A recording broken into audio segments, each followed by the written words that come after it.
running back to his right. He's got 4 receivers.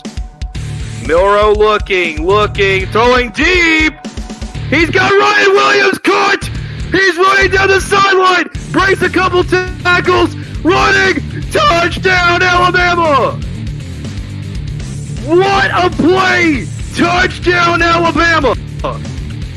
And here's the snap. Hands it to Audric Estime. And that is and should be a touchdown. Here we go. Bryson Barnes has got his back behind him. It is Jaquindon Jackson. Here's the snap. Bryson Barnes looking deep. He's got a man. It's caught! He's got touchdown early.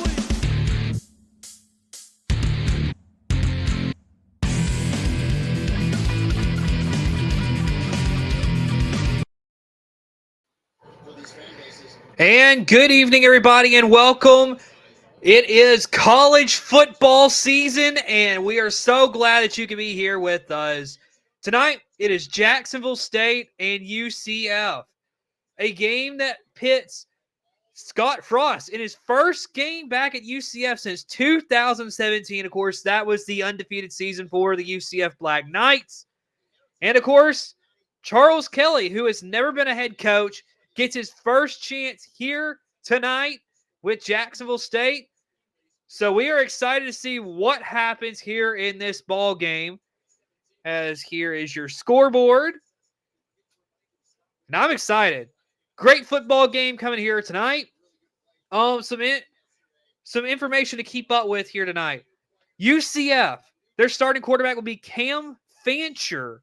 Now, if you know him, he started his career at Marshall, transferred to Florida Atlantic last year. He played like 9 games for the Owls last year. He got replaced as starting quarterback this year with Scott Frost being back in Orlando there at Central Florida. He is the starting quarterback. Of course, Jacksonville State, we presume it's going to be Gavin Winsett, but we don't fully know what they are going to do. Jacksonville State will kick the ball off, and it's going to be UCF football to begin this season. Going to be a really exciting game here tonight. So let's get it on. Of course, if you do not have ESPN Plus, then I'm here to give it to you. And here's the kickoff, and it'll be UCF ball first. Excuse me. I had to sneeze at the beginning of the game. And there is a return, and it'll come out to about the 19, and that is all that'll be said and done. So like I said before, it'll be Cam Fancher and the UCF Knights offense will begin. Last year, of course, like they said, Cam Fancher, he got hurt last year, so it's going to be interesting to see how he comes back. He's a redshirt senior. Like I said, spent 3 seasons at Marshall before going to Florida Atlantic. And his career, has been kind of up and down. So we'll see what he can do here tonight with the Knights. Here's a snap. It's going to fake the handoff. Now looking down the field. Deep throw. Got a man wide open, and he just overshoots his receiver. Fancher left him. I mean, that would have been a touchdown. And just a little bit of an overthrow. He was looking for his guy, looks like number 9, DJ Black. I believe that's who he was looking for. Incomplete. Or wait, I think it may have been Marcus Burke, number 3. Here's the run for the running back, who gets looks like about 6 yards. That'll be it. Miles Montgomery, the running back there for UCF.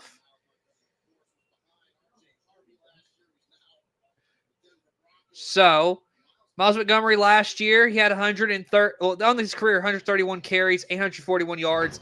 That's a 6.5-yard average. I believe it said he's got 7 touchdowns on the season. So 3rd and 4 for the Knights. Fancher at quarterback. He's got Montgomery to his left. As Fancher looks to throw, that one will be caught. That'll be a first down. And that looks like it is Thomas with the catch. Dwayne Thomas Jr. gets the first down for the Knights.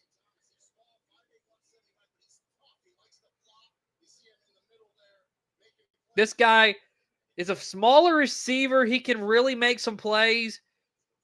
And so he quickly back, and that pass is deflected, incomplete. So you can see that UCF, they like to go fast. And Scott Frost, it is really interesting because, he's wanting to play fast.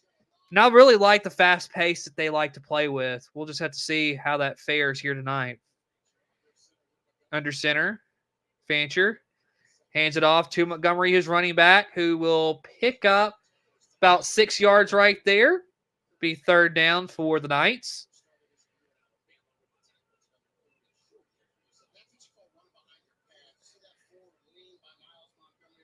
And Montgomery did a good job right there of really, he saw that he had a little bit of a lane. He took it, got his 6 yards. Great play there by Montgomery.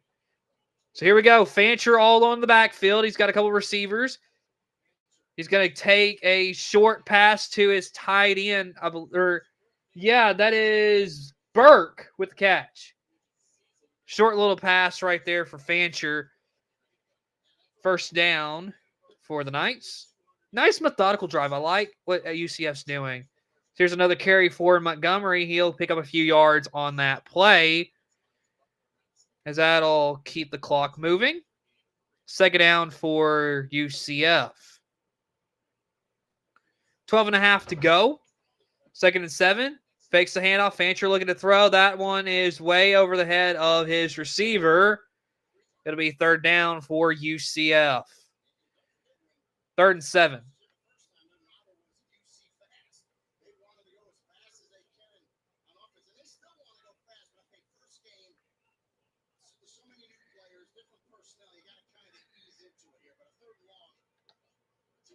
So here we go. 12.5 to go. Fancher will be under center. Montgomery is the running back behind him. Man in motion. Montgomery will take the handoff and gets about 5 or 6 right there to be fourth down. And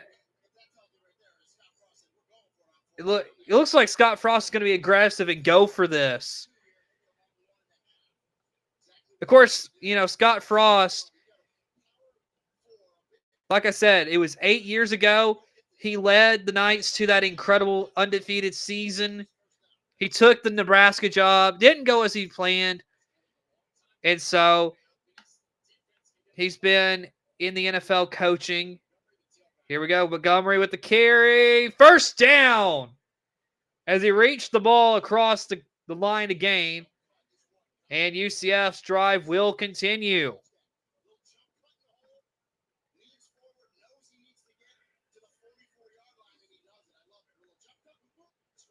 And I feel like right now, from what I'm seeing, Jacksonville State's trying to ease into figuring out how to play against this fast, up-tempo UCF team. I think so far, UCF's offense, I like what they're doing. They're playing fast, and they're really catching Jacksonville State off guard here early. So we'll see what they can do remainder of this drive. From about the 44, here is the handoff to Montgomery. He gets a few yards, but he will be stuffed by that Jacksonville State defense. Great job there. Second down for the Knights.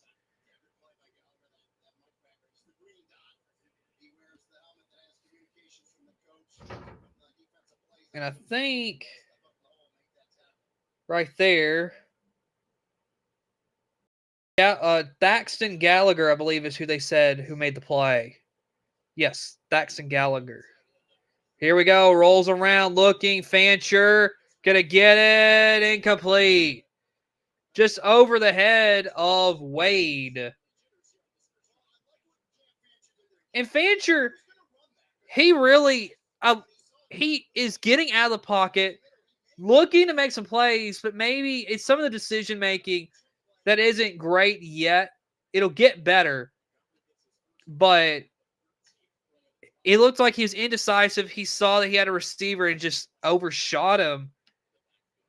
So we'll see what he can do the rest of this ball game to get better. Here we go, 3rd and 8. Fancher, handoff, and that one is going to be lost a lot of yards. That's Jaden Nixon. Isaac Walker first to get contact right there. And Jacksonville State will force a punt.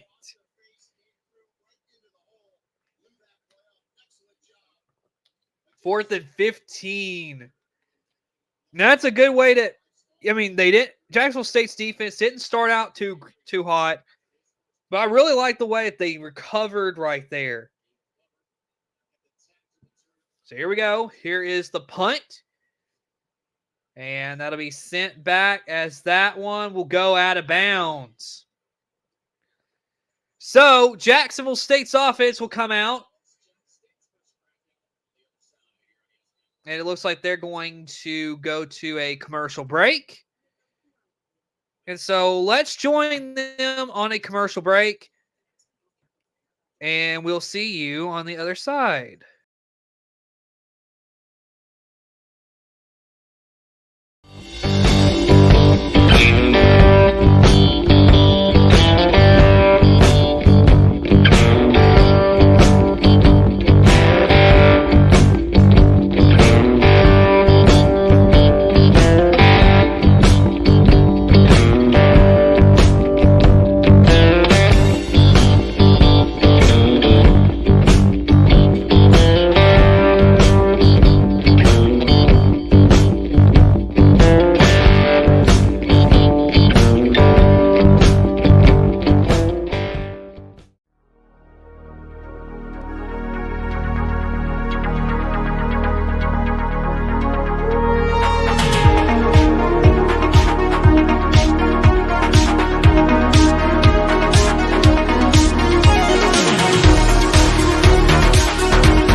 All right, welcome back, everybody. Jacksonville State getting ready to come out. And Gavin Wimsatt, he is going to come out at quarterback. That's kind of who we thought. He attended the Manning passing camp this summer. He spent 2 seasons at Rutgers before going to Kentucky last year. He is a senior, and so we will see what Jacksonville State can do. Here we go from the 19, man in motion, running back to the right of Wimsatt. Here's the handoff, giving it off to his running back, who's going to make a few cuts, and that will be it. Cam Cook. He got it. Jacksonville State 135th in the FBS in returning production. That is 28%. Not good. So here we go. 2nd and 3 for the Gamecocks. Here's the snap. Hands it off. It is Cook again. And he will get the first down. And just a nice first 2 plays. Handoff. Get it to Cam Cook. And let him cook, as the kids like to say today. Here we go. 1st and 10 for the Gamecocks. They are at the 31. Here's the snap. Wimsett going to take off and run with it himself. And he gets about a yard or 2, and that is all that he'll be getting. And Kelly with the stop for UCF. So as you can see early, Jacksonville State, they're going to be a run-heavy team this year. Going to be really interesting, as here's another carry for Cam Cook, as he will get very close. I think he got the first down right there. And they do give him the first down. Nice play there by Cam Cook. And the offensive line, I love what they're doing. They gave just enough spacing for Cam Cook to get across. He finds that crease, runs straight down it. Nice play, first down for Jacksonville State. On his career, 135 carries with 9 touchdowns for Cook. Here's first pass for Wimsett. Short little dump off to his receiver, who will catch that. I believe that is Mike. That is number. That looks like it says Coomers, maybe. I will say this: whenever I put the rosters together, they didn't give me some of the numbers are not there, so I'm not exactly sure the guy who caught that. I believe say like Cooper or Cephas or something. I'm not sure. Here's another carry, and that is Petway, who will get. It's a misdirection that he gets right about to the line of scrimmage, and that is all. He took the snap.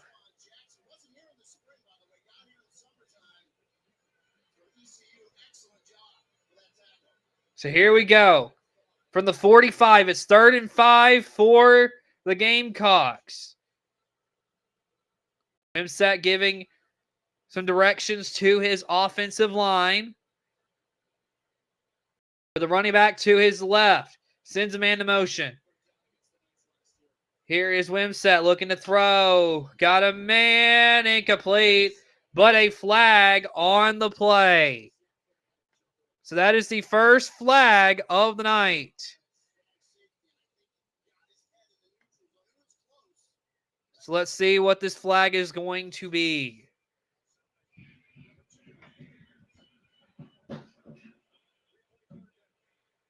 And it's going to be a offside going against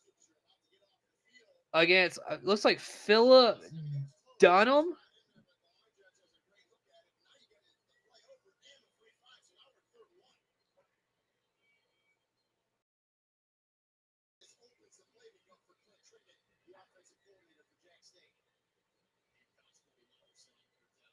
So here we go. 3rd and 1 for the Gamecocks.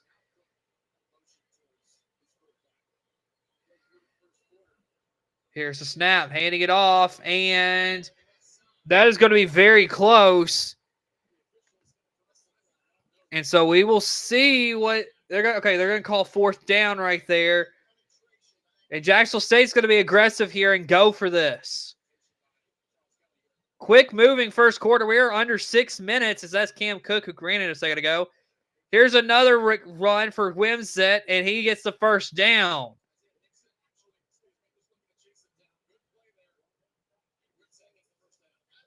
I believe number 9.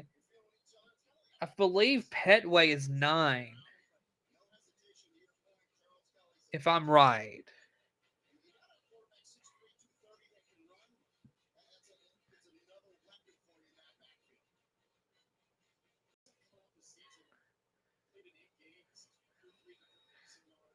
So here we go. Nice drive so far for the Gamecocks.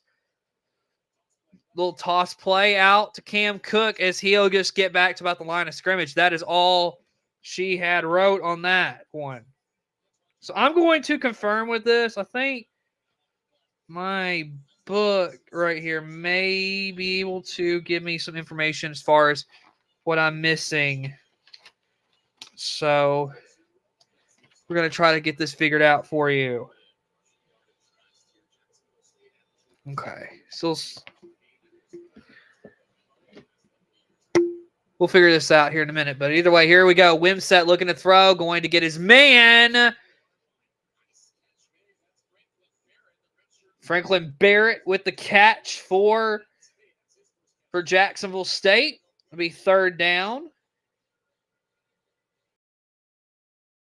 And another flag.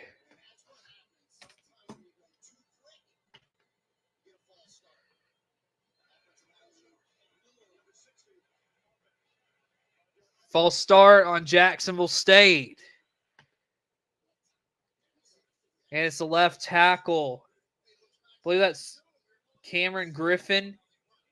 Yeah, Cameron Griffin called for the false start for Jacksonville State. So here we go. 3rd and 7 now for Jacksonville State. What would have been a 3rd and 2. Now it's a 3rd and 7. Wimsett all alone in the backfield. Has a man in motion. I believe that's Cam Cook, the running back. He's now to the left of Wimsett. Here's the snap. Wimsett looking to throw. Got some pressure. That was tipped and incomplete. And it's going to be 4th down for the Gamecocks. And they had a great drive going. And one penalty derails the whole thing. You can look at Charles Kelly and you can tell that he is not happy with the result of that drive. And I mean, I don't blame him there because you had such a nice drive going and that's how it ends. It hurts. Here is the punt. Okay, back. We'll punt it to Antoine Jackson as that one will roll right down to about the 2-yard line. Great job by the hands team there of Jacksonville State. So it's going to be Cam Fancher and the UCF offense come out and have to go a long distance. So, folks, we are going to go to a commercial break, and we will see you on the other side.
All right, welcome back, everybody.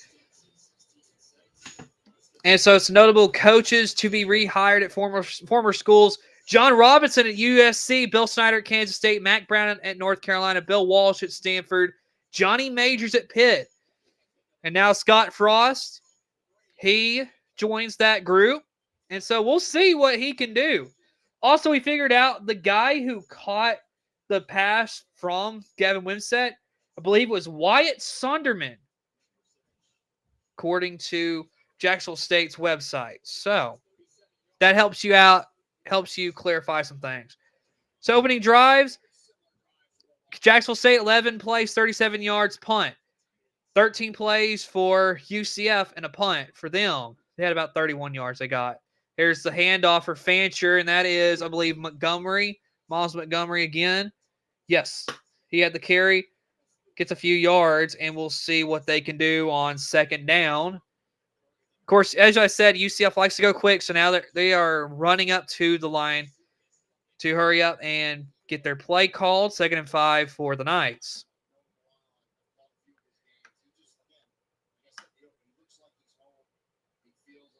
So here we go. Fancher at quarterback, running back behind him. Man in motion, that is his receiver.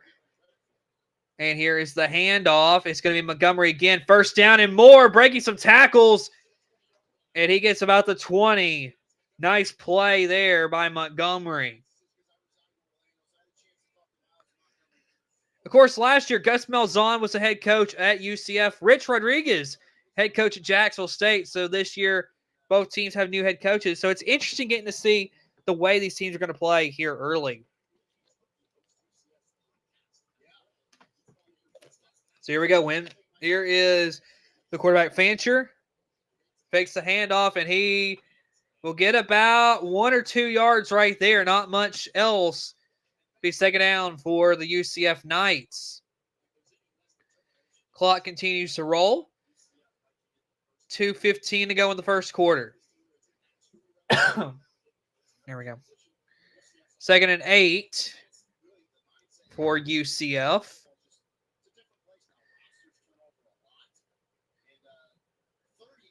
Two minutes to go in the first quarter. Running back to the right of Fancher. Man goes out wide. Fancher's going to look to throw. Steps out of the pocket. He's going to run with it. First down and a lot more. He's got a lot of green in front of him, and he gets out about the 48, 49-yard line on their side of the football field. First down, UCF. And right there, what you saw, you had enough time. Fancher had enough time because the offensive line gave him enough time. Got out of the pocket, made a play, and it's like Jacksonville State's defense was not ready for Fancher to take off and run himself. I mean, it makes sense, though. First drive, he was not really willing to run. Now, the second drive, he's ran a couple times. So here's the handoff to Miles Montgomery, who's going to break some tackles and get a first down right there for UCF as they move on to Jacksonville State's side of the field. A nice first down for Miles Montgomery. 1 minute to go in the first. Fancher's got Montgomery to his right. Fakes the handoff. It's going to be a quick pass, and that one is dropped. And are they going to call that? Are they going to call that a fumble? Because if that's a fumble, it's Jacksonville State's ball.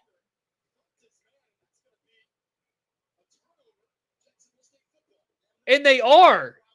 The ball is going back to the Gamecocks. What a play. It is Alexander for Jack State with a big hit on Dwayne Thomas Jr. Recovering is Gallagher. And they are going to look at this. My, oh my. We'll be right back after this commercial.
All right, welcome back, everybody. Ooh, I accidentally.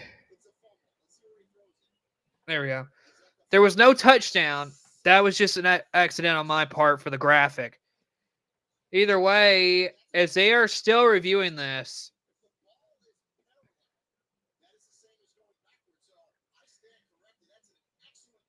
Okay, so the ball was parallel as the pass, which that is considered a backwards pass, which is, a fumble.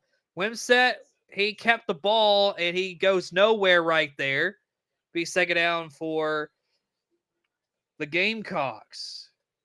Wow. What a change of events here in this ball game. UCF had a great drive going. So here we go. 2nd and 10. 25 seconds to go until the end of the first quarter. They have to run another play. So here we go. Wimsett, he's got two backs to his left. Sends one in motion. Here's the fake the handoff. Wimsett look to throw. Fakes the throw. And he will run and get about maybe 1, maybe 2 yards. And that is how the first quarter will end. No score in what has been a really fun game here early. Wow. Both teams had some really long drives, and it just resulted in nothing. What a first quarter. That was a quick first quarter, but it is over, and got to tell you, really interesting game here so far.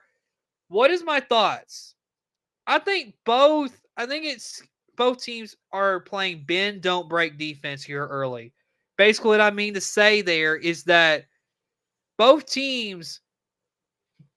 offenses are getting down the field, but they're not able to really capitalize on, once they do get into enemy territory, they're not able to really capitalize and make much out of it. So for the second quarter, I think that's the thing that both teams, they got to get on the board, but they got to execute better on offense. That turnover, really, it's just a good defensive play right there by Jacksonville State, by Alexander, who caused the fumble on the pass. That was just a really great play. If you're Fancher, I understand why you're going out there. Maybe look somewhere else to get the ball to. That's all I'm saying. Now, I don't know if that's the way the play is drawn up, but I would have probably went somewhere else with the ball, because you caused a situation where the ball was thrown and the receiver, just Dwayne Thomas, he couldn't catch it. So, interesting situation here early in this ball game.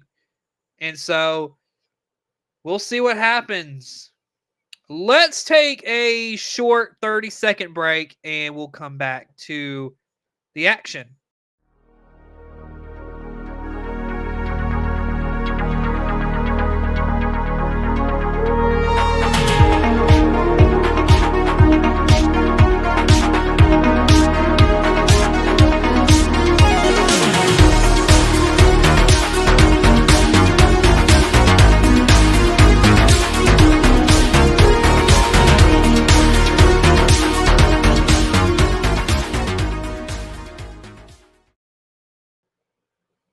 All right, welcome back, everybody. Of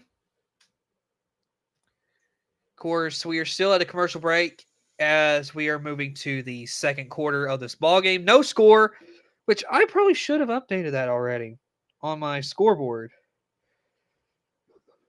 So we'll turn that off for just a second so that we can get this updated for you.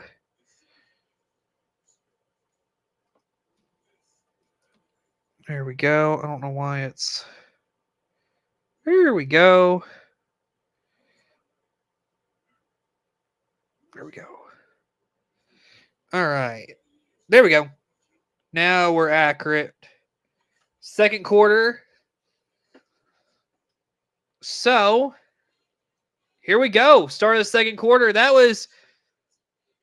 There's one thing I like about these ESPN Plus games. Commercial breaks, only 2.5 minutes long, whereas regular ESPN games, It's like 4 minutes for a commercial break. So I like the 2.5 break. So here we go. 15 minutes until halftime. 3rd and 9 for Wimset. It's going to be a quarterback design run, and he's going to only get a few yards right there. He got like half the yardage needed, and that is it. So 4th down as Wimset's helmet came off on the play. I don't remember if they still have the rule where if your helmet comes off, you got to sit a play. That would have to be, of course, on the next drive for the Gamecocks. So 4th and 6 here for Jacksonville State. We'll see. They are going to end up punting this football back to UCF. So they didn't do much with that, but we'll see what they can see what their defense can do. So here we go. Here is the punt. That was close to being blocked as there is a fair catch called for at the 11-yard line. So it's going to be UCF football. So Fancher will come back out after the fumble.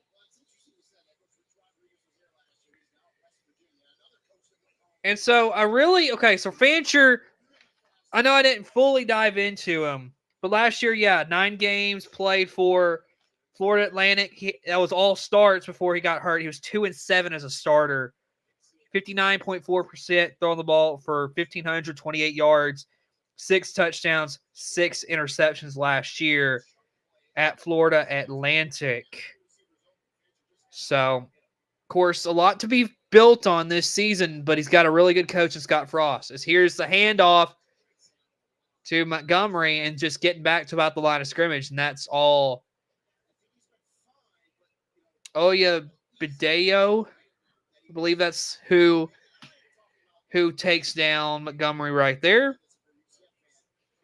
2nd down for the Knights. Fancher, of course, calling out some plays. And, of course, it's been a really interesting season.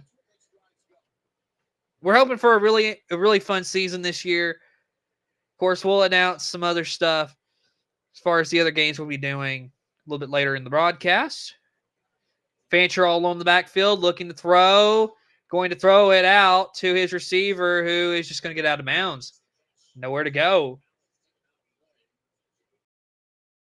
Bideo. And that was Jaden Nixon who caught the ball. And I mean,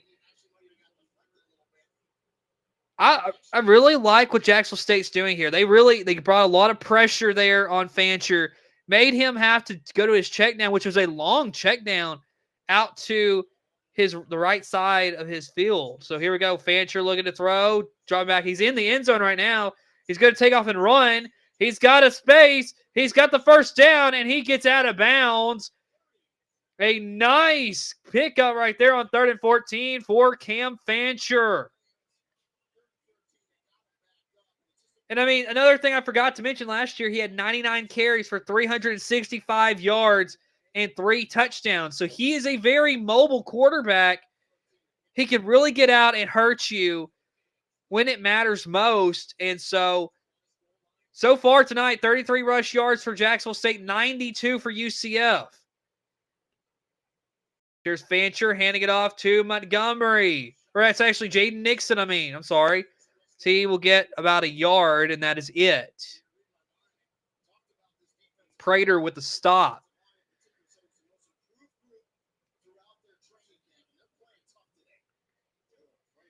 So 2nd and 9. Here's Fancher looking to throw. Got a man catch. Dwayne Thomas up to midfield. And that was the best throw Fancher has made all night so far. Fits it right over the top of the hands of the defensive back of Jacksonville State. Nice play as Fancher will get it out wide. And that is, I believe that is number 1, receiver number 1. I can't remember what it said on the back of his jersey.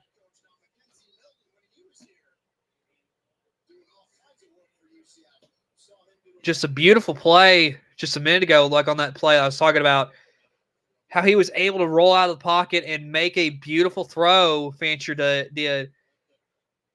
That's where the athleticism can really help. So here we go. 2 running backs in the backfield with Fancher. Dwayne Thomas is in motion. Little pitch out to him. He dropped the ball. And they are going to lose a lot of yardage right there on that play. It's going to be 3rd down and very, very long for the Knights.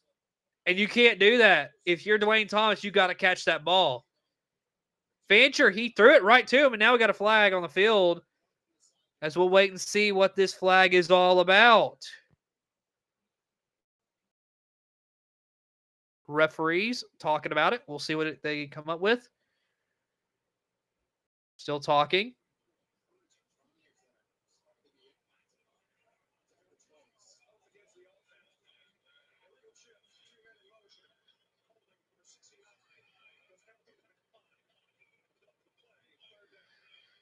So 2 offensive penalties, 1 for illegal motion, and then I think they said holding was the other call. So it's 3rd and 18. And you can see early that Charles Kelly, he was defensive coordinator at Auburn last season, I believe that is right. Yes, co-defensive coordinator. You can see the defensive pressure that's being brought as Fincher. Fincher lost the ball. And there goes Oya Badeo, I believe that is. Touchdown, Jacksonville State. Oh, my goodness. Fancher got lit up. Wow. Oh, my goodness. And Fancher is hurt. He got lit up. Wow. And Jacksonville State is on the board first. What a play.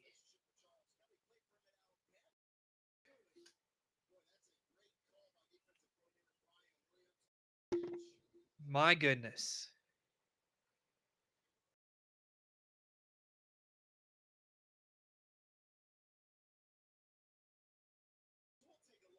And they are going to take a look at the touchdown.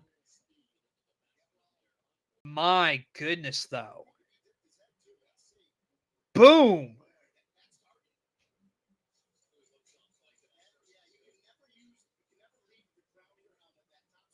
And it looks like there's probably a good chance that there's targeting on this play.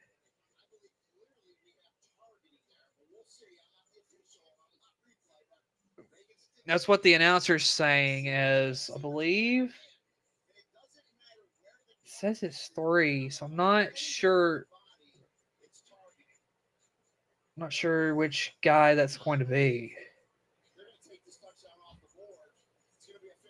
My goodness, though. It was a big hit. Of course, like I said, we're going to have to just wait and see what they decide to do. But talk about getting lit up. That was a...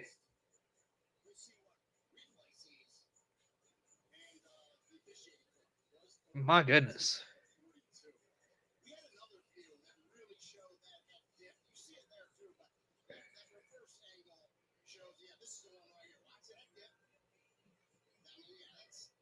Here's the thing. Does he lose? Is the ball out of his control? Okay, I believe the ball comes out right before he hits the ground, so it may be Jacksonville State ball.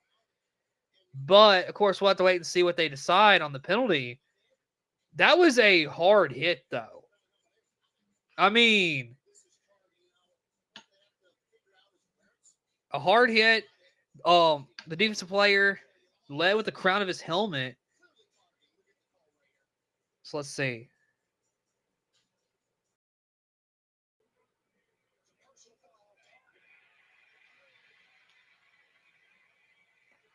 So it is targeting.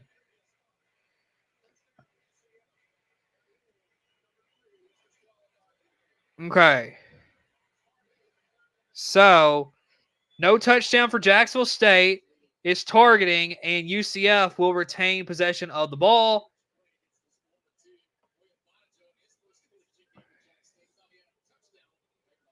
And so, what a way just to wipe it all off. I mean, what a play, though. Traquan Fegans is the guilty party there.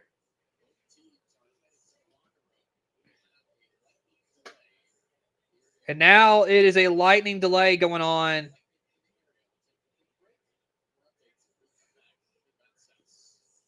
So,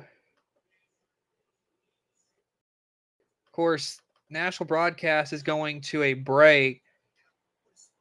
What a way to just end, go to a lightning delay on a play like that. My goodness. So that was Traquan Fegans. Whenever the game comes back, he is kicked out of the game. So, of course, lightning delay. We're going to put that on here real quick so that you, the viewers, know why the game is not continuing at the moment. So it may be a little bit. What I was going to do, let me go to YouTube real quick and I'll get some of my content. May have time to play both of my live streams from Saturday. They're from Western Kentucky. We'll try and get, of course, halftime. We were planning on showing our compilation of videos that we haven't shown you yet that we got there from Western Kentucky. It's 5 minutes worth of stuff. If you want to see it, now, of course, we'll have to wait and see what you decide. But, of course, interesting stuff. Also, going on right now across the country, South Florida is up 10-7 on Boise State. Now, if you remember, I believe it was Saturday or it may have been Friday night, I was the one who told all of y'all that watch out. South Florida may shock the world here and beat Boise State. So, hey, if it happens, I was ready for it. So that makes me feel pretty good, folks. So if you're just joining us, the game is in a lightning delay. So 30 minutes is how long. It depends on every strike. Of course, we're going to be updated all throughout the ball game.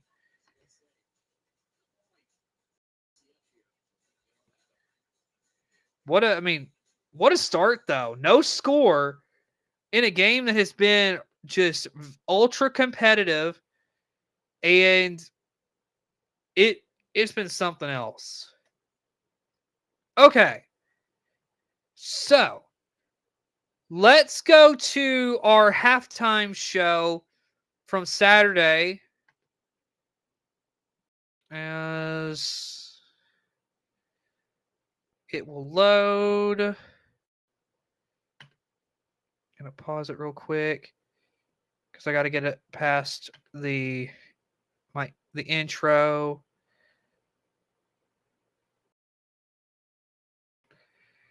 All right. So, go to share screen. Oh, yeah, also share audio. There we go.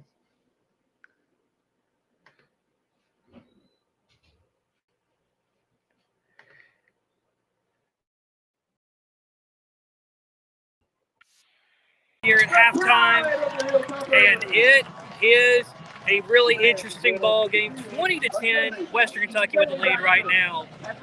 And of course, we will flip the camera so you can see the score.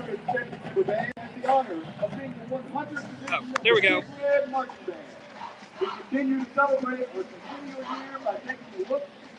So there's the field right now for the halftime show. All right. So, first half of this ball game. Let's talk about it. First quarter, I would say Western Kentucky really dominated that first quarter. Sam Houston's offense really just couldn't get anything going, and it was really a dominant performance in the first quarter for Western Kentucky. However, second quarter, Sam Houston's offense really came alive in that second quarter. It was really an interesting ball game in that second quarter. A lot of really good plays made on both sides of the field. Western Kentucky able to pull away a little bit, up 20-10 right now. I would say this has not been an easy game for Western Kentucky by any means. Of course, it's going to be interesting to see what they can do in the second half. I think if they can clean up some of these mistakes offensively, it'll make a big difference. Now, their quarterback, Maverick McIver for Western Kentucky, I feel like there have been some throws where he's been pressured a lot, and so he's had to make some really errant throws. He can clean that up. I feel like they have a really good shot in the second half to really pull away. Sam Houston on the other side, their passing game has not been existent at all. It's been dreadful to see from Sam Houston. However, quarterback run game has been really interesting, I would say that, because their quarterback has made a lot of plays with his legs, especially the long touchdown that he had a little bit earlier. So, really interesting ball game here in Bowling Green, Kentucky. So, let's flip it again and let you watch this halftime show. Really interesting.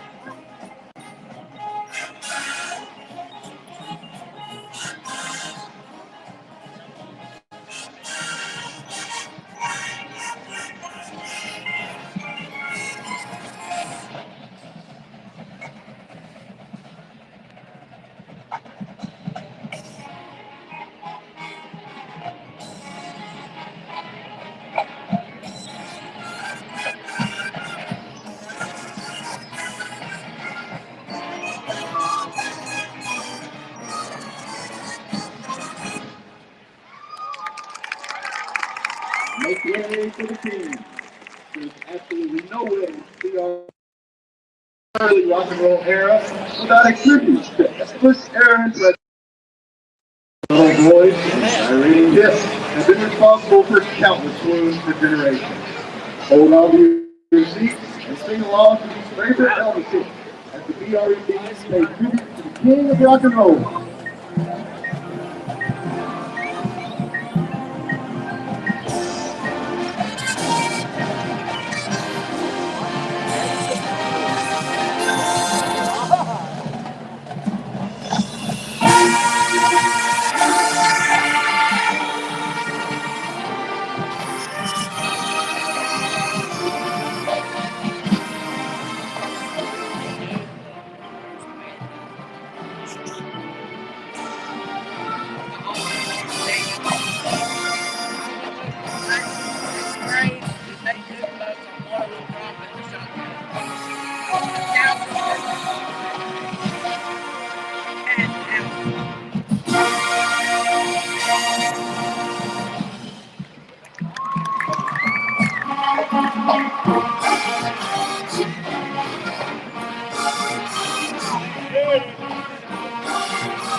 Ladies and gentlemen, go 2025 Big Red Marching Band!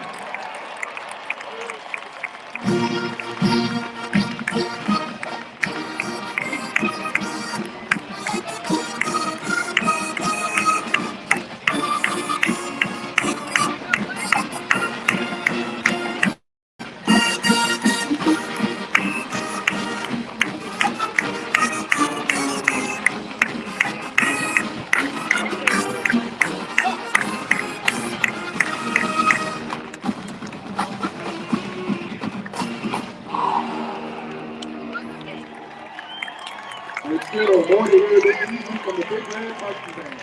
The city show will continue with more areas. And that was the halftime show right here from Bowling Green, Kentucky. At the Western Kentucky Sam Houston game, so second half, it's sort of what I said before. I think Sam Houston, they just got to get something going on offense. It's been dreadful for them this afternoon on offense. They got to do, and I feel like both defenses have played decently tonight. So we'll see what can happen. If you're Western Kentucky, you just got to pour it on. This third quarter is important. Get way ahead and don't let up. Well, folks, that is pretty much all I got here for halftime. We will see you post-game. So that'll be it. We'll see you later.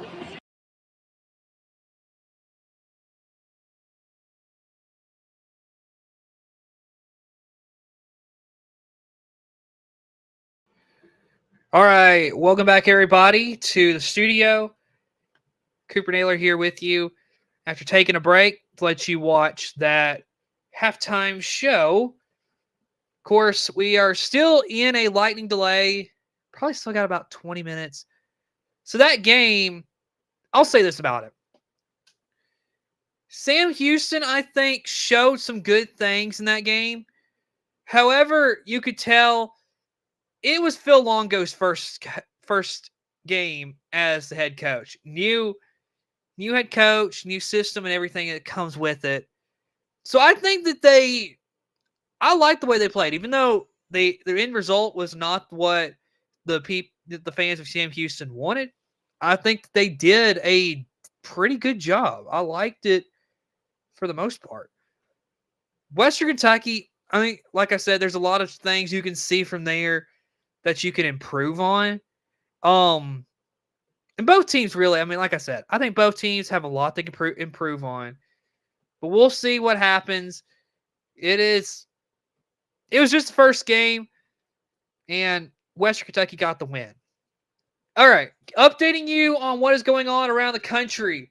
South Florida, with 4:52 to go in the third quarter, South Florida leads Boise State 17-7. So that is what's going on around the country. Also, Rutgers up 31-17 on Ohio. And there is no score between Akron and Wyoming. That's the three other games that I am keeping an eye on here tonight for you. So if there's another game, go ahead and you can put it in the chat and tell me what is going on elsewhere around the country. But that is the four games currently between Jacksonville State, UCF. That's the game we're doing. And then the other three are the ones that we are keeping an eye on at this current moment. So, like I said before, we're in a lightning delay between Jacksonville State and UCF. Orlando just has a lot of inclement weather going on at the moment. I believe they said a little bit before the game that there was a really huge storm that came through, just a thunderstorm that came through, and they didn't know if they were going to get the game off on time. Got to play till about halfway through this, or just to the beginning of the second quarter. And then, of course, lightning delay is what we currently sit at right now. Reason why we aren't commentating a football game at the moment. All right, folks, let's take another commercial break. And when we come back, we are going to show you, we're going to go ahead and show you the compilation of videos that we put together for for halftime. So we'll be right back.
with my life here with great coaching staff.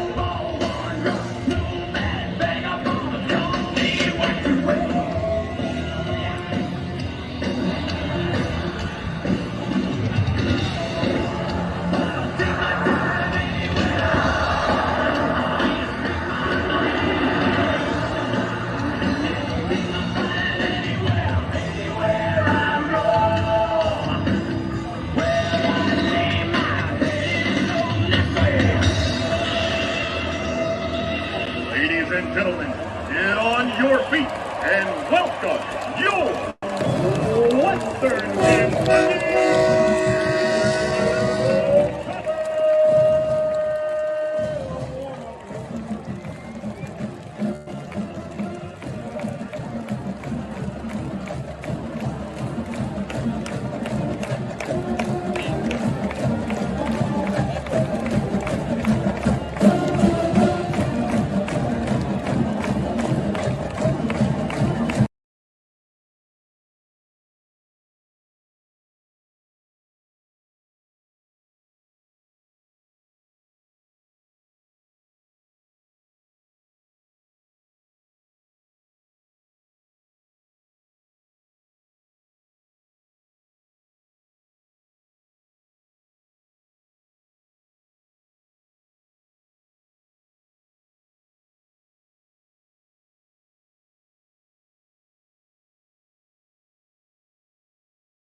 All right, welcome back, everybody. I'm Cooper Naylor, and welcome as we are still in a lightning delay.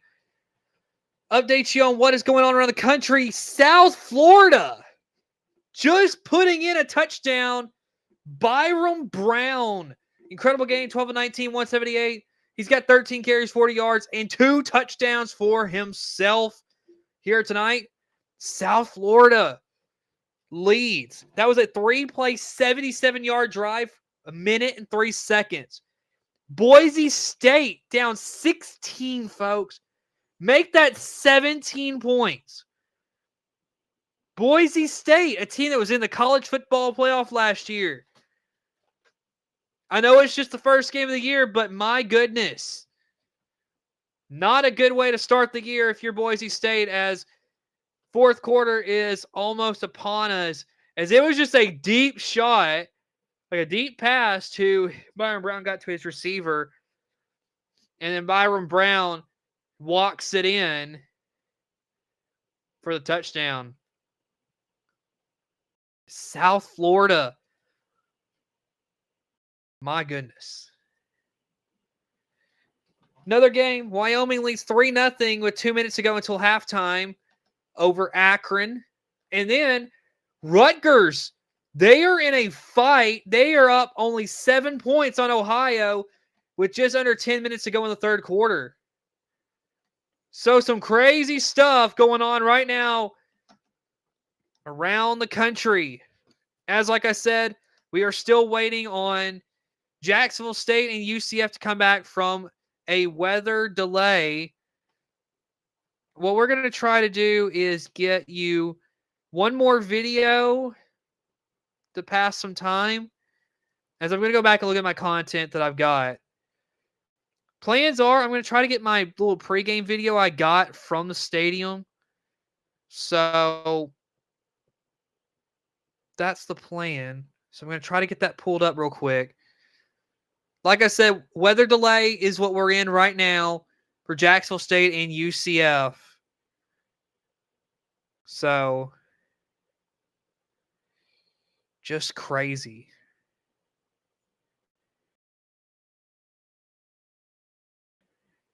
Okay. Made it to my channel. Then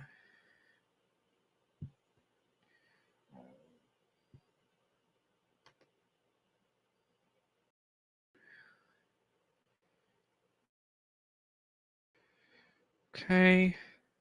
There we go. It is ready to be shared. So like I said, we are awaiting the return of the ball game. So there we go.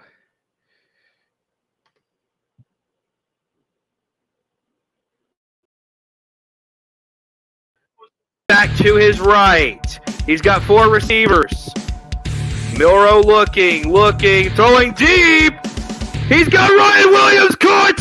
He's running down the sideline. Breaks a couple tackles. Running. Touchdown, Alabama. What a play. Touchdown, Alabama. And here's the snap. Hands it to Audric Estime. And that is and should be a touchdown.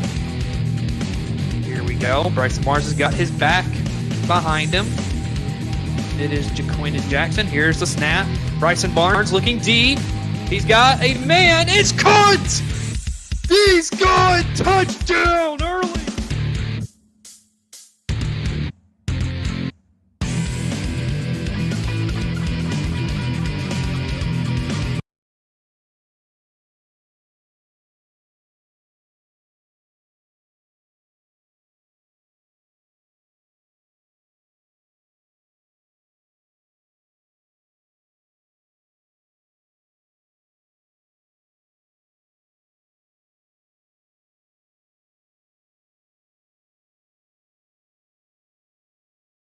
I will give some context to this, that I was having trouble Saturday making sure that I was actually live. All right.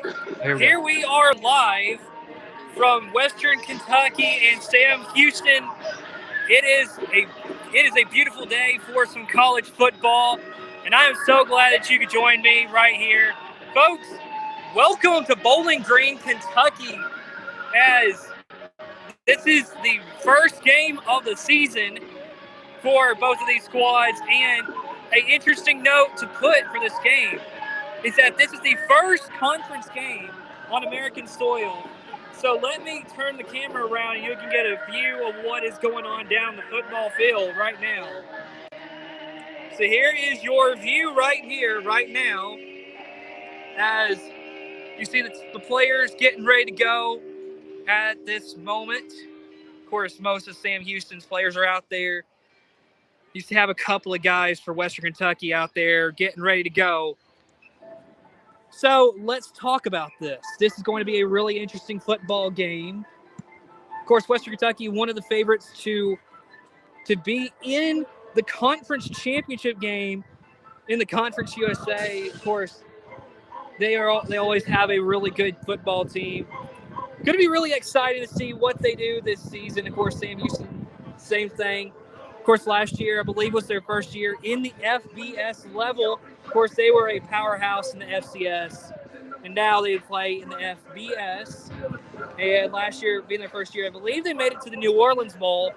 Of course, they're looking for more than just the New Orleans Bowl, which will be, we'll see what they can do.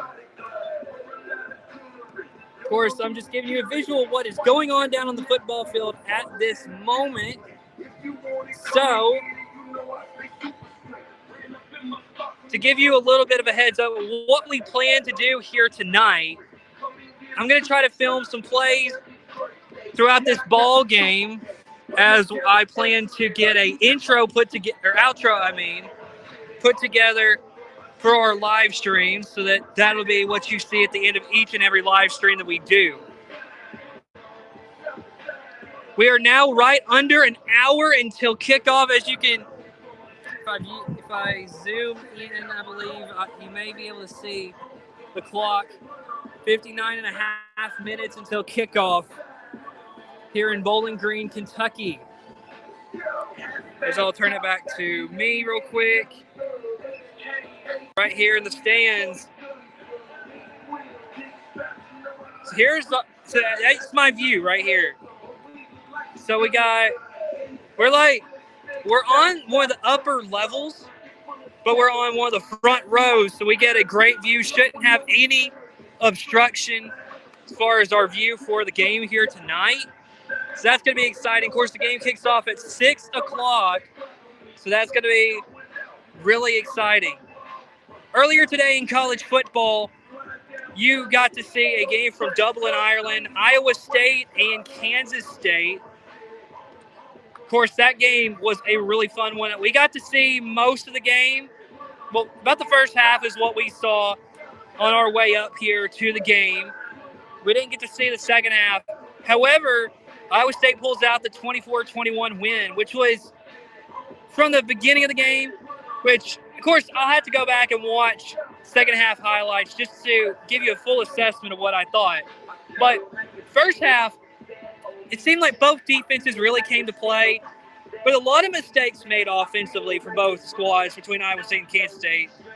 I would love to see both teams clean up the mistakes, but of course, it's the first game of the season, so it's kind of expected to have some struggles offensively. But I love what both defenses did today there in Dublin. Of course, as I said, Iowa State gets a 24-21 win. All right, folks, we are going to be here at this ball game here tonight. I'm going to plan to get some more content. May go live at halftime, tell you what I think about this ball game then. But for now, folks, that is pretty much all I have for you. We will see you at halftime. We will see you later. Goodbye, everybody.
All right, welcome back, everybody.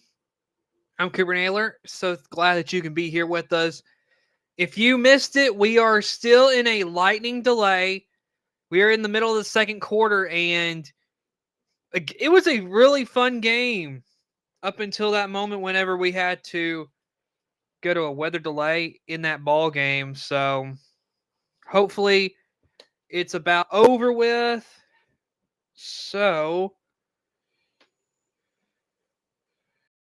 of course, really excited to see if we get any more football tonight. We're waiting around, seeing what we can wait for. So, Colton Naylor wants my thoughts on the Micah Parsons trade for some reason. Probably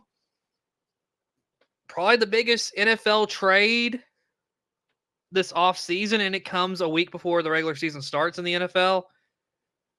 I mean, it's huge. The Packers now have a chance to really, I mean, this is their opportunity to go win a Super Bowl. If they don't win, if they don't get a way to get to the Super Bowl, then they wasted it. And then he also said, remember last year how bad Florida State was? Boise State is playing like that. First off, I would not go there yet with Boise State. Of course, there's a long time to go. But also do remember that last year, South Florida, and it's like what I said. It is like what I had said in the pregame show last Friday night. That is that this is to me, I expected USF to be like this because they went to Alabama and really, I mean, Alabama struggled last year against them. They had Miami struggling against them. I mean, it took Byron Brown to get hurt, and then, it took Cam Ward and the Miami offense all they could to put up all that points just to get away from South Florida.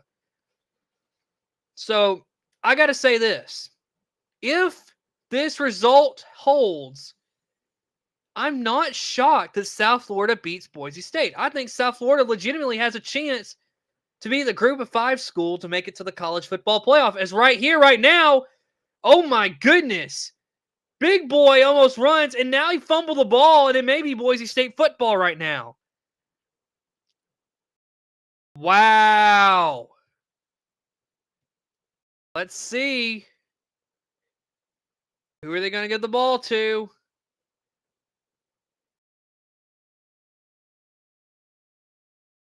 Wow. I think they're giving it to Boise State. I'm not sure. Of course, that game is really interesting as of right now. Okay, I think they just now said that South Florida retains possession of the ball. Did they? That angle they're showing right now on ESPN, that's hard to tell. I will not lie with you, folks.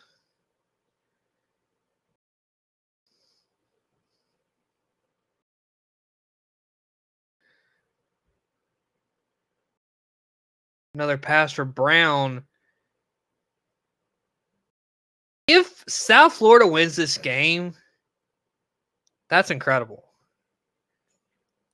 That is just incredible, folks.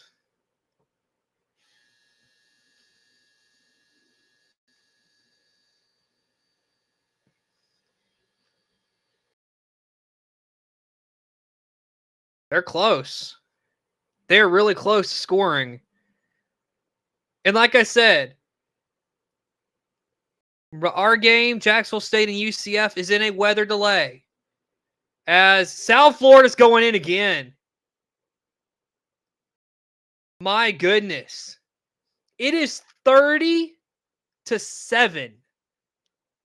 in Tampa right now. 30-7.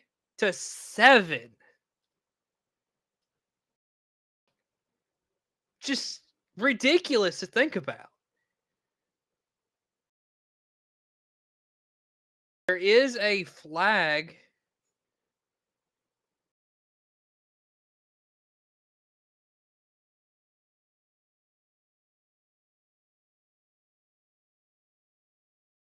I think Alex Golish and his South Florida Bulls, this is what they've been waiting for. I mean, they've had chances in the past. And now an unsportsmanlike conduct against Boise State in that game? Oh my goodness. Oh.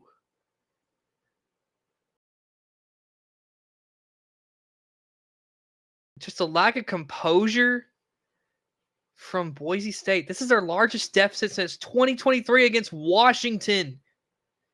They're down 31-7. South Florida is beating Boise State 31-7 right now, folks. You cannot make this stuff up. This is why it's moments like these that make college football amazing. Cartavius Norton was the man who ran it in for them. Just wow.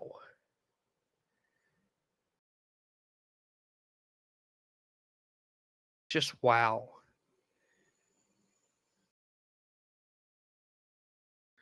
So by now, the weather delay should be, unless it's extended, which they're not really updating nobody, because the way ESPN Plus has it set up, it just says weather delay. We'll be back soon, but they have not actually come on the air and addressed anything as far as if the delay has been extended or what is going on. So we're not sure at this moment how long this could be going for. For that matter, there's no indication whether this game has been canceled or not. Of course, we're going to wait it out and see what happens with this ball game. Because I know y'all are here, y'all want to see the football game, but I just have no information at the moment as far as what's going on. So I'll get right here on the internet and just see what could be the deal.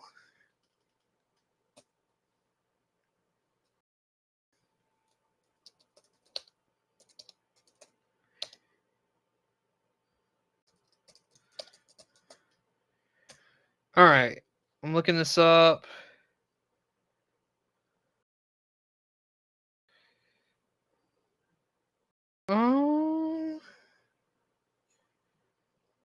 Yeah, it's been over 30 minutes, I believe. Y'all can go back and look and see, but I'm not sure. Let's see. Maybe if I go here to ESPN, maybe it'll say something about the update.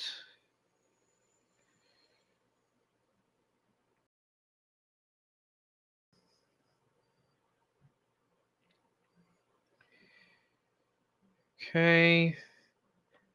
There's just no information right now as far as what's going on. Like I said, we're in a delay in the middle of the second quarter. So, but some stats to keep up to date on what was going on before. Let's start with UCF. Cam Fancher, 3 of 7 for 15 yards. Miles Montgomery had 9 carries for 46 yards. Cam Fancher, 2 carries, 27 yards. Jaden Nixon, 1 for -7 yards. Receiving wise, Dwayne Thomas had 2 catches, 9 yards. Marcus Burke, 1 catch for 6 yards. You look at Jacksonville State side, Gavin Wimsatt, 2 of 3 for 12 yards. On the passing side, running it, Cam Cook, 5 for 19. Gavin Wimsatt, 4 for 6. On the catch, okay, Franklin Barrett Jr., 1 for 8. And then Caleb Coombs, number 16, 1 for 4. So I can update that. Alrighty. 16 Coombs, Caleb. And then that was Franklin Barrett Jr. Number 1.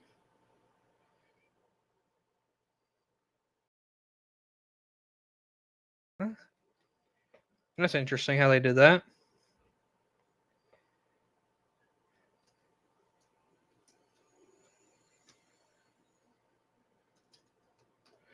So, I'm just working on getting roster put together right here while I got a moment. Because, I mean, like I said, weather delay, there's been no update. So, we'll see. We shall see.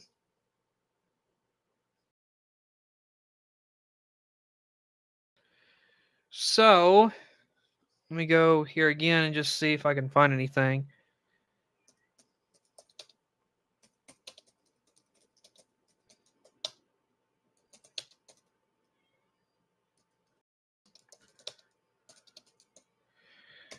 All right.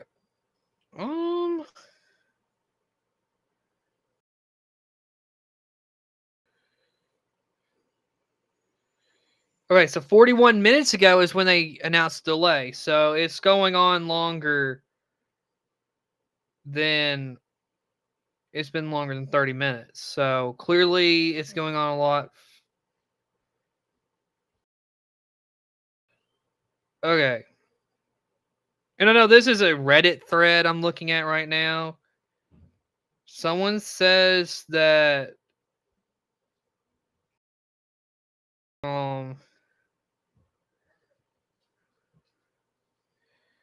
think someone on here said that people in the know thinking about rescheduling for Friday or Saturday. I don't know. We'll just have to wait and see what happens. If that happens, folks, then I really hate it because this was the game that I was wanting to do tonight. Tomorrow night, plans are for Auburn and Baylor to be here on the channel. Saturday morning, we'll do our pregame show. And then, which the pregame show, we're probably going to do it a little earlier than 10 o'clock. We'll probably do depending on what we decide to do. We may do either like a 9:30 or may keep the 10 o'clock, but go 30 minutes only. Main thing is, with it being Lee Corso's final episode of College Game Day, it would be kind of cool to go watch that. Something else to keep it. Sunday night, Notre Dame, Miami here on the channel, and then Monday night, TCU, North Carolina is what you can expect here from us at Savor Broadcast Network. But of course, like I said, we're still waiting it out to see what happens between this Jacksonville State UCF game. Hopefully, the weather clears up enough where we can play some football here tonight.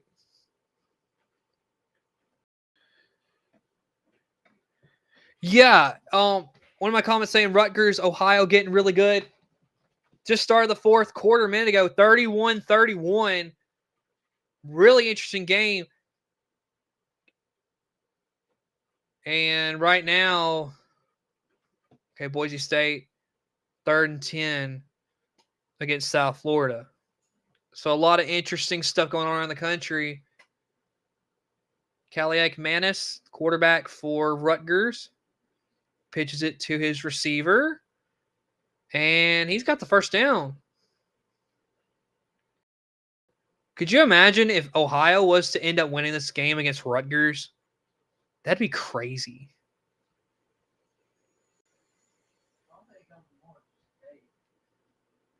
Crazy, crazy, crazy.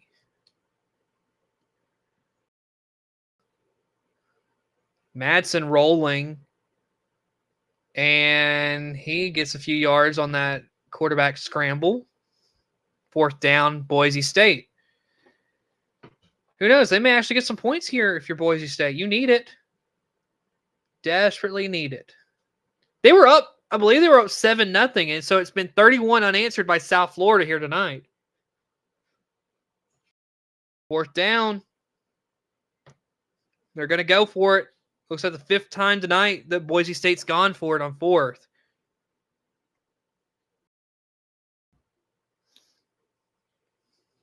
Can they get the 5 yards? Let's see what Boise State does. Rolling to his right. Madsen, he lost the ball. He lost the ball, and it's South Florida's. All right, folks, I'm going to call it. I think South Florida's going to win that game. They're up 24 with 10.5 to go. Boise State's turned the ball over 3 times in this ball game. Yeah, Boise State's going to lose. That's crazy. Wow. Just wow. Let's see. Rutgers and Ohio. They're on the doorstep, 3rd and 2.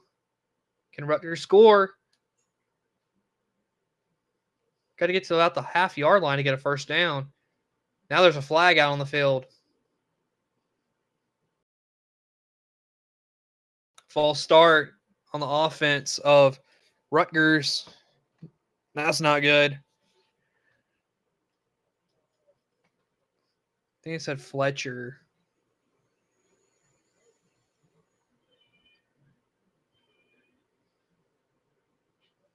Of course, Greg Schiano, the head coach at Rutgers, doesn't look too happy with that.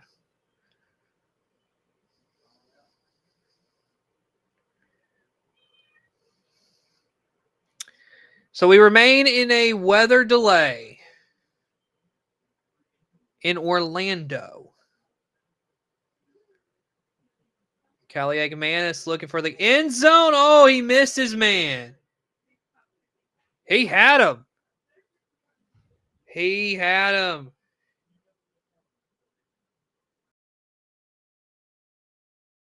Man, he had him.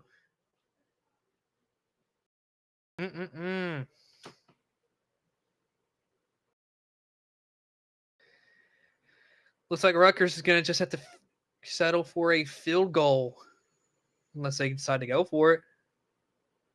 All right, they're going to kick the field goal here. Get the points. They could use it. 25 yards.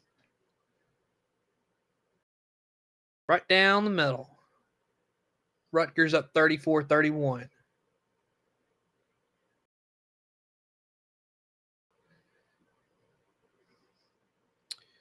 $11 minutes, 11 seconds to go in Piscataway, New Jersey.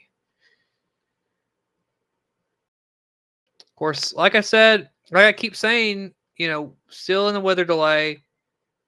So, depending on what happens, if the game cannot continue, then we would, of course, the stream would be over. But if it does continue, we are going to be here waiting for it to come back.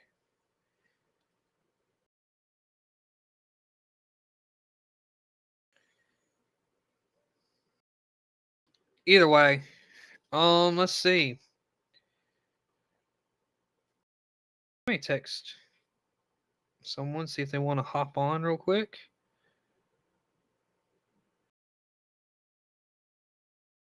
Oh, sure.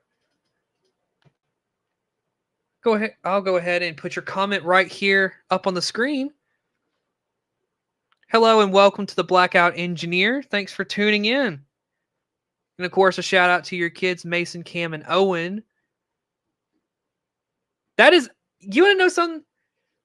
I'll make you feel special. This is the first time actually that I've actually done a shout out for anybody because no one's ever asked me to do that. So thanks for being that first person. It's kind of cool. We are trying to get a lot bigger on this channel. And so, we're trying to put out more content. And with college football season, it's going to make it a lot easier to put a lot of stuff out. So I love doing play-by-play of the games. I just hate it that we're in a weather delay right now. It'd be awesome if this game wasn't delayed, but of course, thanks for tuning in.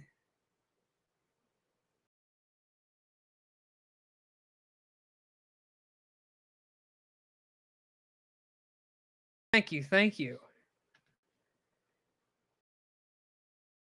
you for the positive comments. Really is helpful to keep it up. So thank you very much.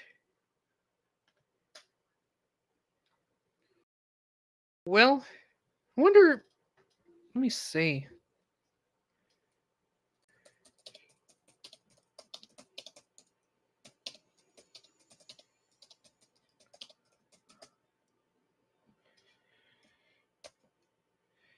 For those of you who are longtime viewers of the channel, you know that I often have my little brother Colton come on, so may have him come on here in a minute.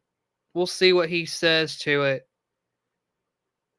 It's kind of cool. I have the way I got this set up. I have my iPad, which runs the scoreboard for the game, and so the way I got it set up, I can text him. I text my little brother, which I have the text message set up where I can text people through my iPad.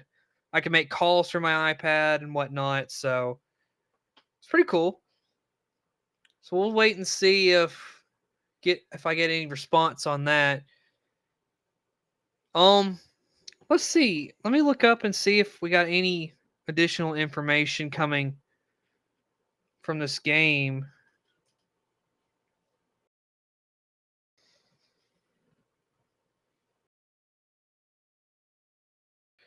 Okay. So it says that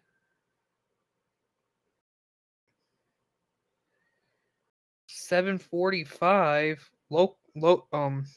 Central Time, but nothing yet.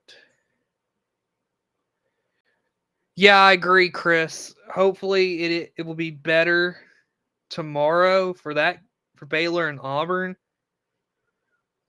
Also with that, I do have a guest joining me for that game. Potentially 2 guests. We'll just have to wait and see how that all works out, but we will have a guest joining me for that game, so I'm excited. Okay. All right, so we'll continue to wing it here as, like I said, we're just waiting. Right now, oh my goodness, Maddox Madsen, he found a way to get the first down for Boise State. That is crazy.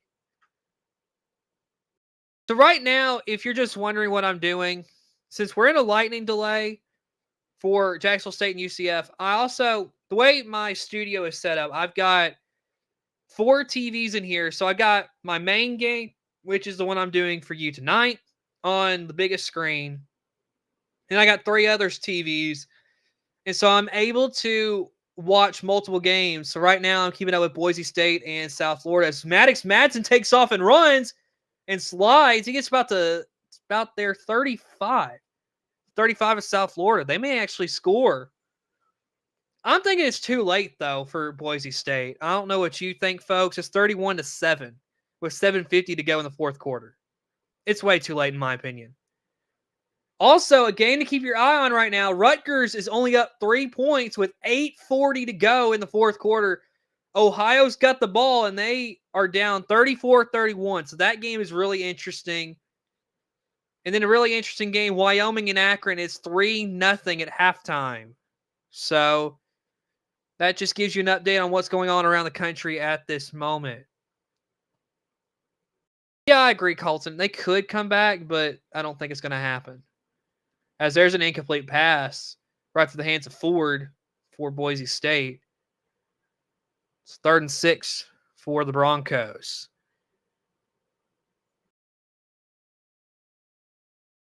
Tonight for Boise State, they only have 100 rush yards. That's 3.1 yards per carry.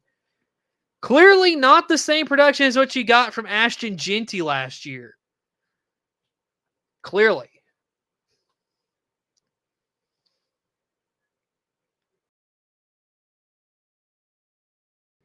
Ooh, that's a good question. If Boise loses, where does that leave the group of 5? Well, I think it's simple. Which, first off, I'll say this. It's just one game. Who knows? But let's do a hypothetical here. Let's say South Florida and let's say that Boise State both have 1 loss at the end of the season. I would think Boise State, depending on the loss that South Florida would have, South Florida would go in ahead of Boise State as far as the group of 5 champion, I would think. Okay, that's true too, Colton, about Tulane and UNLV. That's a good point. I will say though, I think it's going to be interesting, but I am the one who warned y'all about Boise State. I was like, I don't know this year. And that's why I made the comment about South Florida. They've looked really good these past couple of years. And I just don't think they had gotten there yet. But maybe this is their year. Maybe this is South Florida's year to really get over that hump and get there to where they want to go, which is the college football playoff. Because now any team can pretty much, if they set their minds to it and if they want it bad enough, they could get there. So, like I said, I'm going to try to get you. Okay. Still no information about the game, but it's been about an hour now of waiting around and just seeing what may happen. So we still got very little information as to what may happen. Delay started with 10:40. Okay, so 10:45 is what we have remaining until halftime. So we'll see. We'll see what the weather delay does. Okay, folks. I'm going to take a commercial break. These commercial breaks that I have are like 2.5 minutes long, so it's not long at all. But we'll be right back here to the studio so we can talk more. But until this weather delay ends, and we'll see what we get.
All right, welcome back, everybody. So, lightning delay still in effect right now as we await to see any information given. We'll wait and see. I've checked Google multiple times. We'll see. I keep refreshing Google just to see if there's any development. Yeah, nothing really telling. So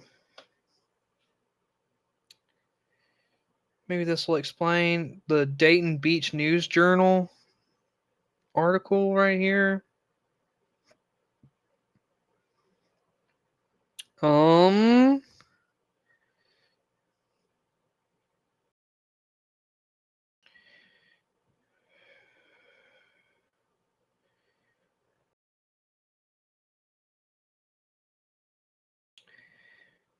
Okay.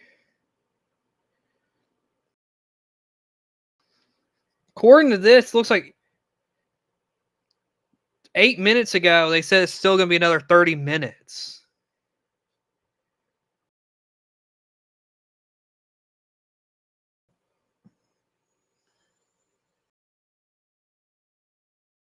Yeah. It may, who knows how late it may be. Depends on the weather, which, you know what? I think I can get that pulled up. We can go look at the radar right now as to what is going on. Here we go. Pulling up my weather app that I have here on the iPad. We'll look at the radar. And we'll go down here to Orlando. Okay. Depending on the track of what is going on. Okay. So I'm thinking, depending on what the storm is doing, there's a high likelihood that this game may be able to resume very soon. However, I'm just not sure. Let's see if we can find. I want to find some lightning. But let's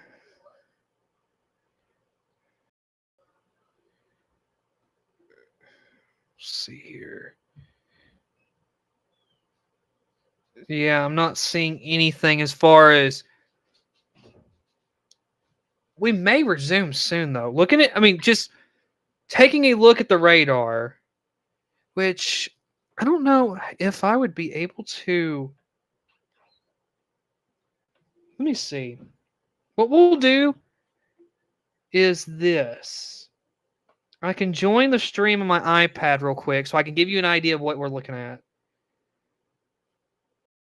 Of course, we're going to mute this microphone, not the video.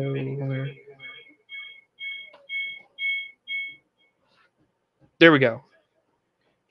Okay.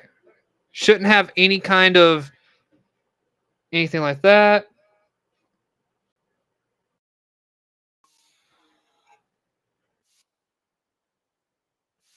Oh, wow. Oh, yeah. There we go. Okay. So, I want to look at the chat. Okay. Let me see if I can scroll down here and take that off. Is there a way to share my screen on here? I'm currently looking to see if there's a way to share my screen on my iPad screen right now. Because if there was, that would be awesome.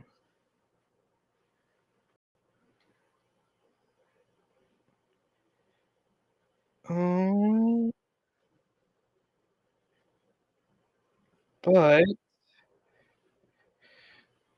let's see here.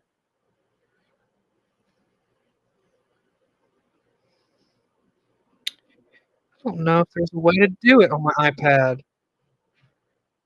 So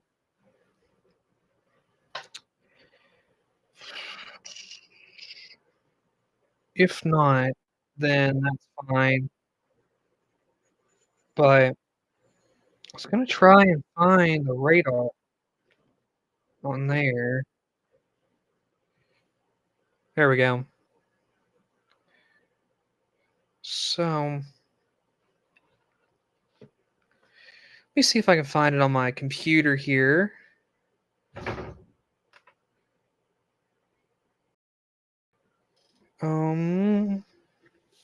So let's see here.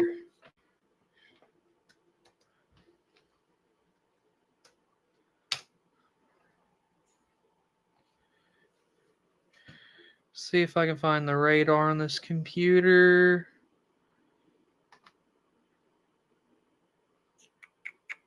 Whether...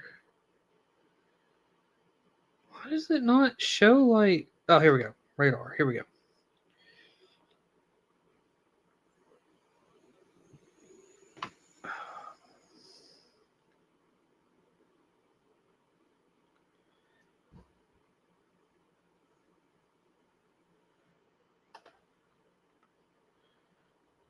Okay. I don't...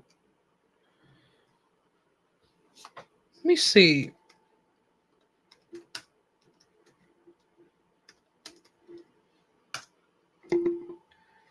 What I'm doing right now, folks, is I'm looking for the radar so that we get an idea of what is going on as of right now. So...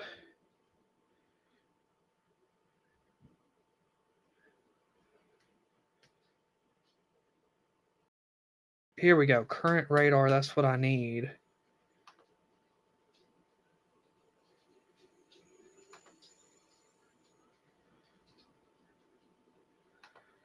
But I need it expanded.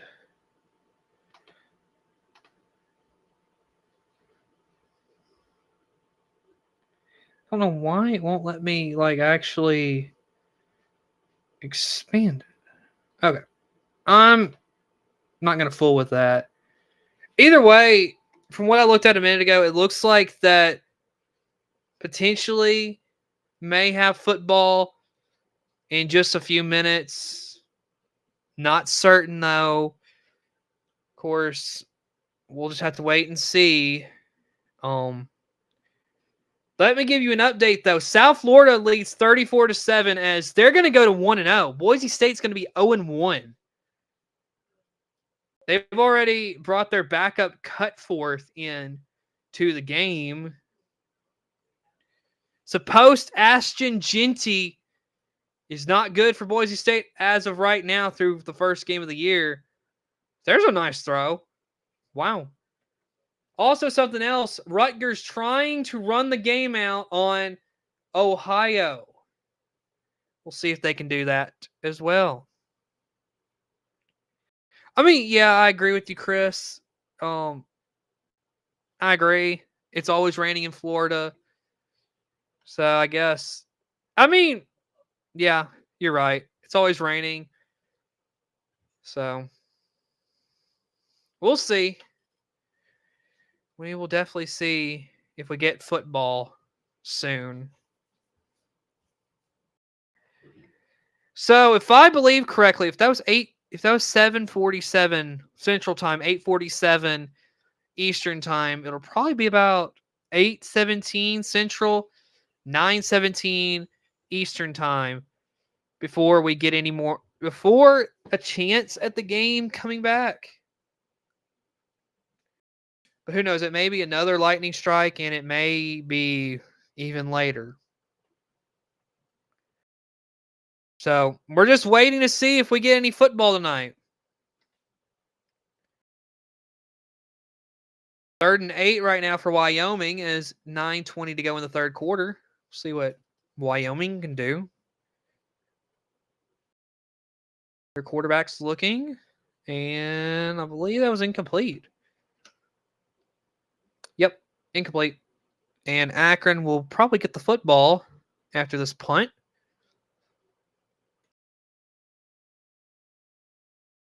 I mean, it's an okay throw. Looks like he was rushed in the pocket. So 4th and 8 for Wyoming. Also, Nebraska and Cincinnati will kick off at 8:10 Central Time, which is 6 minutes away. So of course, if Boise State and USF is not over, that game will kick off on the ESPN app. So that'll be interesting. Yeah, Patrick Mahomes want to be playing in Arrowhead Stadium. Quite interesting.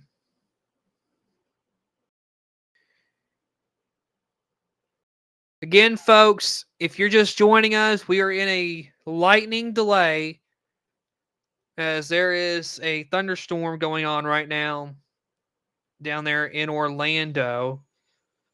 Right now, I am, of course, looking at the radar. It just depends. I mean, right now, there's a heavy storm, but it doesn't look like it's actually raining in Orlando right now. Just must be that lightning is in the area. Looks like Rutgers just converted a 4th down. So that's interesting.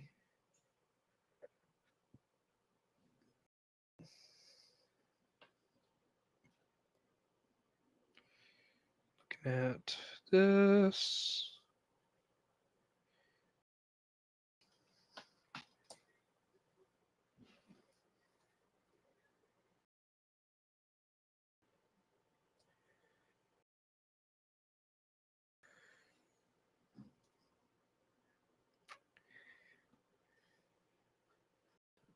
Okay.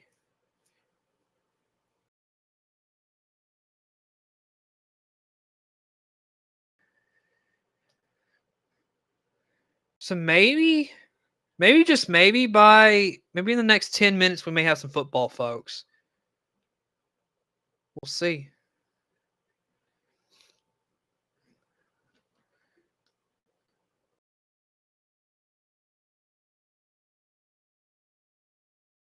Of course, Boise State looking. Here's a snap. Nice throw out wide to the receiver. And a first down for Boise State. Maybe they put some garbage time points on the board. 1:17 to go in the ball game. So we'll see.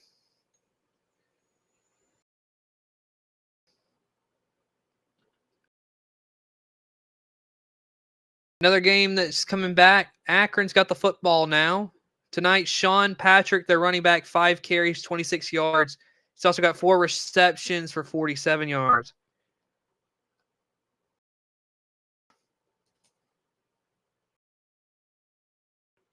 Okay. Well, we may have a video idea. Oh, we may have something to do here in just a minute. So let me look. I'm gonna go here. So let's see here. For Saturday.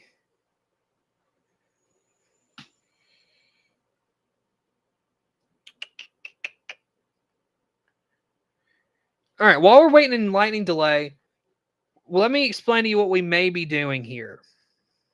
I may have somebody coming on to pick some games real quick.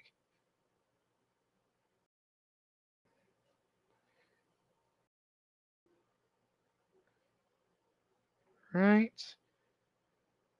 All right. So let's see here. I'm just going to get a list of 10 games. Ready?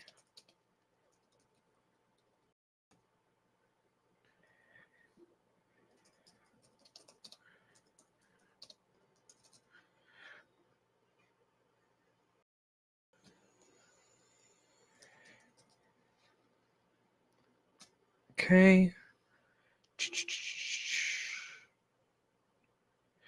Those two are good games. Oh, not a lie.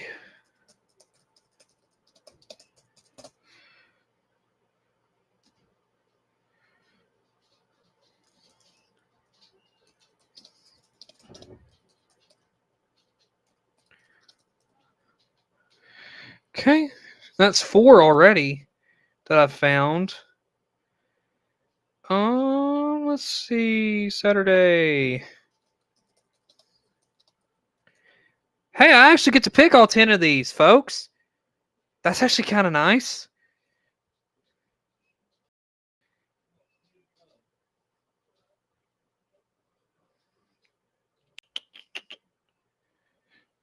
LSU.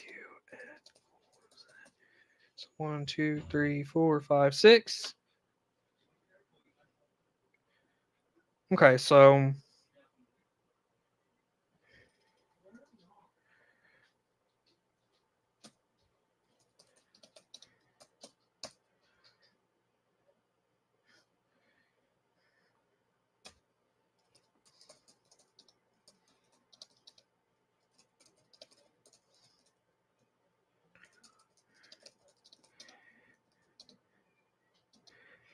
okay, so I found 11 games.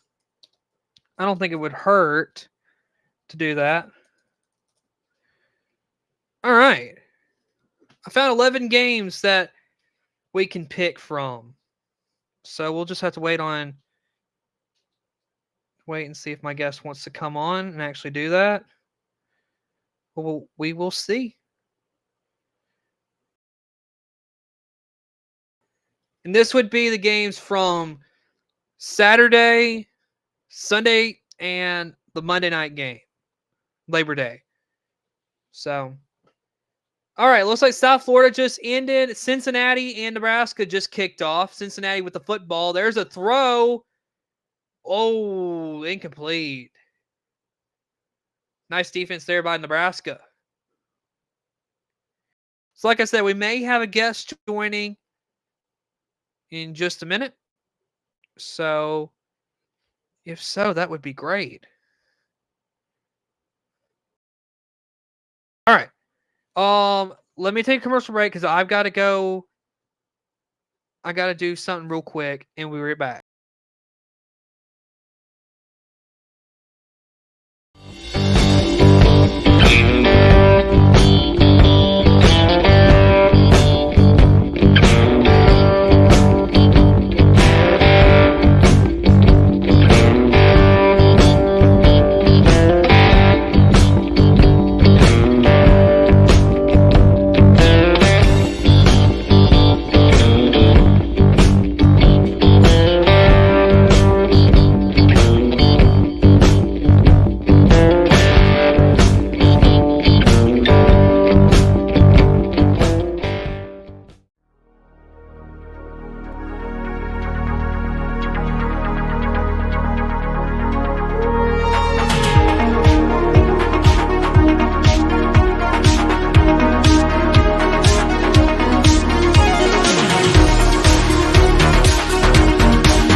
All right, everybody, we are back. as my guest will be here in just a moment. We're going to wait on him. So what we're going to do is we're going to do some game picks. Is what we're going to do. As he is getting set up, I'll put him on the screen as soon as he's ready. Probably need to turn my volume up so I can actually hear him. Okay. So, I think he's about ready to go. So let's get him on screen. Hello, Jack. How are you? Hello.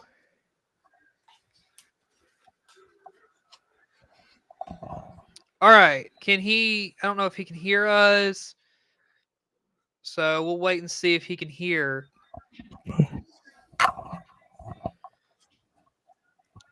Haven't heard anything yet. Okay, it sounds like he's having to plug his headphones into the microphone real quick. Okay, you hear me, Cooper? Yes, can you hear us? Yes, I hear you. Okay, good. All right, folks, we are still in lightning delay. So what we're going to do is right now, which I'm probably going to clip this for our game pick segment on Saturday morning. But we have 11 games that we're going to pick from. That will be the games on Saturday, and then the 2 games Sunday and the game Monday night for Labor Day. All right, sounds good. All right. Let's start out with, which I have no particular order. So let's start out with Syracuse and Tennessee. Who you got? Syracuse and Tennessee. I think they play in Atlanta. Am I right? They're in it used to be the Georgia Dome. But anyway, I don't like them. I'm going to go Tennessee. I think it's going to be a really close game. I think the thing is, I'll bring this up first. Both teams are losing their starting quarterbacks.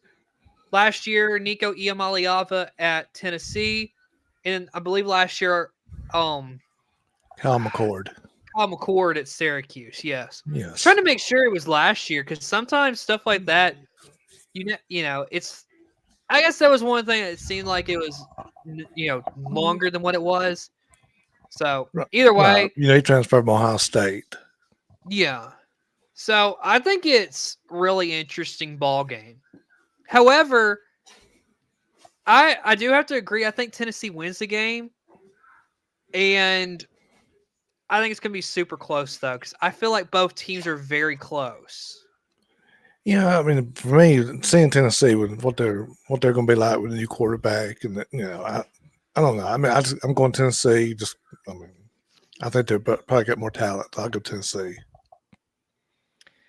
All right, I got another one that you're probably maybe easy for you to pick, but Mississippi State and Southern Miss. Southern Miss really struggled for several years. I mean, I know you don't remember this. Back in the 90s, early 2000s, this was a really good program. Brett Favre come through there, and they beat Alabama, Auburn, Florida State. They beat a bunch of teams through the years, but they've struggled for a long time. Mississippi State struggled a little bit, but I'm still going to Mississippi State. I think they're probably a little bit better. And Southern Miss got a new coach. I believe Charles Huff has went there he left Marshall to the Southern Miss job. So I give him a year or two to maybe get a team up, because if you actually go back and look at Marshall, he went to Notre Dame, I think, 2 years ago and beat them. So I think Charles Huff's a good coach, but I'm going to go Mississippi State. They need to win. I'll agree. I think it's just, considering that it's an SEC school going to a Sun Belt school, I'll take the SEC school, Mississippi State, because I just think they have too much talent. So, yeah, I'll take Mississippi State. All right, next one, probably the best game. It could potentially be the best game of the year, Texas and Ohio State. That's a big one, and honestly, I don't think I'm wrong picking either one of them. There's a lot of storylines to this one, and I don't know. It's Ohio State playing at home, but new quarterback. Texas coming up there with probably both teams are really talented. But Arch Mann, not his first start, but his first. Now that he is the starter for the next 2-3 years. I'll probably go Ohio State just because they're at home. I give it the edge being at home. If it's neutral side, I'll probably go Texas. But being at Ohio State, I'll go with them. I gotta say this, which I really do hope this game comes down to the very end. Now, Yeah. I think that, and like you said, it's a quarterback battle that it's really interesting because, Julian Sains never started a college football game. You've had a lot of talk about how good he is. And now you got Arch Manning coming up there. He's started quarterback for Texas this year. It makes it a really interesting dynamic here. I will say this. I think this game is going to be won by the defense. Which defense makes more plays? And I got to be honest. My gut tells me go Ohio State, but looking at the talent and looking at what could happen, something tells me this is going to be Sark's year to really get that big win. And I think it's similar to how they went into Alabama a couple years ago and beat Alabama. I think Texas goes to Ohio State and beats them. Well, I think go either way, but I'll say this: Tom Ford's Julian Salin's first game. Let's look at the Ohio State quarterbacks. Well, Ryan Day's done a really good job of quarterbacks between, Will Howard there last year. Justin Fields there a couple years ago. Dwayne Haskins played for him. He's always had good quarterback play. So I would say Julian Salin's going to be okay. I think Arch Manning be okay. This should be, honestly, this might be the best game of the year. It could be, but I think it's because they're playing at home. I would go Ohio State. That's the only reason I'd go with them. Yeah, I will say one last thing on this game, and that is that, well, first off, I'll make, you're talking about the quarterback play. Kyle McCord probably played, I would say, better than Will Howard if you go look, comparison-wise. Right. But I think Will Howard had better skill players around him. I think that's just what it was with Ohio State. Because, Will Howard had Jeremiah Smith throw the football to last year. So, clearly that receiver was better than any receiver Kyle McCord was throwing to while at Ohio State. Who did Marvin Harrison Jr., is he still there with Kyle McCord? That's true, Let's not forget about him. So we can't sit there and say that it was better because that's pretty good too. But it may be a better group now, though, because they do definitely deep. This Ohio State and Alabama has been really deep in wide receiver the last 10 years. So, but it's nitpicking. Kyle McCord is probably the worst one of all the quarterbacks they've had the last several years. But he's still pretty good, though. Mm-hmm. All right, let's move on to our next game: Northwestern and Tulane. Ooh, that's a good one to go too. But I don't know. There's a lot of Northwestern kind of down a little bit last year. They've had the troubles a couple years ago, and I can't think the coach's name. I can't remember who took over. But when I think won the bowl game his first year, struggled last year. But I'll say this: there's a lot of people talking Tulane up, talking about them being possible in the group of 5 big teams. So I go Tulane. I just, I don't know enough about both of them, but I know a lot of people's building up Tulane, so I'll go with them. I got to say this. I think this is going – just like some of these other games, I think this is going to be a really close football game. And one that is in a time slot that's in competition with Syracuse, Tennessee, and then Texas, Ohio State with that early kickoff. This would be one that I would really love to watch. However, I'll say this. I think that, I would probably have to say that I think Tulane will win the game, but it's going to be close. It'll come down to the end, I think. Yeah. Well, talk about time slots. I don't know when you're going to show it, but like Friday night, you're going to have Georgia Tech and Colorado play at the same time that Auburn and Baylor play. So you got 2 games, probably the best 2 matchups Friday night, both come on the same time. So, and hope you got 2 TVs or whatever, because it's hard to watch. Which one do you pick if you don't have a team in the fight? So, Yep. All right, let's move on to our next one: Alabama and Florida State. Well, funny part is this first real road game Bama's opened up with since like 2000. So it's been over 25 years they've actually played on the road the first game. Got a new quarterback. You going to first time we ever played Tallahassee, so you got a lot there. But Florida State got a new quarterback, new offense coordinator, coming off a 2-10 season. I think Bama's like a two touchdown favorite. I'm going to Alabama. I'm a Bama fan, but I still think just looking at it, I would go Bama. I just too much talent. I think it may be close, but I think then they'll pull away. But I go Alabama. All right. I got to be honest. I think Bama wins this game. And honestly, I think they win it worse than what a lot of people think are going to win it. And the reason why I say that is, and it all comes down to the mindset that Alabama comes into the game with. Do they come into it with the attitude that a lot of Saban's teams played with, which is, if you're going to disrespect us, we're going to come out there and really show you why we're Alabama.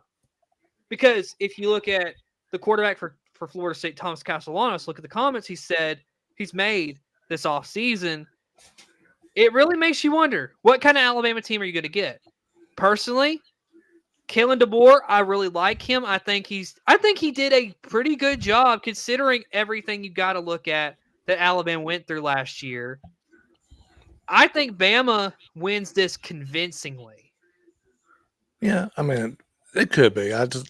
First game season, you don't know what you're going to get from seeing that already tonight, but you don't really know. But most talent team usually comes out on. So I think talent wins this one. All right. LSU and Clemson's the next one. I'm going to put you on full screen because I got to get up for just a second. So I'll let you go full screen and give your answer to LSU and Clemson. All right, here's another really good one. This actually part of the game I look to, other than Alabama, this is the game I look forward to more than any of them. LSU, Clemson, I don't know. They're tough to beat these games, but here's two teams that are playoff material, should be in the playoffs, could make a great run. And the good thing about 12-team playoff, even to lose this game, it does not hurt them. I think it hurts Clemson worse than it would LSU. And I say that because if you look at LSU's schedule with the SEC, they'll be able to come along and have some big games later on, where Clemson really won't have the big games later on. Possibly, South Carolina at the end of the year, depending on what Florida State does. I don't think they play Notre Dame, but because they play at home, the home team has a lot to do with it. And it's nighttime, and I'm going to go Clemson because, again, I personally think they will. I picked them to win that championship, so I'm going to go with them to win this one. But, I don't know. LSU's lost last 3 years. They've lost first game season. There's so much there, but I'm going to go Clemson. I think Dabo Swinney's got this team. This may be the year that they've been looking forward to. They've kind of built it up, got an older veteran team. Playing home, it does have a lot to do with it. I do. The crowd gets into it, the Battle of Death Valley, all this. But as I say, I'm going to go Clemson. They're playing home. I will go Clemson. Yeah, I agree. I think this is going to be a really fun matchup. I think it comes down to really. I think this is another one that it's the quarterback matchup for me. Because, you got Garrett Nussmeier taking on Cade Klubnik in what should be probably one of the best quarterback matchups of the entire season when it's all said and done. And so, they're two guys that legitimately, with the way that everything is, could win the Heisman. So you don't know. I don't know. My gut I just got a feeling like maybe this is Brian Kelly's year to finally win an opening game, like the first game of the year for LSU. So I'll go LSU. Yeah, I think there again. I don't think they want a really wrong answer. And as far as quarterbacks, here's the thing though: whichever one comes out, one of them comes out and has a big game, wins, those say 3 or 4 touchdowns.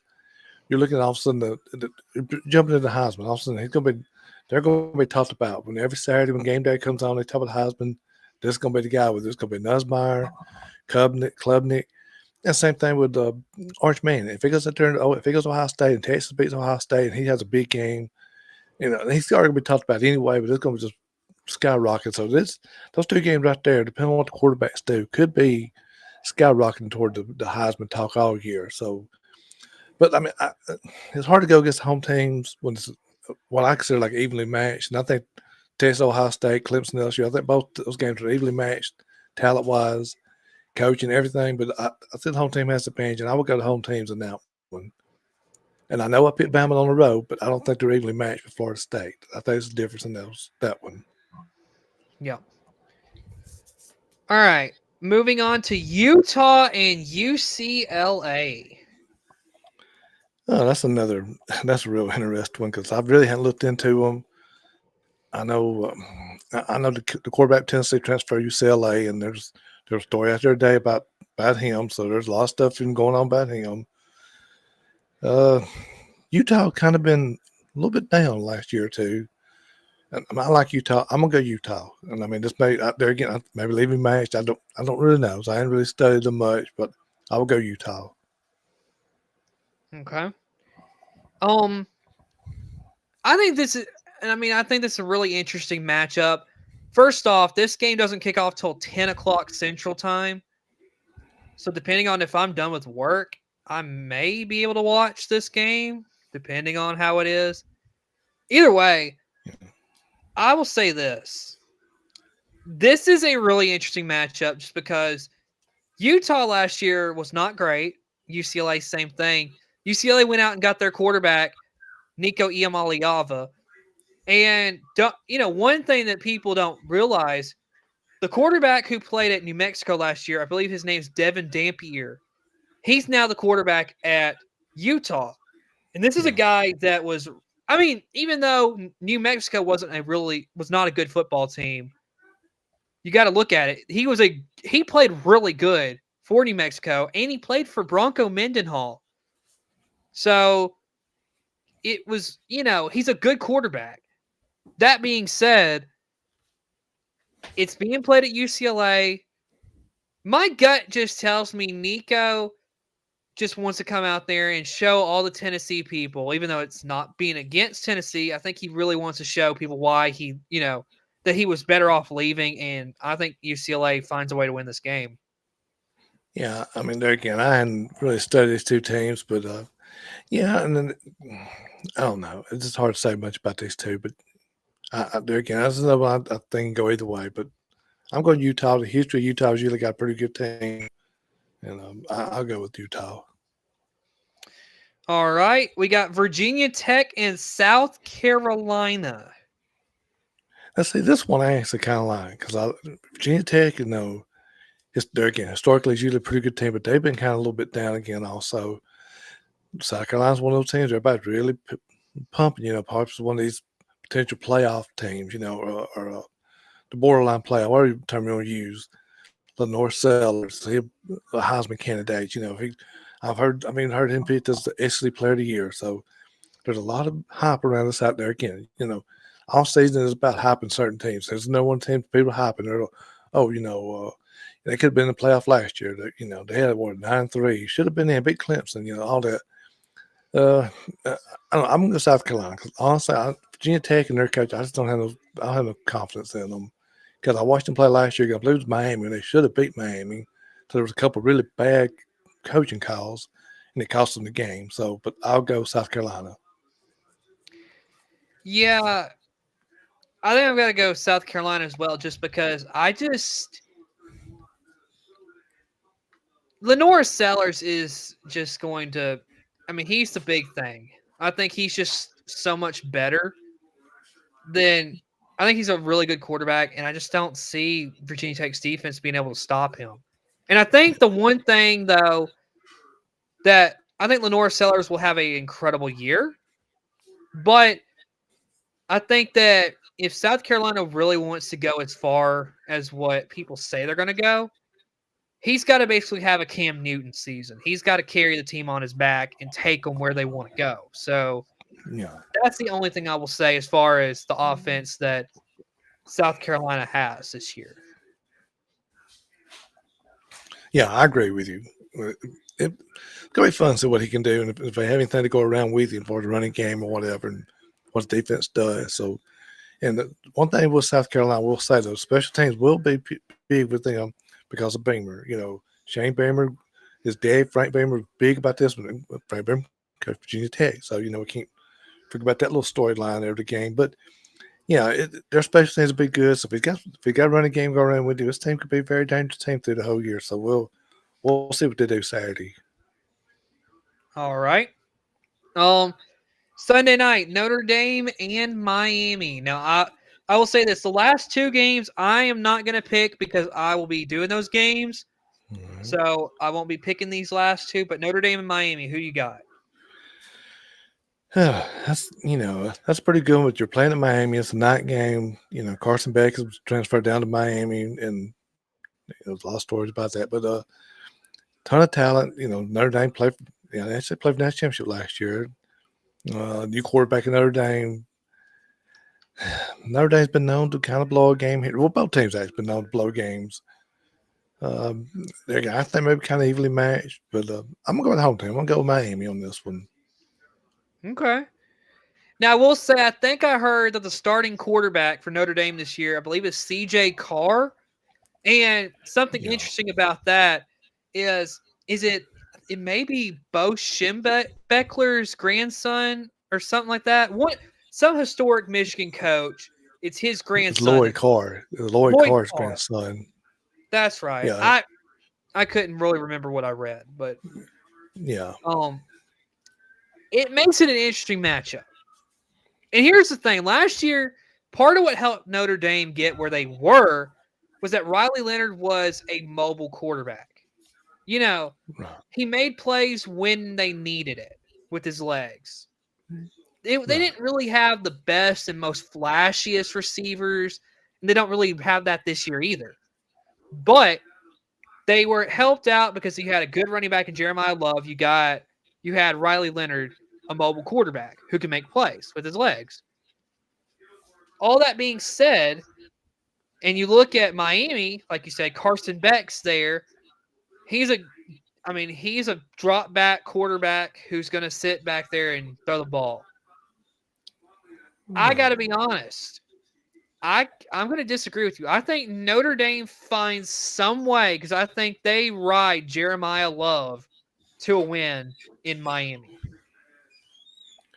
Yeah, I don't know. With the running game Notre Dame's got, they play sound game. Don't turn the ball over, control the ball. It's not a big power offense. As far as big explosive. Carson Beck did have a problem last year. A couple of big games in Alabama, threw I think 3 interceptions. But I don't know. I just something about that Miami team. Maybe him getting away from Georgia and getting out of the hype last year for Carson Beck was they were talking about him being the first player picked in the draft. He was all this, and so he left. So I don't know. Maybe been in Miami. Maybe I won't say more talent. So definitely not more talent in Miami, but maybe a little bit pressured off of him. And I don't know. I'm gonna go Miami first game and just see. You know what I just noticed I did? I just picked the game even though I just said I wasn't going to pick the game. Yeah, I wasn't going to say nothing, but I did catch that. Well, all right. It'll be all right. TCU and North Carolina. Yeah, it's a good way to end the weekend in college football. Belichick's first game. We will see. I don't trust him. I don't think he's going to transition from the pros to the college. I seen today he named the transfer from South Alabama starting quarterback. So you're going with an experienced quarterback. But TCU, they played the national championship a couple of years ago. So they were up and down. I'm gonna go with the upset. I'm gonna go with TCU. Something about North Carolina. I just don't know. Now I may be totally wrong. They may go out there and blow out TCU playing at home. I don't know. But I think this first game was going to be so many eyes going to be watching because Bill Belichick. What can he do? And so hype. And it may be almost like it was when Dion's first game at Colorado. And who they play first game? TCU. So we'll see. But I don't know. Maybe they change. I don't know. I'm going back and forth with this, but I'm gonna stick with TCU. I'm gonna go to upset. I'm gonna go with TCU to upset on Monday night. All right. Of course, that is our game picks for this weekend, and we'll see what happens. Of course, this game is still in a weather delay. They may still play it. I don't really know what they're gonna do right now, but have you? I don't know if you got to see any of this football game. If so, what did you think?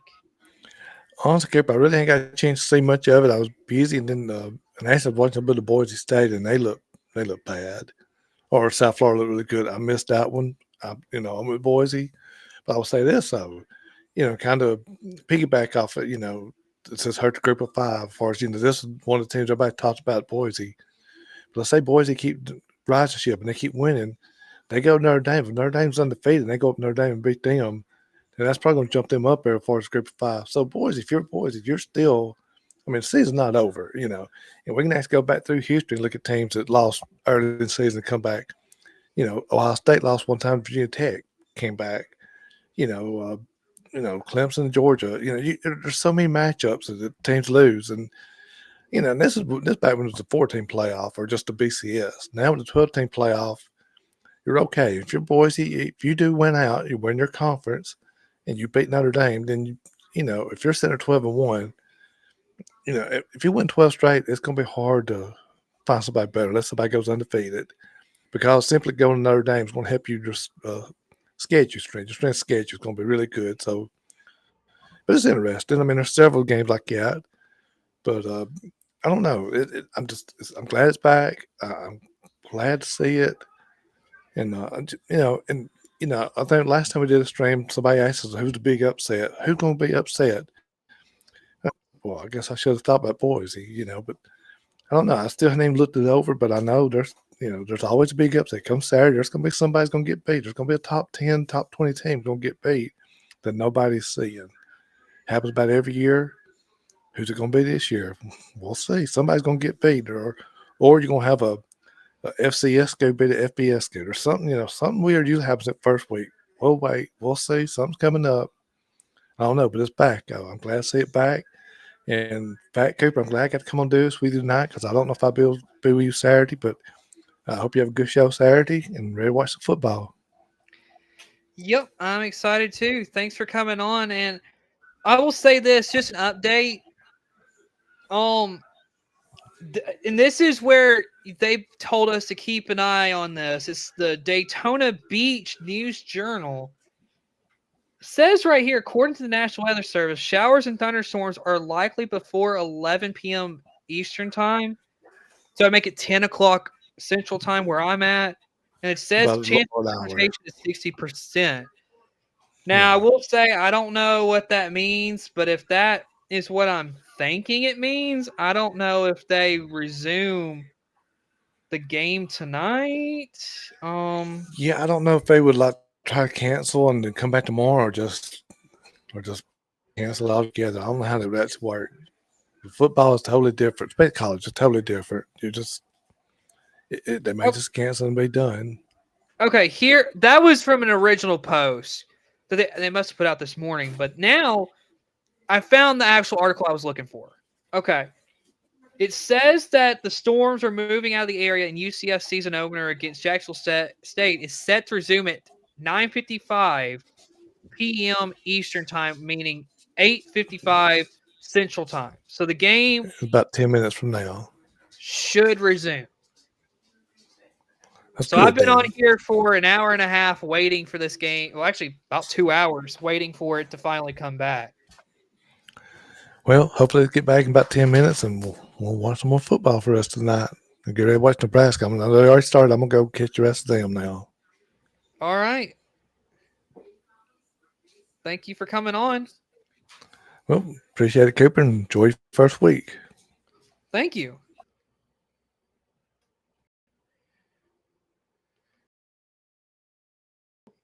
All right, folks, that was Jack Naylor. He came on to do our game pick segment, which we didn't know if we would be able to do that. So very happy I actually got to have him on. So now what I'll do probably tomorrow, at some point tomorrow, I'll probably end up clipping that whole segment and putting it into the pregame show. So who knows? I may end up may record a little something for the pregame show tomorrow morning. We'll see what I end up doing with that. But if you're someone who is new to the channel, College Football Wraparound is the pregame show we do every Saturday morning during the college football season, 10 a.m. Central Time, 11 a.m. Eastern Time if you're on the Eastern Time Zone. If you're Pacific, 9 a.m. Pacific Time. And if you're someone who lives in the Mountain Time Zone, it's 10 a.m. No, it'd be 9 a.m. Mountain Time, 8 a.m. Pacific Time. I had to think about that for a minute because I got myself all mixed up. Either way, the game should come back at 8:55 local time here in Hartselle, Alabama, where I'm sitting.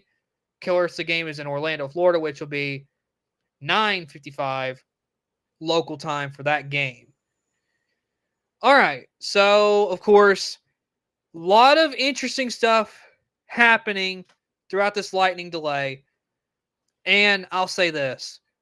What I want to see, which this is the question, whenever you have long lightning delays, what does these teams look like? I think this is going to be a completely different game. And remember when we left the ball game and had to go to all this extra programming that I didn't realize I was going to have to do. I didn't realize this, but the last play was that huge hit that I believe it was, Traquan Fegans got kicked out of the game because of the targeting on the quarterback, Cam Fancher. So, going to be really interesting to see what this next portion of the game looks like. Maybe we get through the entire game. Maybe halftime's going to be cut down because of this. I hope. We can only wait and see what happens here in the next few minutes. But I will say this. This is moments like this. I wish ESPN Plus would do better because they didn't give you no update. They didn't have their announcers actually come on and update you on what's going on. They just left the screen up that says weather delay. So, like, if you're just somebody who's just wanting to watch the football game, you wouldn't have an idea of what's going on the football field. So that's the only complaint I have with it. At least put on there somewhere, like down on the ticker, like, give updates for people of what's going on. But they didn't do that. Either way, not going to complain too much. I'm not going to rant too much because that's not the point. Point is, we're going to have football here in the next few minutes, which is going to be exciting. And we're going to have some football again. I'm so excited. So, of course, during this break, though, I got a chance to show you my content that I got from Bowling Green, Kentucky, which was fun. That was a fun game. I will say this, because the football games I had gone to before were mostly like SEC schools. So let me see.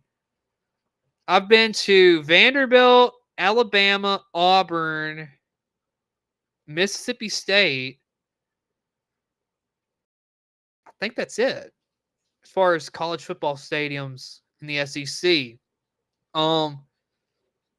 Me and my family went to an Alabama A&M game. That was a whole new experience compared to all the rest of the college football games I'd been to.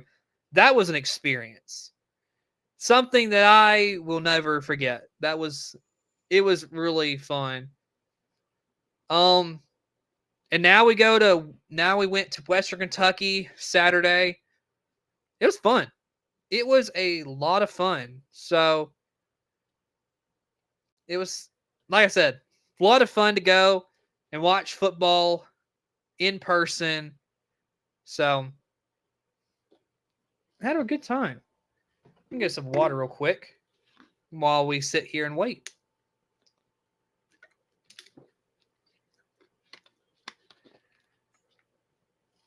But of course, like I said, thank y'all for sticking around. I know there was a bunch of people who I know have probably left. So for those of you who stuck around, thanks for staying around and waiting it out. I know you didn't have to. And I know that content probably wasn't really all that entertaining, just sitting here waiting. But thank you anyway for sticking around and waiting for this game to come back. I'm hopeful that we get to watch some more football. Just let's hope no more, no more weather delays. All right, I got a comment. Learned a lot about.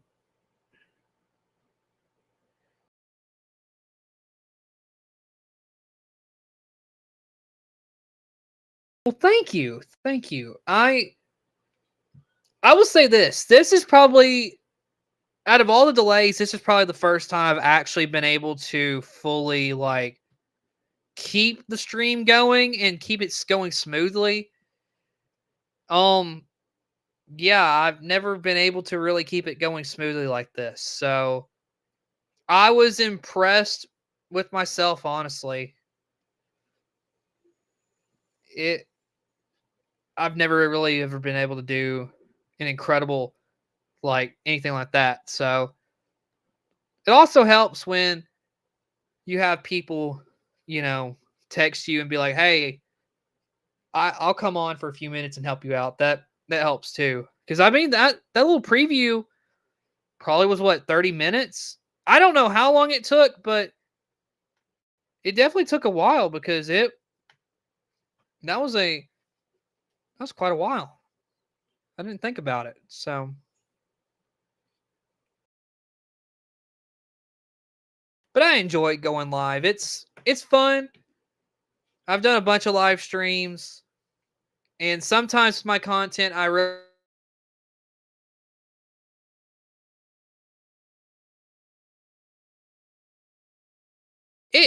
it's interesting. The part I like about it is it gives you the opportunity. It's because with a pre-recorded video, some people will do heavy editing and it feels so perfect. Whereas when you do a live stream, it's never going to be perfect with a live stream. And so what I like about them is that it's the imperfection that comes with it, because you get to see people in real time and how, you may make a mistake here and there, but you got to keep going on with the show. And so that's what I really enjoy about doing live streams. Well, if that article was right, we got 2 minutes until football returns, which is really nice. An update on what's going on in Kansas City as that game kicked off a little bit ago. It's just now the start of the second quarter, and tie ball game between Nebraska and Cincinnati at 3 apiece, as it looks like Cincinnati's fixing to have to punt this football away. I believe Rutgers came out with the win. I can look that up just to be certain with you. And then right now, as it's in the fourth quarter with 8.5 to go, Wyoming up 3-0 on Akron at this current moment. So let me look it up real quick between Yes, we do have football.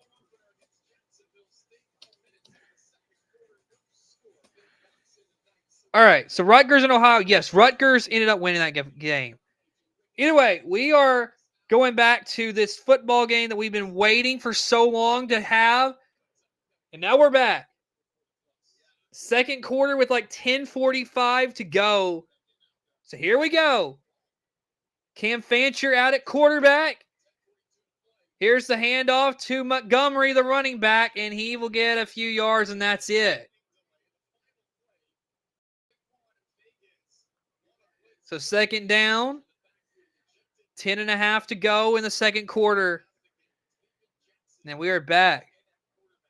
Okay, actually, Taven Jackson's in at quarterback.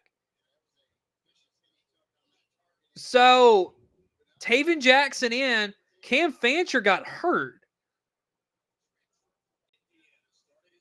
So here we go. Here's the handoff to Montgomery, and I believe he's got the first down.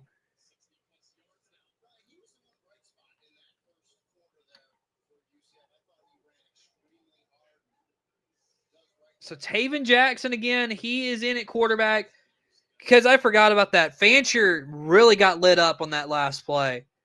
Here's Montgomery again, third straight carry. He gets a few yards right there. And man, they're re-showing that targeting, and my goodness, he just got lit up.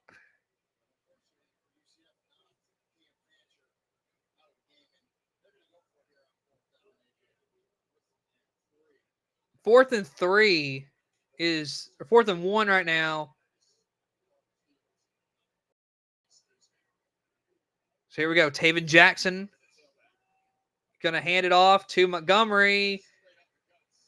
And I believe he got it. Yes, first down for Central Florida.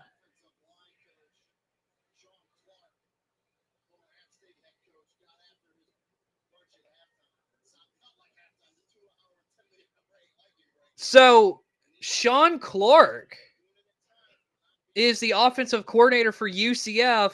If you know the name, he used to be the head coach at App State. That's interesting. Here we go. Taven Jackson looking, going to throw it. That one's caught. And that is Dwayne Thomas Jr. He gets a few yards right there on that.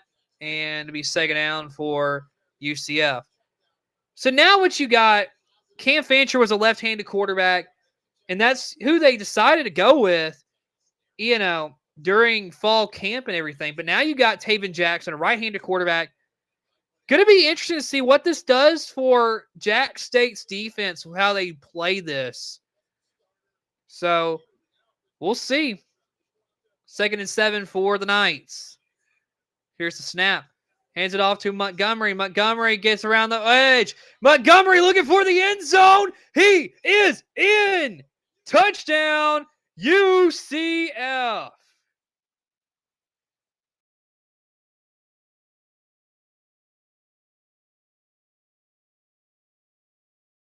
A touchdown for UCF. And it's a holding on the offense. And they're going to replay the second down. That hurts. It's a good call, but man, that hurts. UCF. Hey, and that's on Jabari Brooks. You needed that touchdown, and it's taken away because of a holding.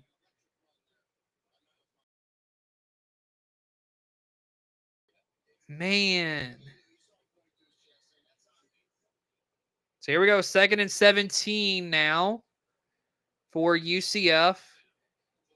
Looks like from about the 40. Taven Jackson looking to throw. Going to get it across the middle. And I believe that is a couple yards right there. And it sounds like, I think, Kylan Fox, I think is who they said, caught that ball.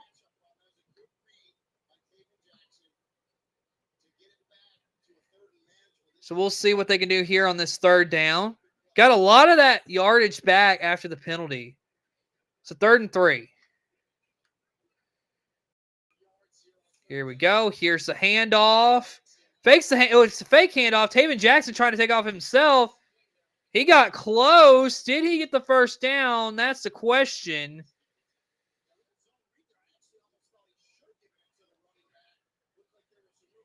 I think they gave him progress and they gave it to him first down.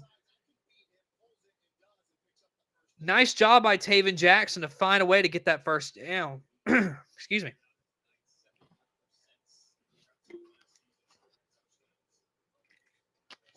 Six and a half to go before halftime. About the 20-yard line. Jackson hands it off to Montgomery. Montgomery, flag on the field.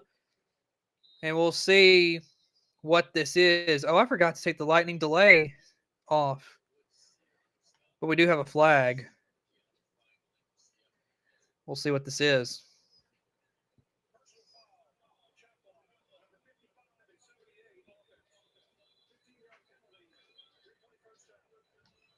So, chop block against UCF.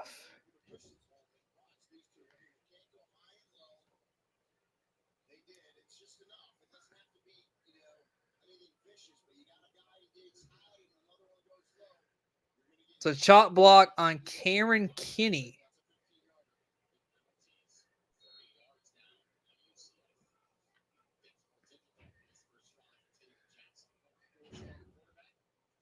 So, here we go.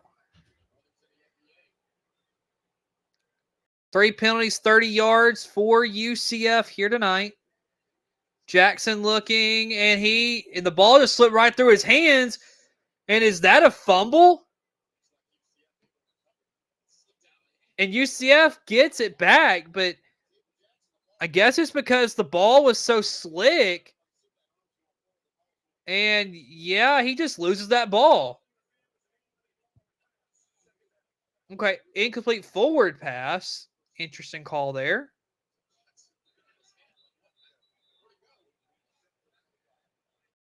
Second and 25 for UCF. And now they're going to review this to see if that was a fumble. Ruling on the field is an incomplete pass, so we'll see what they end up calling here. Quite interesting here right now with 5:38 to go until halftime, which it will be, like I said, it'll be interesting to see what they do decide about halftime if they just decide to basically do like an end of quarter switch. That'll be interesting to see what they decide to do. It sure looked like a fumble because his arm is coming forward as he loses the ball. But it's definitely because of the ball's slick. It's been raining for a long time. That has a lot to do with the conditions and everything. So still reviewing. Of course, like I said, ruling on the field is an incomplete pass. So we'll see. We will see right here. But like I said, I think this is a fumble. Now, you don't have to worry, UCF fans. This will be UCF ball. But as far as where the ball is lying, as a UCF fan, you want this to be incomplete. But I do think this is a fumble. So let's see.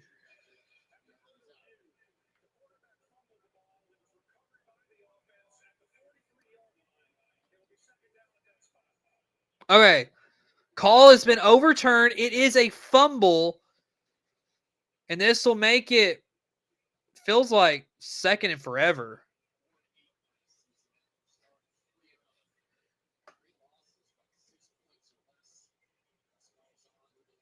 Of course, last year, as they're mentioning, UCF began the season last year 3-0, into the season 4-8. Jack State, they were Conference USA champions and ended up in the Cure Bowl and lost to Ohio. Here we go. Second and 33. Taven Jackson looking to throw.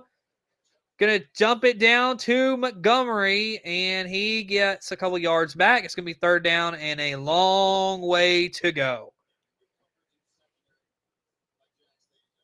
Jacksonville State did a good job right there. Not allowing any deep passes. Just make Jackson have to just dump it off. Nice job. Here's Jackson looking, and that one's incomplete. And so it's going to be 4th and 33, I believe.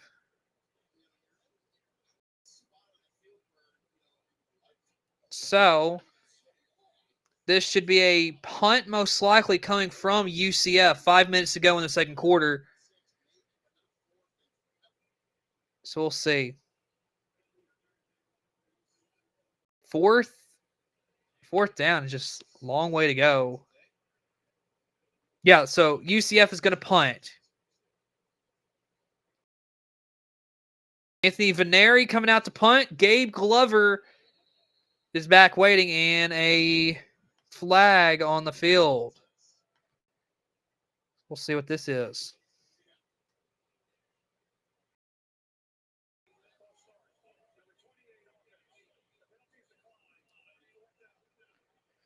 And another false start.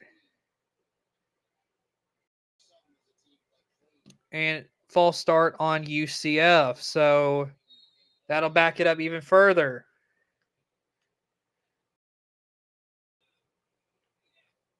Here's the punt.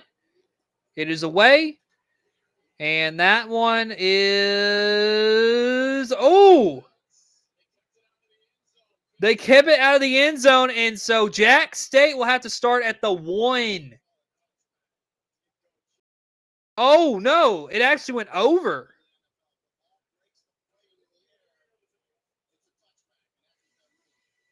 Oh.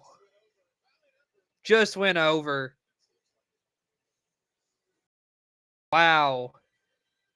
All right, folks. I haven't done this in what feels like an hour, but let's take a short commercial break, and we'll be right back.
All right, welcome back, everybody. As there is a flag, and we'll see what that is.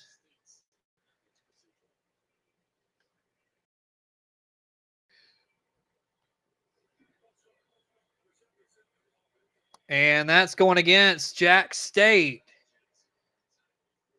Reggie Jackson, the tackle, called for a penalty. 1st and 15, 4:50 to go before halftime. Here is the handoff, and Andrew Paul gets nothing. Just nothing doing for Jack State right there. Great job by Kelly on that defense for UCF. He just does a good job of shooting the gap and getting in there.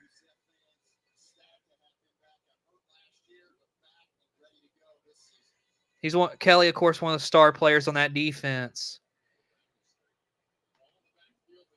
So here we go. Wimsett gonna hand it off. Cam Cook gets a couple yards right there. Gonna be third down for Jack State. So we'll see what they can do on this next play. Can they pick up the first down? That's going to be big to see what they can do here.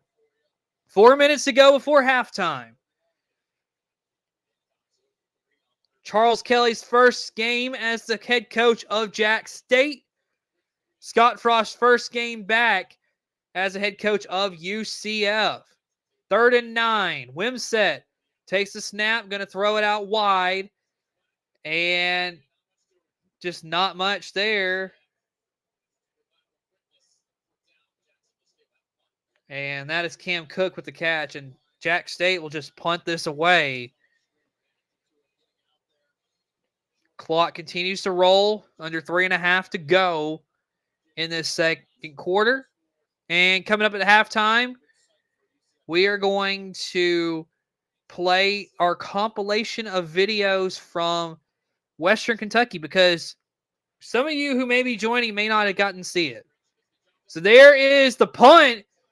And there is a flag thrown. It may be a running into the punter as this is a nice return back to about the 45, but there is a flag, and I'm thinking this is going to be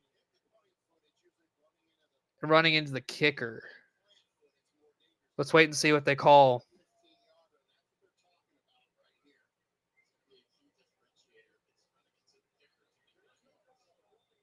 Oh, wow.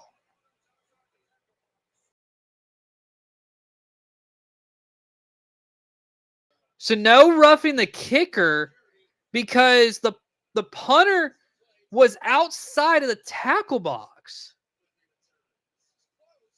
Wow. Oh, that's a good point. I just got a message saying that halftime may be shortened because of the delay. That's a good point. I'm going to answer a text message from a little bit ago. Like I said, I'm keeping up with the scoreboard. You know, your scoreboard that you see up in the top left corner of your screen, I have an iPad that controls that. So what I get to do on my iPad also, I can text people.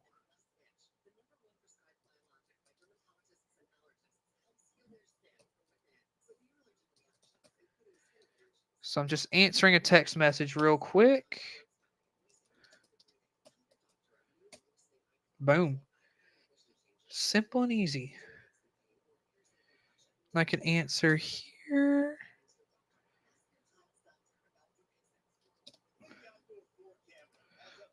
Say okay to that one. All right. There we go. But I will admit, I did not realize that if the punter is outside of the tackle box, they wouldn't call roughing the kicker. I mean, I don't know about that. I mean, I don't know. Kind of interesting. Kind of interesting. But we'll see.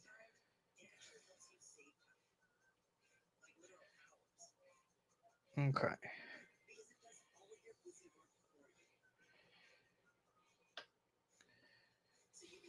All right. So it says we got 40 seconds till the ad's over. I will admit though, I do like this with ESPN that they've integrated.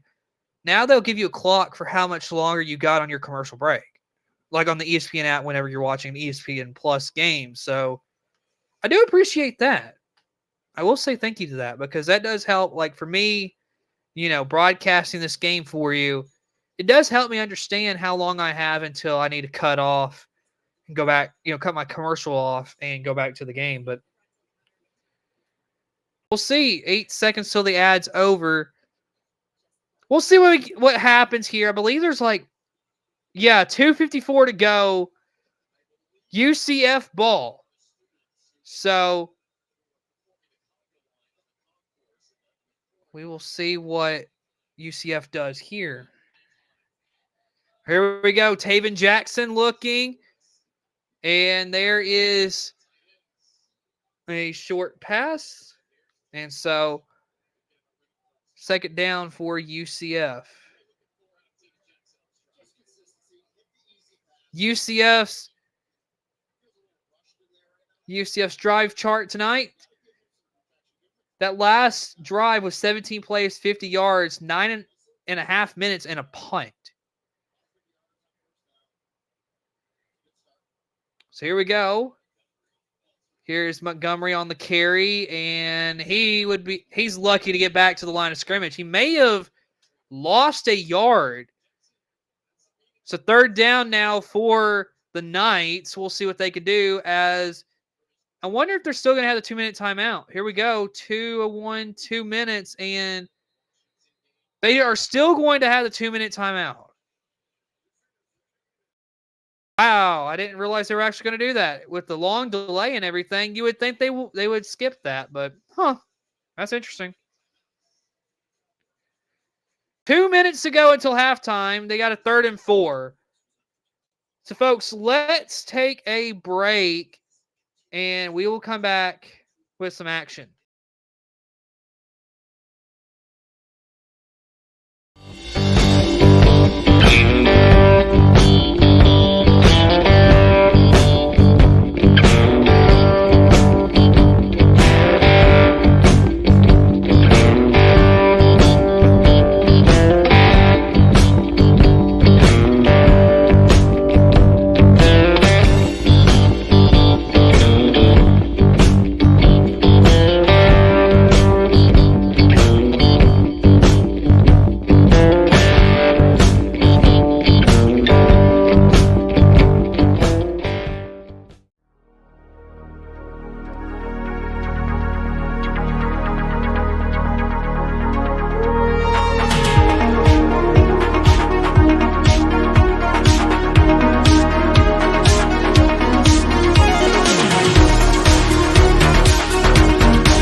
All right, here we go. Taven Jackson takes a snap.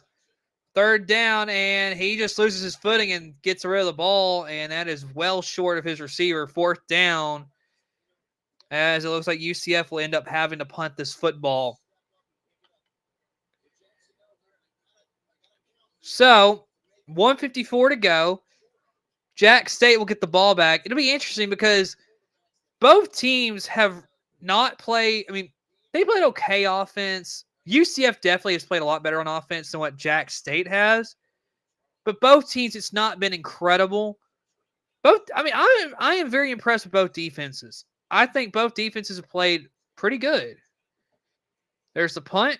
And that one, I think, rolls to about the 6-yard line is where it is. So here we go. Jack State, minute 45 to go. 1st and 10 from about their own 6-yard line. So a long way to go. But they're still, I mean, they could score and be interesting to see if they do.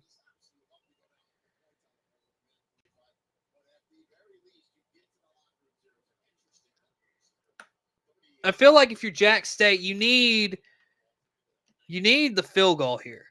Time possession, UCF has held the ball 19 minutes and 5 seconds. Jack State, 9 minutes, 10 seconds. Here's the snap. Wimsett going to take off with it and gets a pretty nice gain right there. Not quite first down, though. Clock continues to move. They got all 3 timeouts, so they're going to wait and see where they want to play the timeouts. Hand off, and about 1 or 2 yards, and that's about it. So, flag on the field, though. So let's see what this flag is.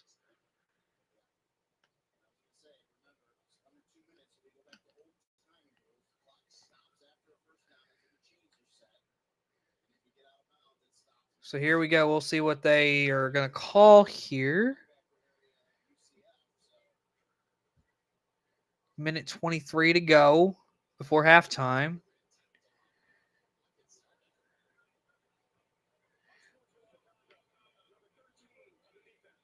It's going against UCF for an unsportsmanlike conduct.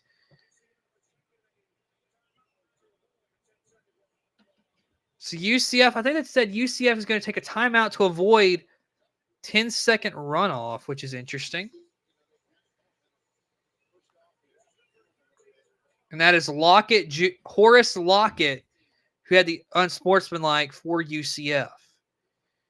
So from the 29, 1st and 10 for Jack State. Here's Wimsett. Little screen pass. Nice blockers. Cam Cook gets to about the 48 with it before he stumbles. Nice gain right there for the Gamecocks. I like that play. The defense sold out. They thought it was going to be a run play. Nice screen pass. Nice way to get up the field. Here we go. Wimsett looking, throwing. That one's incomplete.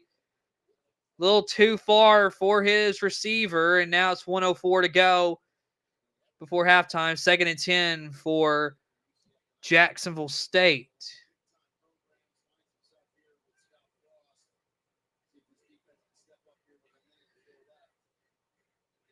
So here we go. Wimsett back. He's got a running back to his right. Sends a man in motion. Takes a snap. Looking. Going to throw it. That's a good throw right to his receiver. And that will gain 9 yards maybe. Johnson with the catch for, I believe that's DeAndre Johnson. Under 50 seconds to go. 3rd and 1. When will Charles Kelly use his timeouts? We'll see. Here's a snap. Wimsett looking. Going to float one up. Got a receiver, and it's too far. He looked for Rocksteiner. Just couldn't get it to him. 4th and 1 for Jack State, and it looks like they're going to be aggressive and leave the offense out there. 34 seconds to go before halftime. Running back to the right of Wimsett. It's going to be a handoff. He's going to get the first down. Cam Cook.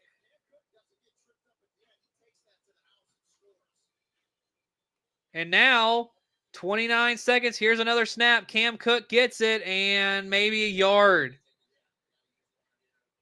And now I think timeout Jack State. So Jack State will now have 2 timeouts remaining. Same for UCF. Both teams, 2 timeouts remaining in the half. Could be 2nd and 9 for the Gamecocks. So far, I mean, I really like what I'm seeing from Jack State on this drive.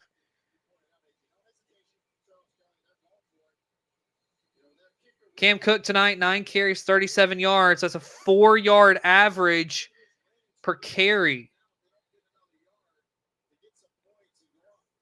So 2nd and 9 coming up.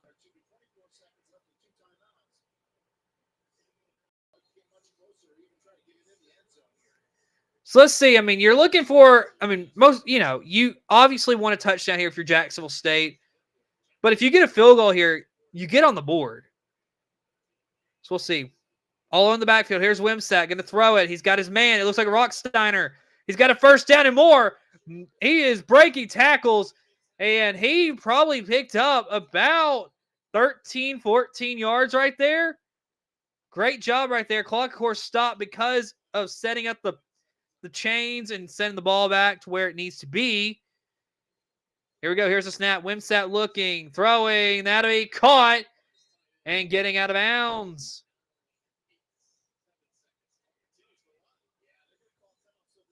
And I think Jacksonville State will call a timeout. Yes, to make sure the clock stops here. So 5 seconds to go. 5 seconds to go. And we'll see. Yeah, there was contact before he got out of bounds.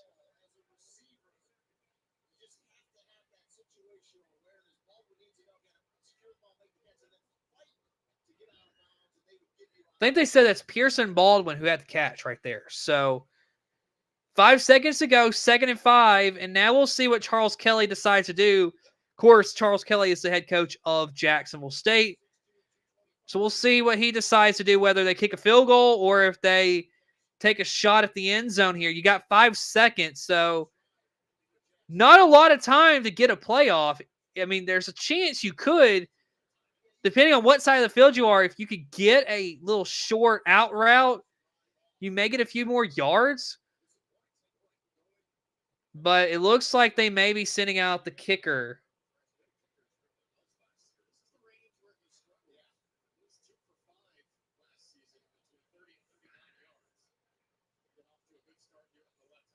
All right, Garrison Ripa is out to kick the field goal. His career 16 to 21. His longest was 51 yards. This is a 35-yarder. Kick is up. Kick is blocked. It was blocked. UCF blocked.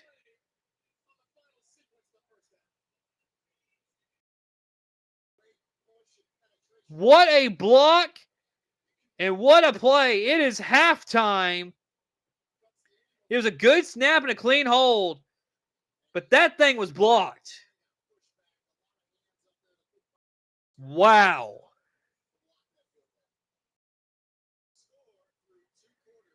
Wow.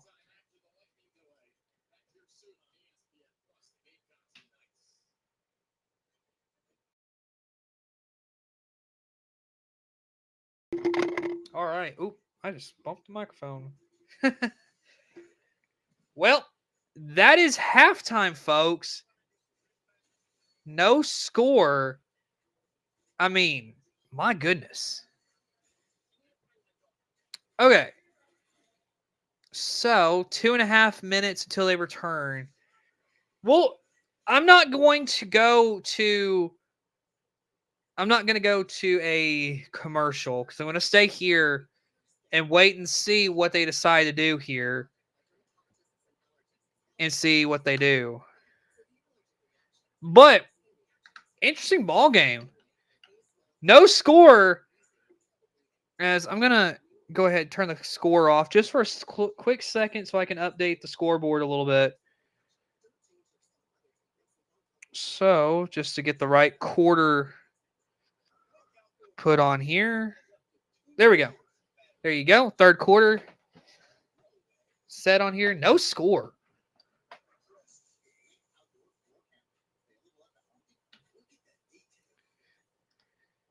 But update on what's going on around the country.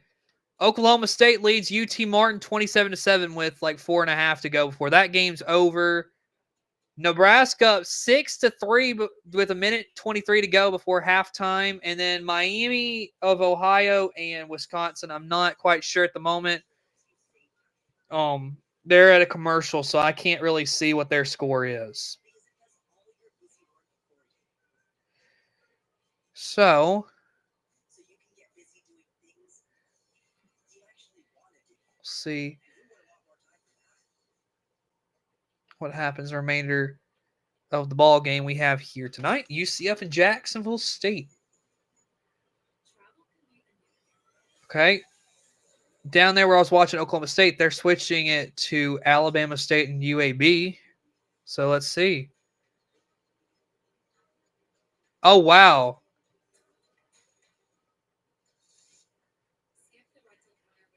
Yeah, I mean, they just swapped it over, and yes, Alabama State is up. That is crazy. How bad does UAB got to be that they're fixing to lose to Alabama State potentially? Of course, there's a lot of game. It's only an 11-point game with 8:50 to go. But what a bad run right there. Oh, my gosh. Whoever's... I mean... Jalen Kitna is the quarterback for UAB.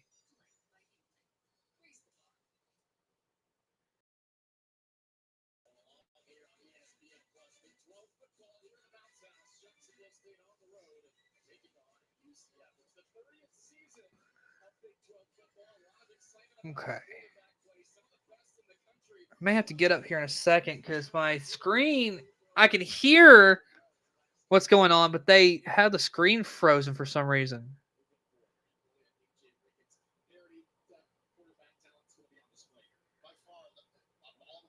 Okay, maybe halftime they're just doing like an audio. I don't know. But I'm fixing to get up and check this here in a second.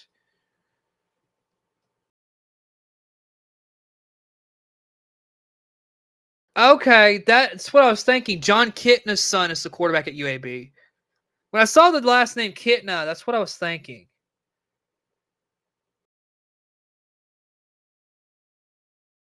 Okay. Probably going to have to get up here in a second and check this.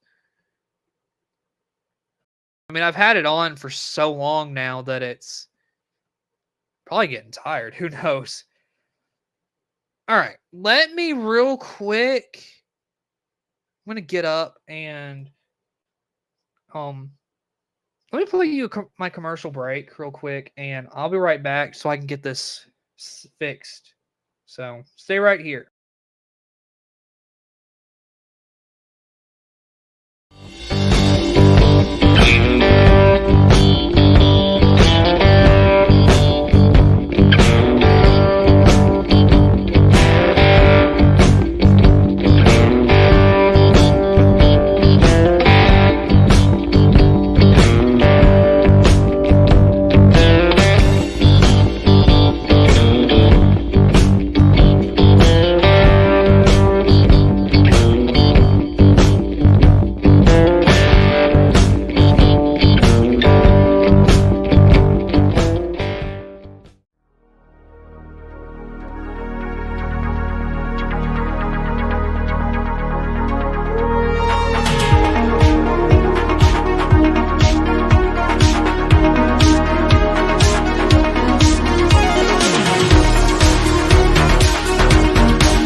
All right, welcome back, everybody. It is halftime, and they actually are literally going through the entire halftime thing. I don't know how long, if they're going to like take a quicker halftime or what they're going to do. What I'm going to do right now is get you information on Cam Fancher, who was named the starting quarterback for UCF. And if you're just joining us, he before the weather delay, he got lit up. I mean, it was a targeting. Traquan Fegans just lit him up. And so, who gets ball? I believe Jacksonville State's going to get it. Yes, Jacksonville State's going to get the ball. That's a good question. Thank you for asking that. Let me look. And maybe it's just that Fancher will be out for just the remainder of this game, and that's it. But I don't know if there's really anything. Let me see. Here's Orlando Sentinel. Let's see if they got anything on him.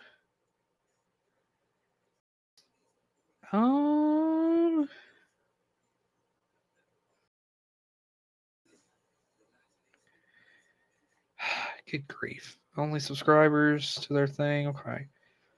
Well, I'm not 100% sure. I'll get more information on Fancher later, hopefully.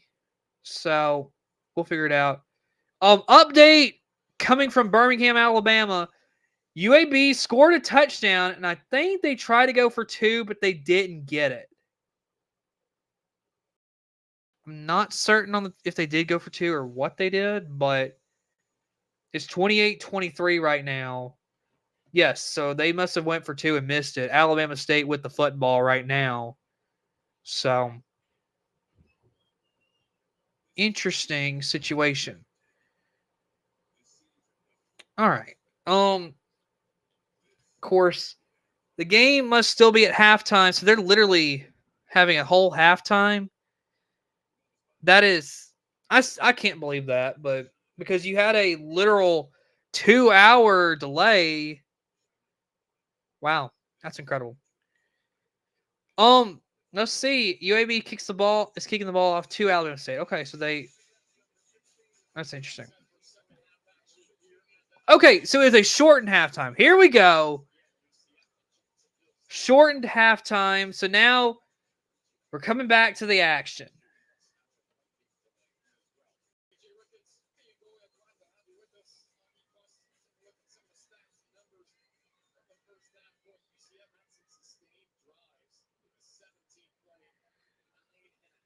So here we go. First half stats.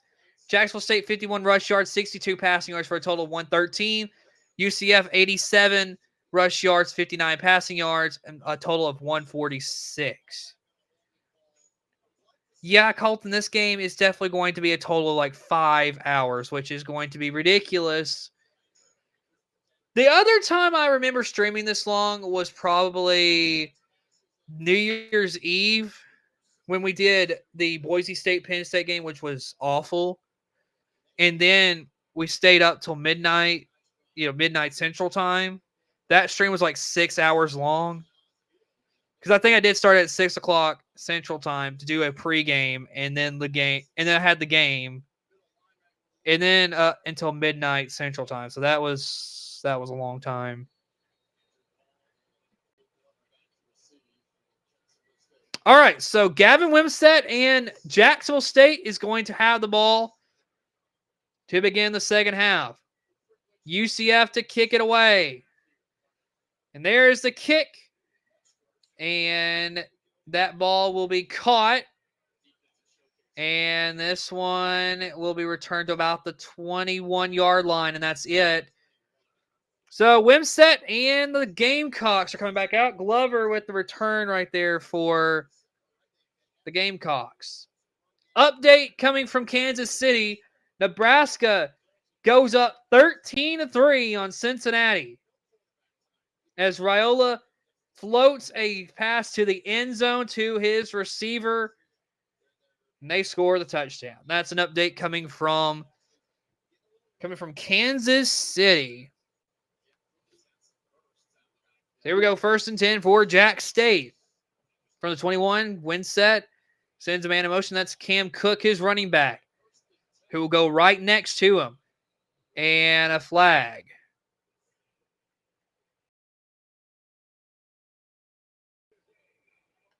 And it's a delayed game on Jack State. It's going to back him up a little bit.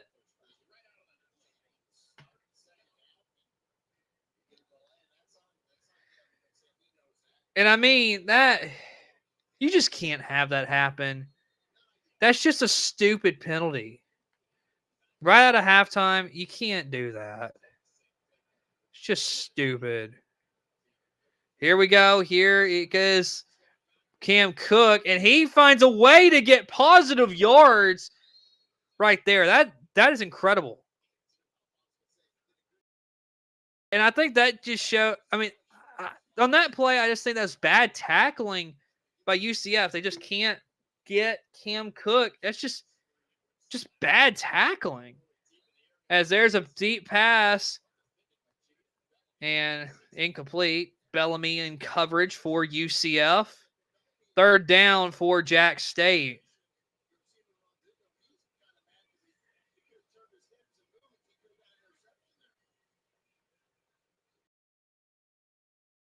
Here we go. 3rd and 13 for the Gamecocks.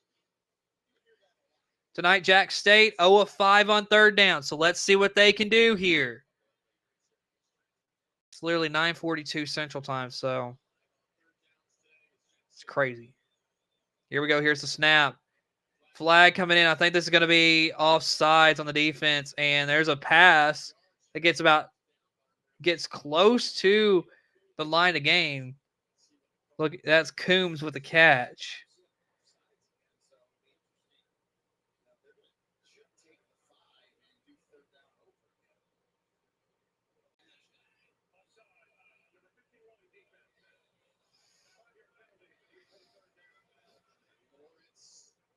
Offside on UCF. So penalty accepted, and they're going to redo 3rd down just 5 yards closer. Should be 3rd and 8. Malachi Lawrence, guilty party. So here we go. What can Jack State do right here? Can they get the 1st down? Well, we'll see. Tonight, 4 penalties, 30 yards for Jack State. UCF, 5 penalties, 50 yards. 3rd and 8 for the Gamecocks.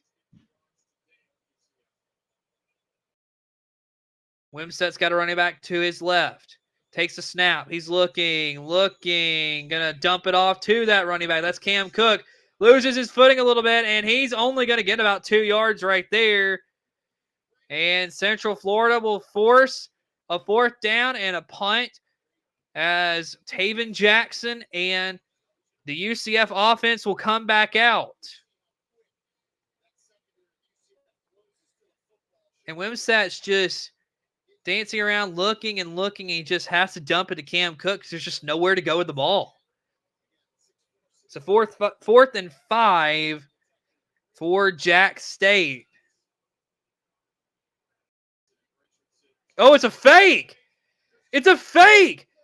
Cam Cook's got the 1st down and more.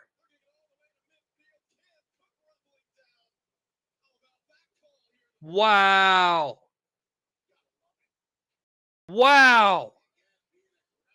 They went for it.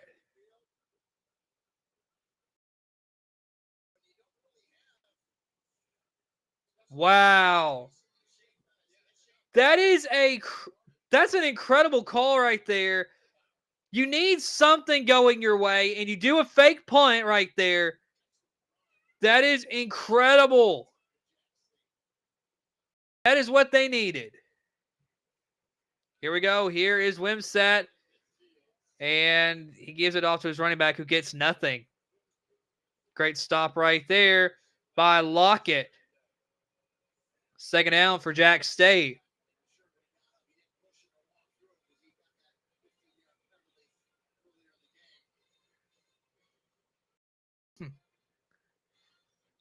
So still no score right now. 2nd and 11 for Jack State. Here is Wimsatt looking, going to throw it across the middle, incomplete.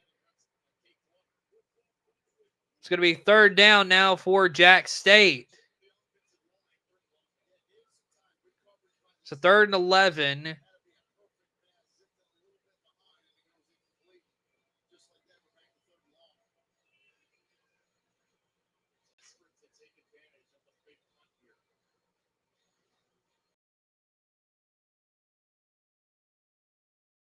So here we go from midfield. It is 3rd and 11. Here's the snap. Looking. Going to dance around. That's going down. Horace Lockett with the sack.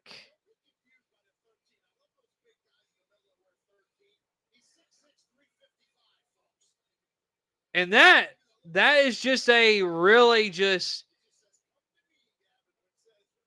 I mean, Wimsatt just has nowhere to go, and that is just, I mean, there just wasn't much Gavin Wimsatt could do.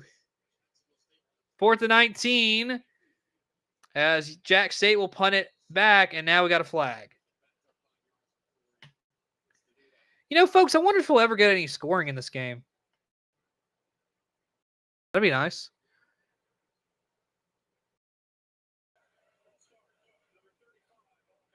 False start on Jack State on the punt, and so it's going to back them up even further.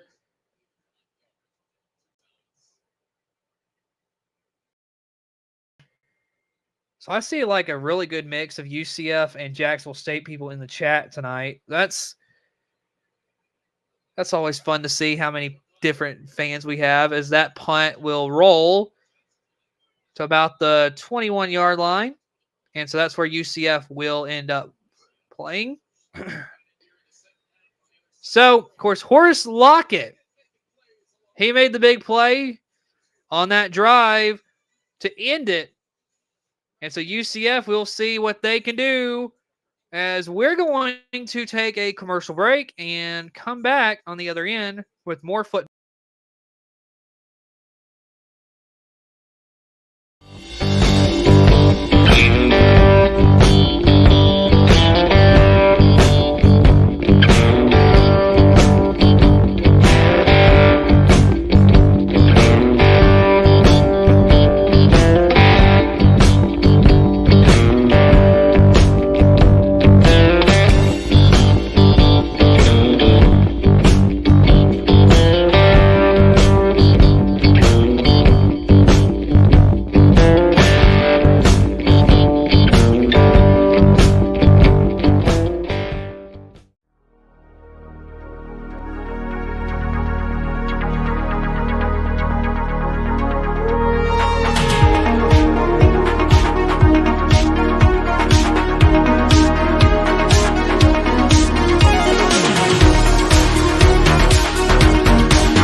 All right, welcome back, everybody.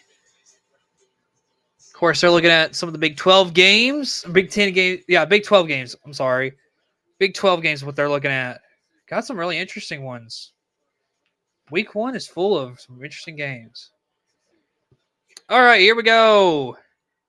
Taven Jackson under center, takes the snap, fakes the handoff, looking, rolling, and gets rid of it. And there's a pass to Montgomery. Montgomery's down the sideline. He's running. He is going to hurdle a man and get down the sideline to about the 13-yard line.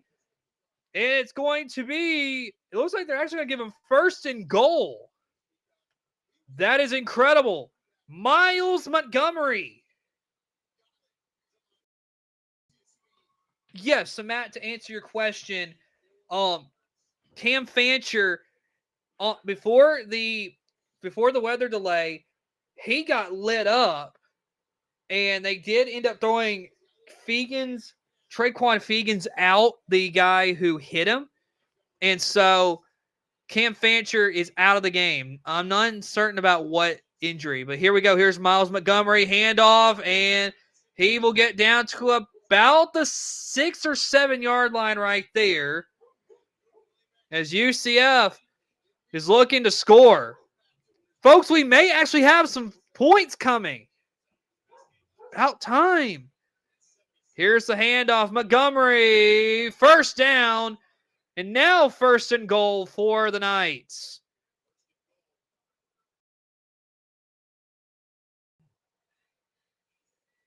And so now, clock continues to move. 9:45 to go in the 3rd quarter. Taven Jackson, of course, still out there at quarterback. He's the Indiana transfer. Here's the snap. Hands it off to Montgomery, and he's going to get a little bit there. Not much otherwise. 2nd down for UCF.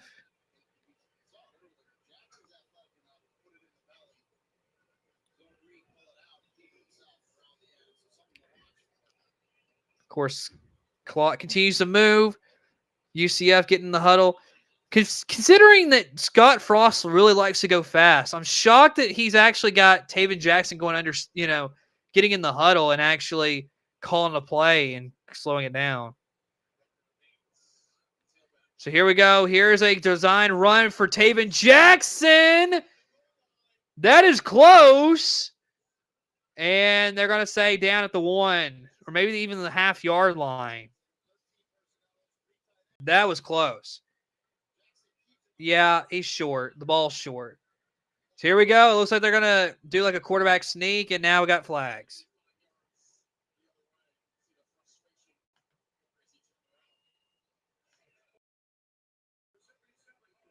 False start going against UCF. That is, I believe, Keegan Smith. You just can't do that. You have a chance to score, and you just push yourself back. You just can't do that.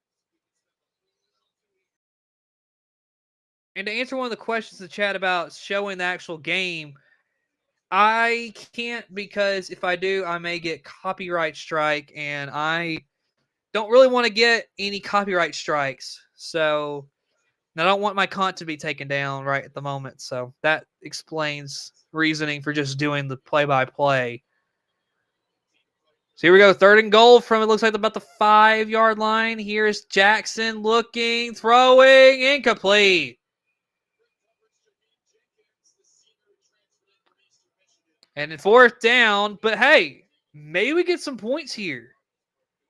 Points have been hard to come by because there ain't no points in this ball game. So hey, if we get a field goal here, I'm happy.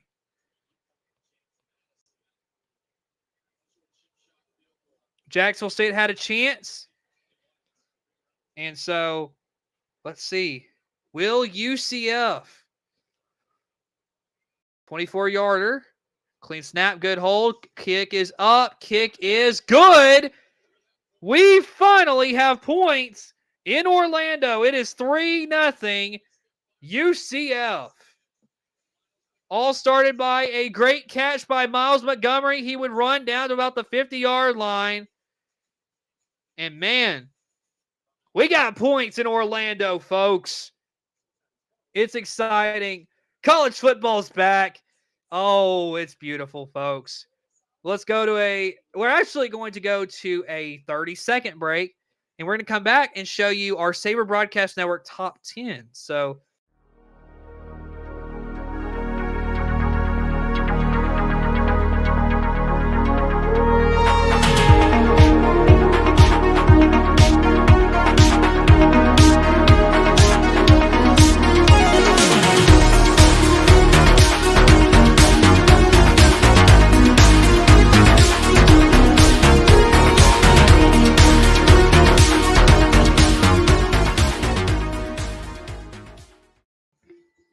all right, welcome back, everybody. What you are looking at is our Savor Broadcast Network top 10 rankings.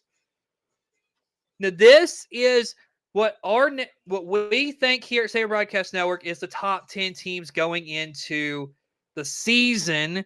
As you can see, Texas and Ohio State, top 2 teams playing this Saturday at 11 a.m., which is going to be a really fun football game. We got Alabama at 3.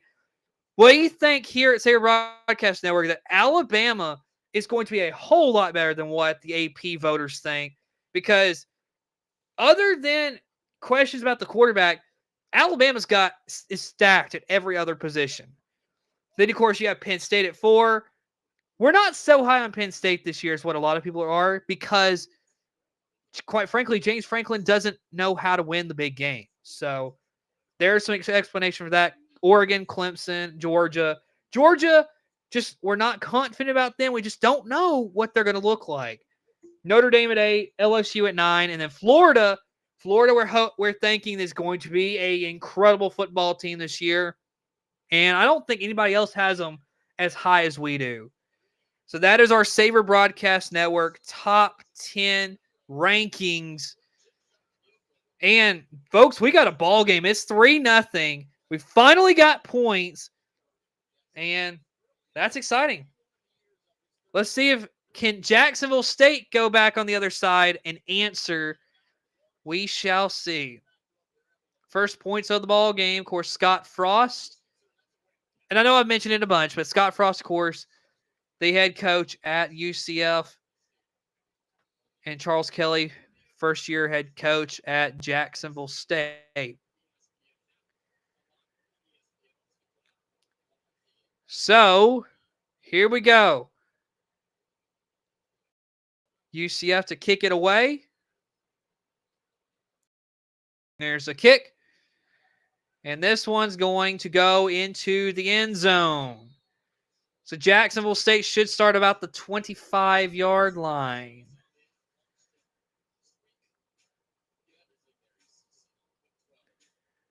So, we'll see what they how they end up doing.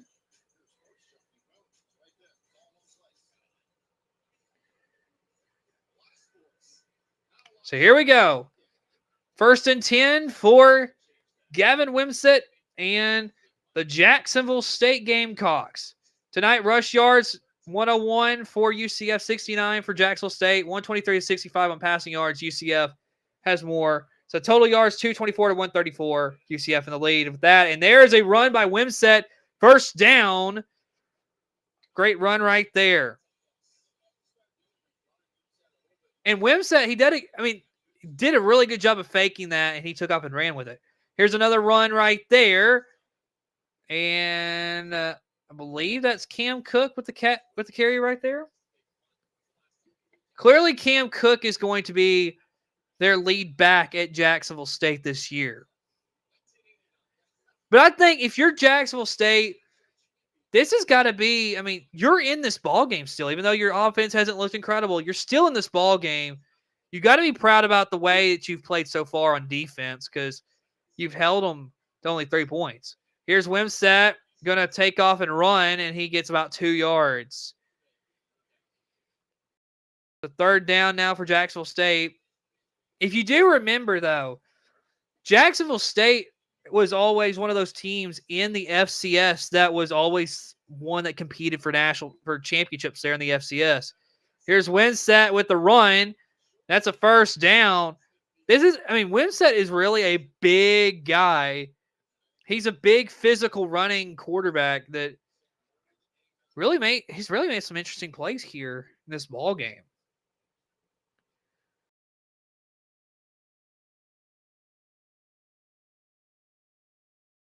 So here we go. 6.5 to go before the end of the third quarter. Winsett at quarterback, running back behind him. Since his running back in motion, it's going to be a little pitch. And now a throw because it was a backwards pass. And here's Cam Cook going down the sidelines. And he's down about the 30-yard line. Great little trickery right there.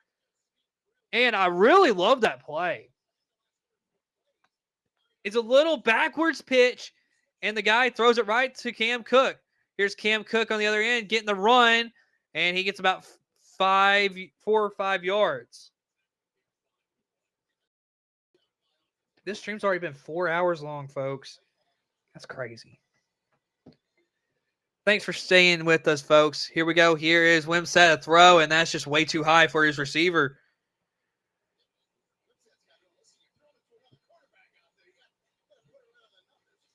So 3rd and 5. He was trying to throw it to the other quarterback, I believe. Can't really see. I think it's Caden Krill he was trying to throw the ball to. So here we go, 3rd and 5 for Jacksonville State. For the 25-yard line, they got to get to the 20. Here we go. Couple minutes in the backfield. Here's the snap. Winsett looking, going to throw it across the middle, and that's deflected. Great job by that UCF defense to deflect that. Now 4th and 5, and we'll see what is decided here.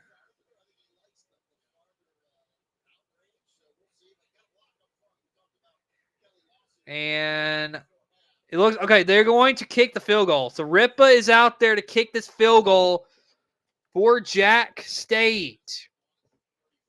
We may get it tied again. Let's see.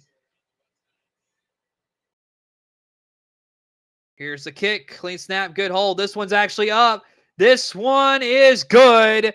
We are tied in Orlando at 3 apiece. 5:28 to go before the end of the third quarter, and we are tied once again at 3 apiece. Let's go to a commercial break, and we'll see you on the other side.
All right, welcome back, everybody. 3 apiece in Orlando, Florida. So, of course, UCF getting ready to have the football back. So we'll see what they can do on offense.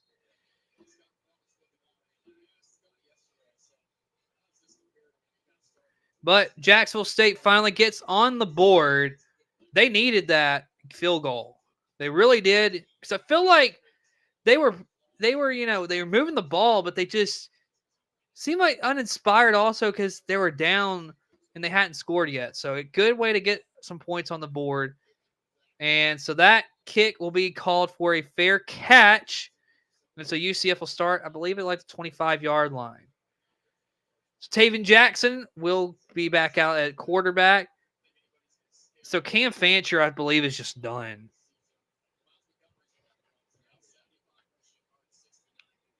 Let's see.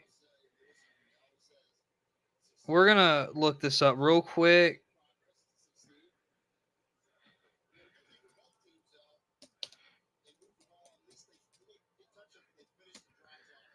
But here we go. 3-3. Taven Jackson fakes the handoff, throwing it wide, and that's a first down for UCF.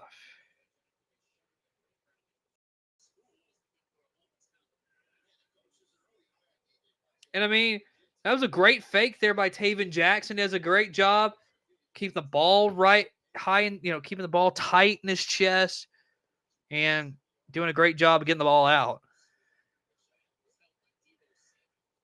Yeah, it really would, Colton. It'd be hilarious for it to be 6 hours long. Oh my goodness. Be funny. Here we go. Here's the handoff. Here is Miles Montgomery. He gets right to the line of scrimmage. And man, he got rocked right there. But hey, he gets right up. He's fine.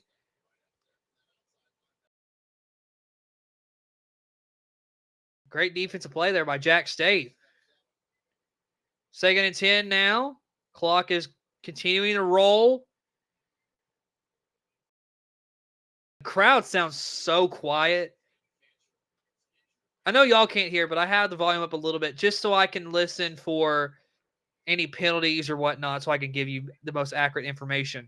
Here we go. Here's Taven Jackson going to throw it. He's got his receiver who is trying to break away, but great job by that defensive back to hold on and finally bring down that receiver.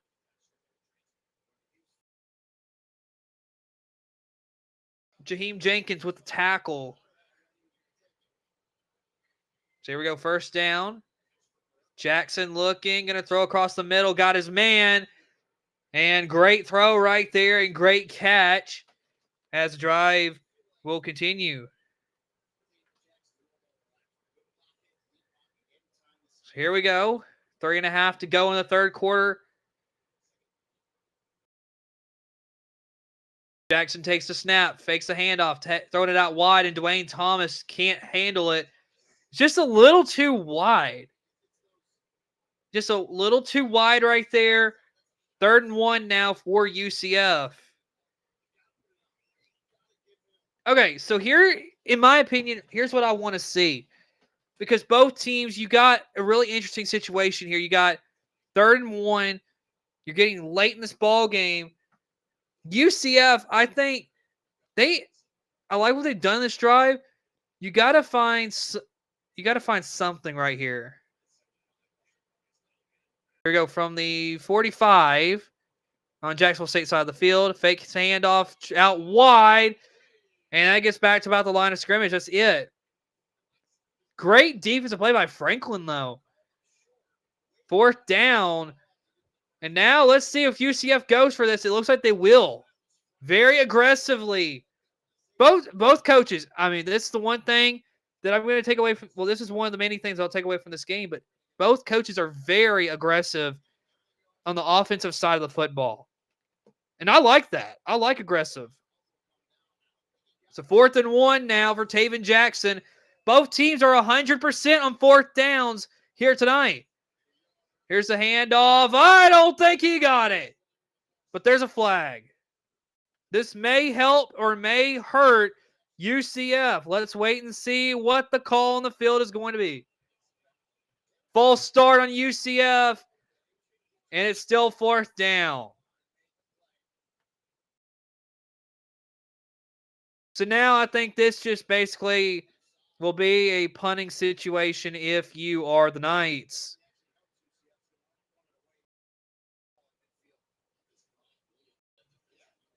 But if you're UCF, probably a better situation as far as, you don't give the ball up at midfield. You got to punt it. So we'll see what they end up doing here. And now the screen froze again.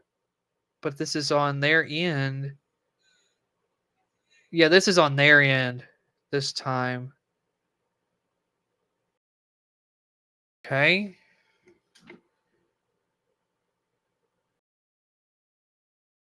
Let me go see what is going on. My TV is just getting really mad at me, I guess. That is crazy. All right. Let me just put y'all on a commercial break and I'll be right back.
All right, we are back. Okay, so my TV just got mad at me because it's been on so long, and so I had to go back and fix everything.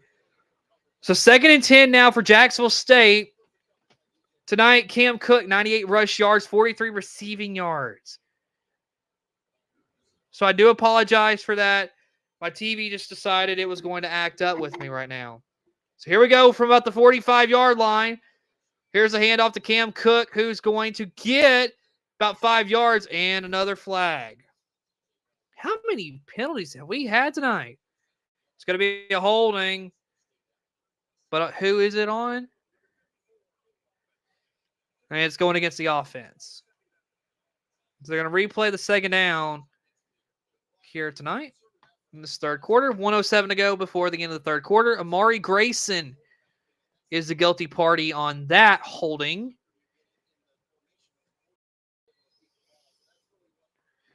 So here we go. Clock will continue to move. From the 35, 2nd and 20. Here's Wimsatt going to throw it. Little short screen pass, and that's going nowhere. Coombs is lucky just to get back to the line of scrimmage. That is it. We're under a minute to go.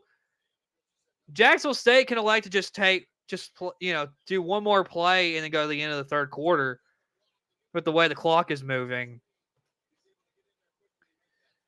So here we go. Under 30 seconds to go. Philip Dunham had the tackle. Here we go. 3rd and 21. Here's Wimsatt looking, stepping up in the pocket, going to roll to his right. Now going to throw it. He's got a man, and that is going to be close. And did he fumble the ball? Rex Steiner was close. Was he down?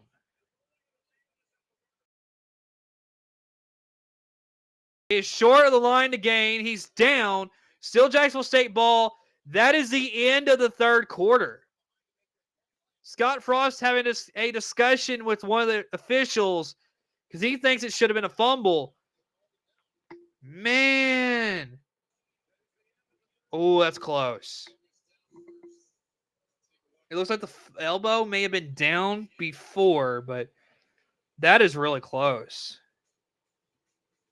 Wow. Well, got a ball game going to the fourth quarter, folks. We have got ourselves a fourth quarter. I'm going to get our scoreboard edited. I didn't think it would take literally 4 hours and 16 minutes, but we're finally getting a fourth quarter, folks. We are finally there. 3-3 is your score. We are going to take a commercial break, and we'll come back at the beginning of the fourth quarter.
Here we go. Fourth down, and Jacksonville State's offense is out there. 1 yard is all it's needed to get. Here we go. Here's the handoff. It looks like he's got it. It looks like, I think that's Andrew Paul who runs it forward for the first down for Jacksonville State. The drive is still alive. You are looking live right now at a game where Jacksonville State has the chance to, this could be an upset, a Conference USA team taking down a Big 12 school. That's what's so crazy about this. Folks, I'm glad I picked this game to do. I'm really glad. 3 apiece, 14-20 to go. Here is the handoff. And what a run! Caden Creel, the quarterback, the backup quarterback with an incredible run. Wow.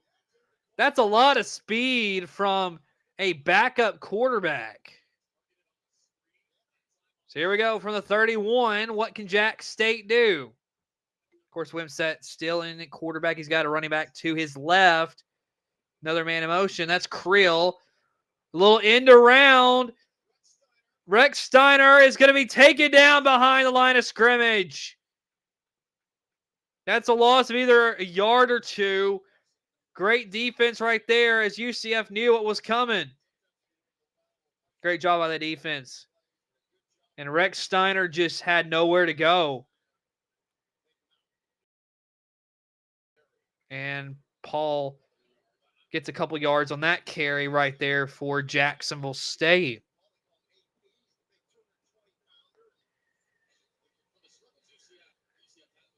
So 13 minutes to go. So 3rd and 6.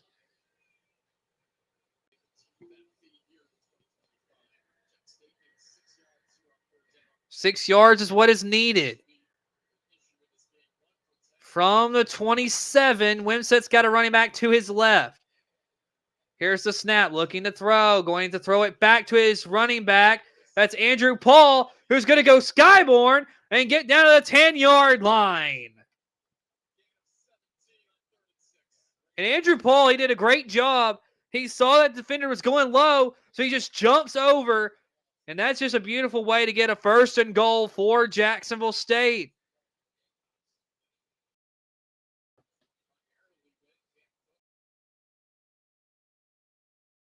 Of course, Wimsett giving out some directions to his teammates.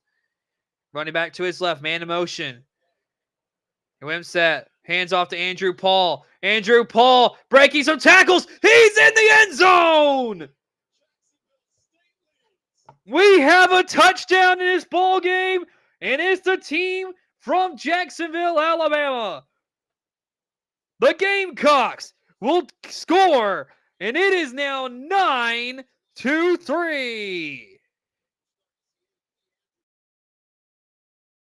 Wow, what a play as the Gamecocks take the lead for the first time tonight.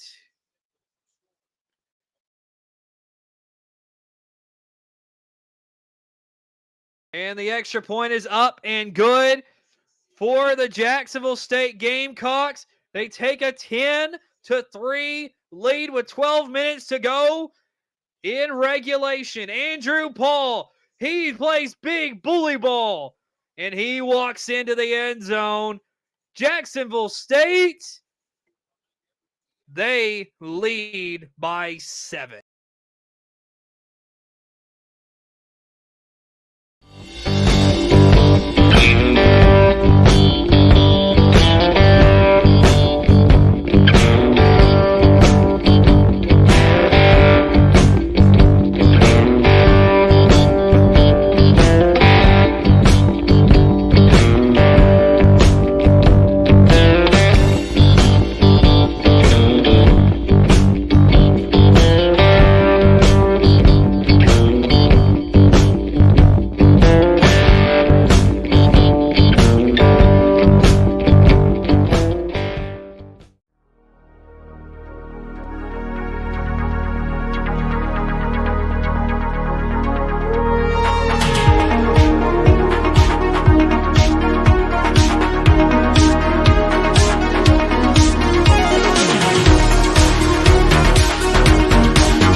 All right, welcome back, everybody.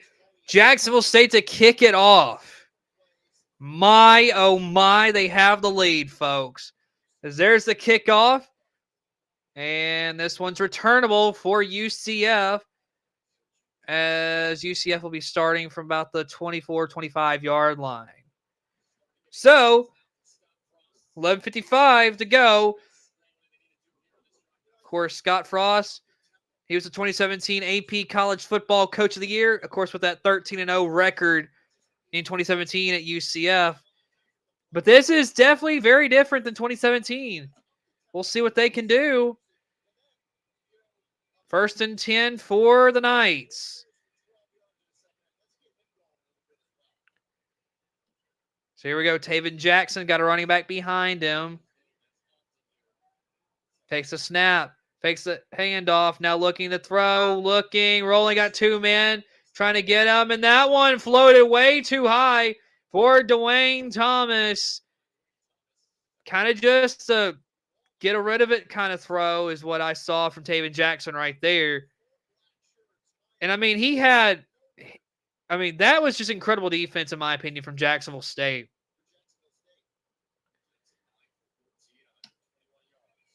So,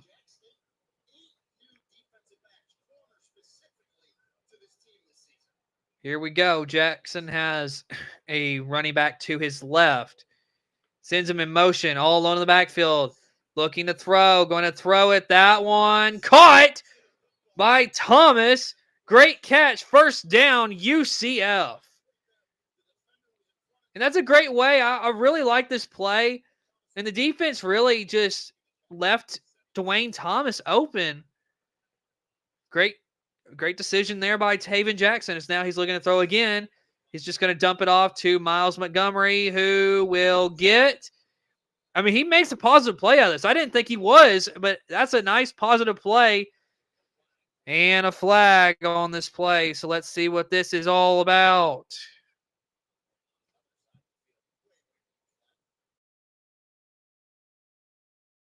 Officials talking about the call. We'll see what this is going to be. 11:17 left in regulation.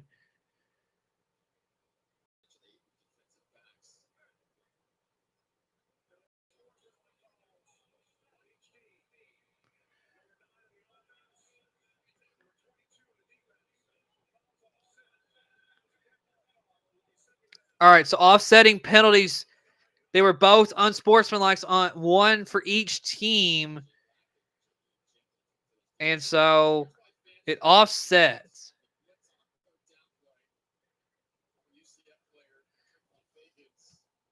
So here we go.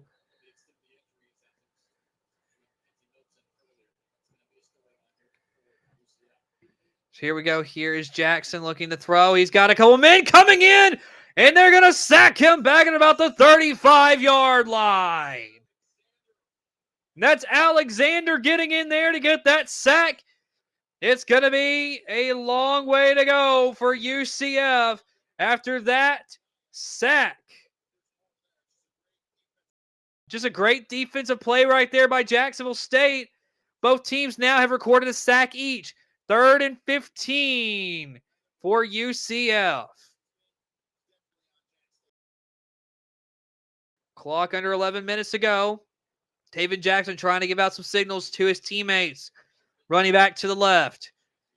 Here's Jackson looking to throw. Looking, now throwing across the middle. Caught! 1st down! 1st down, Knights. And a nice catch. That is Waden Charles with the catch. Here is Taven Jackson going to take it himself. Breaks a tackle. And he goes to about the 39. Going to be 2nd down for the Knights. Clock continues to move. As UCF continues to move up this field. 2nd and 3 for UCF. They are in the huddle. Kind of interesting to see what they may call here.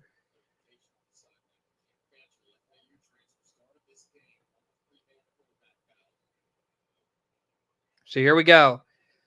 2nd and 3. Taven Jackson tonight, 12 of 17 for 158 yards. Jackson going to throw it. Got a man wide open. He's running down the 20, the 10. He's in. Touchdown, UCF. And it is Wade walking into the end zone. And it's just like, where was the defense on that one? My goodness. Wow. I mean, just where was the defense for Jacksonville State there? Just left a wide open lane, and UCF is 1 point from tying this game. Wow. What a game we are watching, folks. What a game. And the extra point is up and good. We are tied at 10 apiece in Orlando. And Wade just, he just walks into the end zone. Easy peasy lemon squeezy, as they like to say. Tie ball game with 9.5 to go in Orlando.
All right, everybody, welcome back. We are tied in Orlando. What a game. UCF getting ready to kick this away, and we'll see what Jacksonville State can do. There's the kick, and that one will go through. It's going to go right to the receiver as he's going to try to run this back, and he gets about the 22-yard line. That's all. So here we go. 1st and 10 for the Gamecocks. 9:24 to go. There's still a lot of game left right now. Legitimately, you could have a bunch. There could be a bunch of possessions here. I think you could have 4 possessions out of this. So we'll see. Gavin Wimsett tonight, 11 to 19, throwing the football.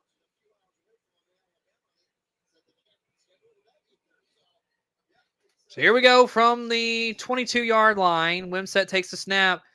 Going to throw it. That one is caught. And a nice start right there. That is Barrett with the catch.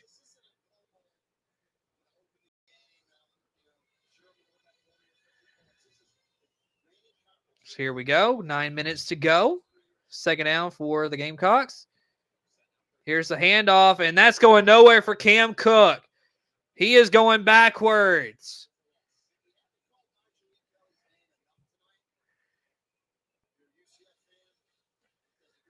So here we go. Third down now for the Gamecocks. 8:40 to go. Tonight, Jacksonville State 2 of 11 on third down, but then they are a perfect 4 of 4 on the fourth downs. 6 yards needed. Wimsett running back to his left. Man in motion. Little handoff. This one trying to get to the outside, and that's going nowhere. And Jacksonville State will most likely end up punting this football away. 8 minutes to go. And I mean, it was a jet sweep. I see the call, and I mean, I understand what your offense is doing, but that really didn't help you none. You didn't go nowhere. Either way, 4th and 6, and now it looks like UCF's going to get the ball back. 7:40 to go.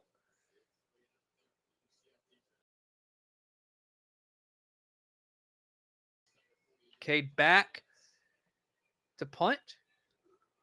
And there is the punt.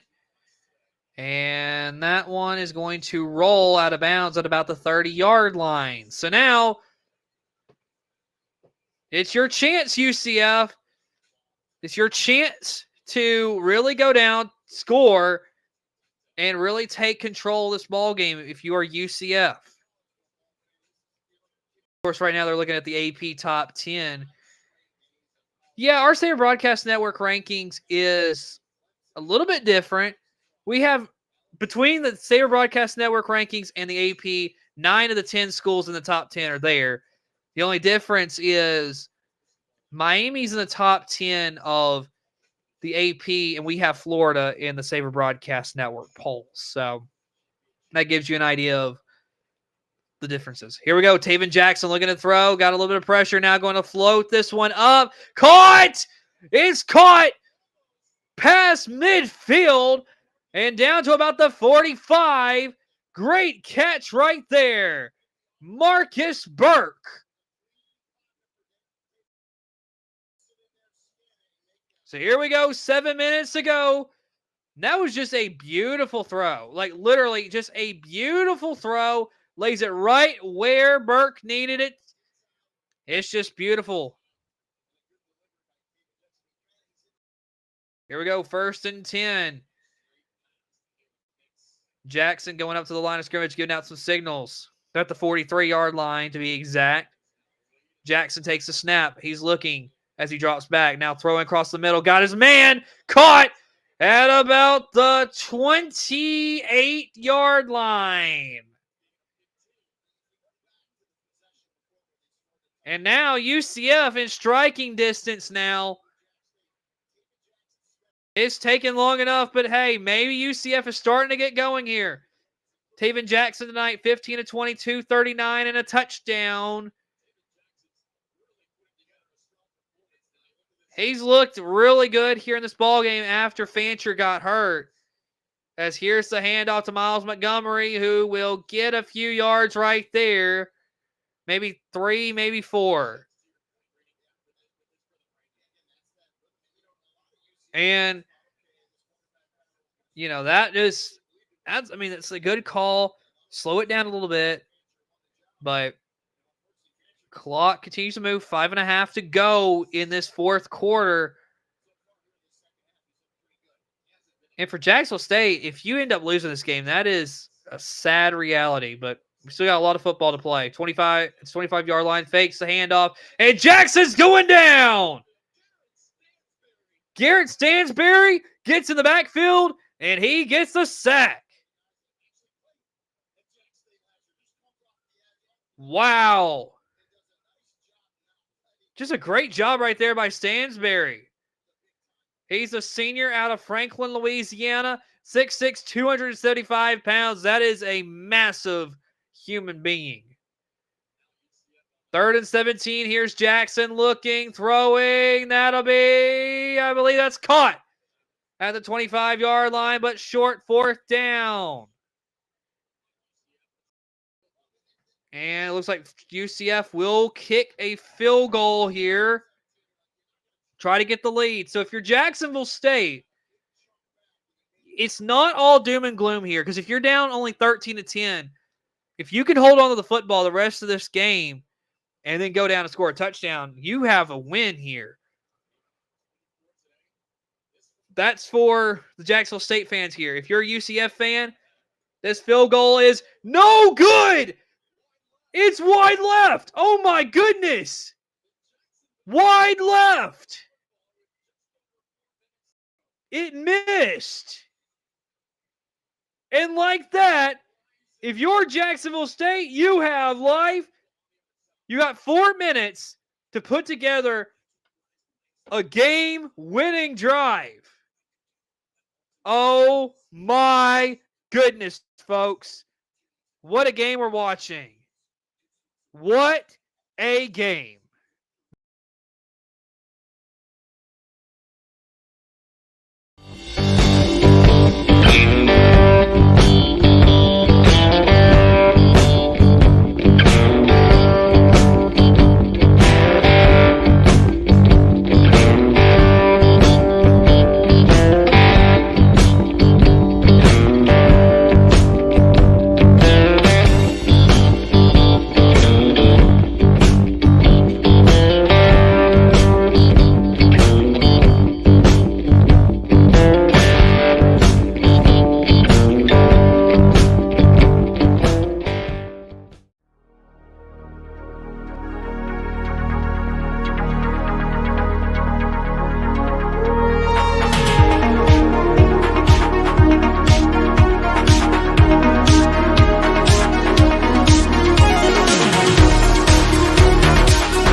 All right, here we go. Wimsatt takes the snap, hands it off to his running back. It looks like Cam Cook gets about 9 yards right there. And that'll be all. Andrew Paul actually was the carry. Andrew Paul. And so, under 4 minutes ago, 2nd and 1. And like I said before, you don't have to be in a rush for your Jacksonville State. Take your time, get down the field, and score. That's all you got to do. 3:40 to go. Man in motion, running back to the right of Wimsatt. Here's the snap. Wimsatt fakes the handoff. Got a couple men coming after him, and he's sacked. Great defense right there by UCF. And that is Laura maybe. I had to look at the back of the jersey, but man, great sack right there. Third down. Ain't quite a ways to go. Here we go. Wimsatt looking, throwing, got a man. That was caught. Johnson with the catch for Jacksonville State. First down for the Gamecocks. 3 minutes to go.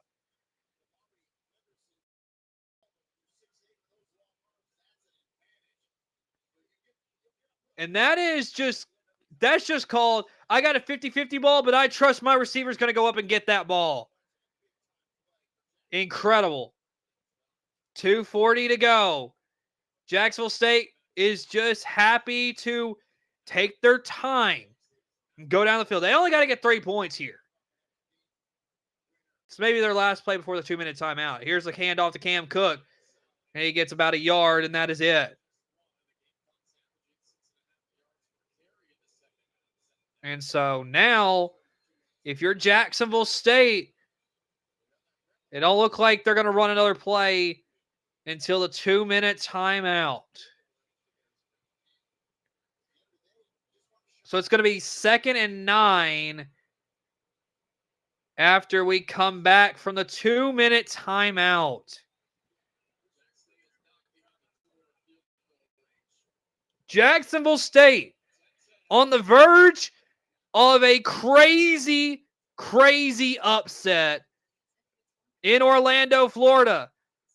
We'll be back in a minute.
Well, we have 2 minutes remaining in Orlando. Real quick, before the game action comes back, I just want to say tomorrow night, Auburn and Baylor. You can join us at 7 o'clock. Here we go. Wimsatt looking to throw. Going to be incomplete. Looking for Rex Steiner. And so now 3rd down for the Gamecocks. 9 yards is what you got to get. 1:56 to go. And so now, if you're UCF, if you get a stop here and if you only force 3 points, You got a chance still. Tonight, Jacksonville State 3 of 13 on third down. Running back goes in motion. Wimsatt's going to throw it. Looks like there may be an offside there. And I think there's a flag, and I believe it's going to be on UCF. A man jumped offside. I saw it. Yes, it's on the defense. Kelly jumped offside, and that's going to extend the drive for Jacksonville State. He's got just a split second too early. He was off the line of scrimmage, and Scott Frost, you can tell he's just like, come on, man. Here we go, 3rd and 4. Jacksonville State, handoff. That one, I believe he got the first down. Okay, they're going to call him short. I thought he got it because I thought he had the ball across. Here we go. They're going to go for it. I don't know if they got it.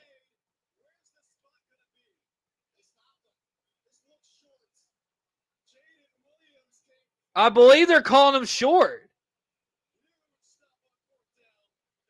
They called him short, and UCF is going to have the ball.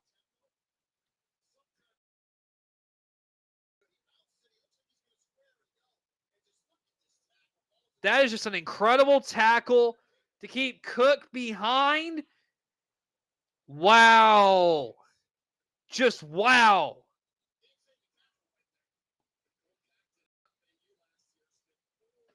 All right, folks, here we go. 1:35 is what UCF has to potentially go down and win the game.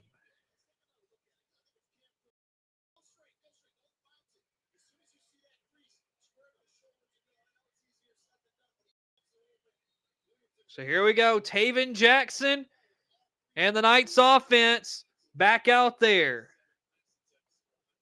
Looking to throw. And that one is nowhere near his receiver.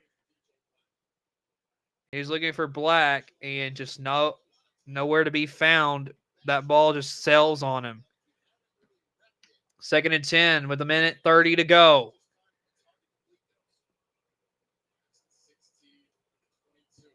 Play clock down to 20 seconds. They're in the huddle trying to get the play. So we'll see what they end up doing here.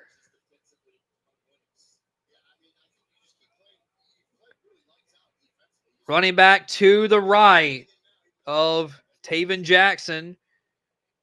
Looks like he's got 3 receivers wide. Jackson looking, going to throw it. That's incomplete. Right through the hands of the tight end. I believe that's Dylan Wade. So 3rd and 10, 1:26 to go. And UCF, they just look tired.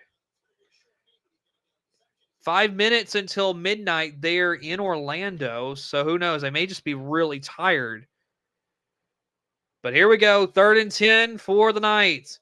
Here's the snap. Taven Jackson fakes the handoff. He's going to take him and run it himself. And he gets to about past the 50-yard line.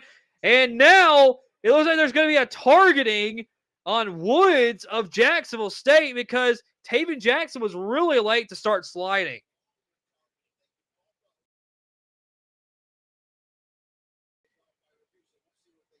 That is really late to start sliding, though. I got to be honest with you, folks.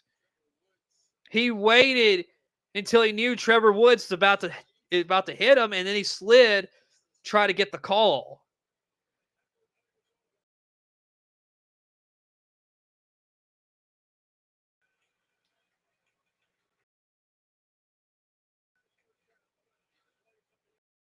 Okay, so they're going to look at this, but that was just really late. That's just, I mean, I understand the whole targeting, but that is just Taven Jackson, he waits forever to start sliding, though. And it's moments like that. I mean, I understand the whole thing with targeting, but it's moments like that where I really feel bad for the defensive player because it's like you don't have a chance because, like, in a moment like this,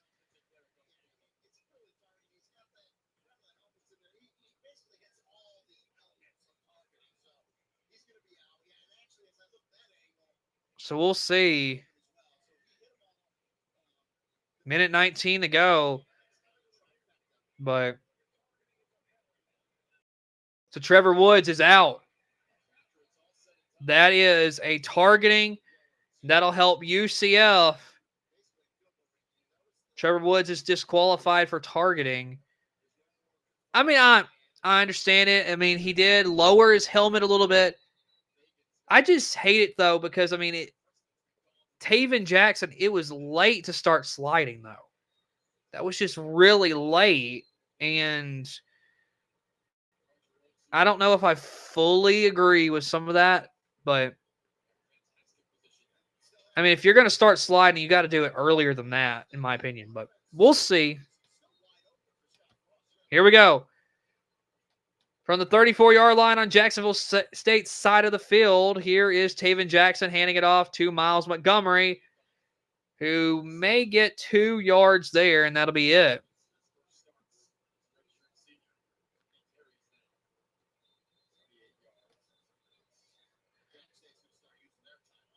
And Charles Kelly is going to start using the timeouts he has. So Colton is right. We are going to hit 5 hours on the stream here tonight, folks. That's crazy. 5 hours. So 2nd and 8 for UCF. 2nd and 8. 1:14 to go.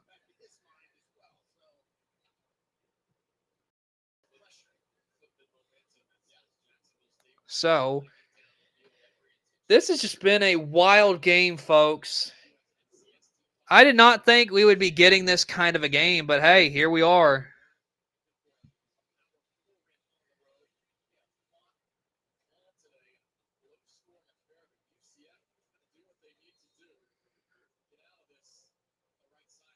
So here we go. Jackson with his running back to his right. Takes a snap. Hands it to Montgomery, who's going to get dropped behind the line of scrimmage. Going to be 3rd down now. And now, I mean, honestly, I think you're looking at let's get this closer so it's not such a long field goal. 2nd timeout taken by Jacksonville State here in this half. 1 more timeout for Jacksonville State. UCF has all 3 remaining. So 3rd and 9. 3rd and 9 for UCF.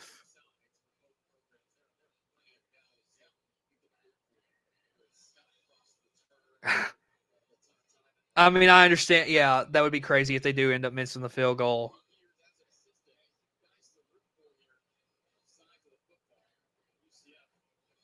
So here we go. 3rd and 9 for the Knights. From the 33-yard line. Taven Jackson goes under center. He's got a running back way behind him. Sends his man to motion. Jackson's going to take the snap. Going to fake the handoff. Going to roll to his left. Now looking. Going to throw it. Got a man in the end zone. Touchdown, UCF! It's DJ Black way back there. Touchdown, UCF!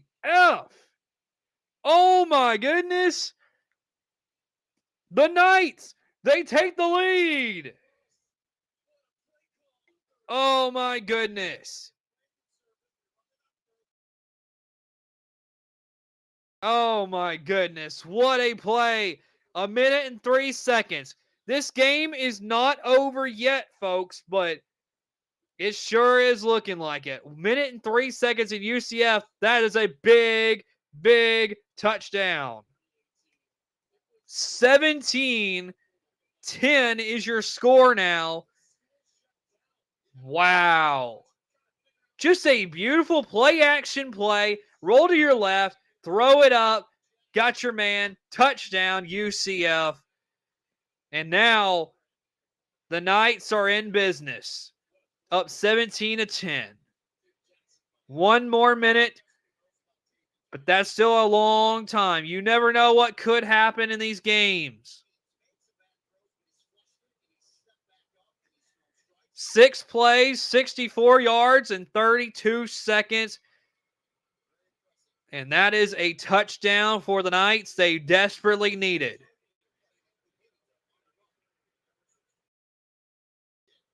And so here we go. And I mean, if you're Jacksonville State, what a heck of a game you played at UCF here tonight. What a game.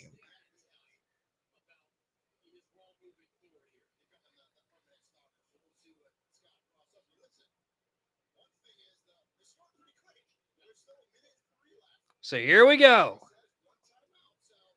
A lot of time left in this ball game.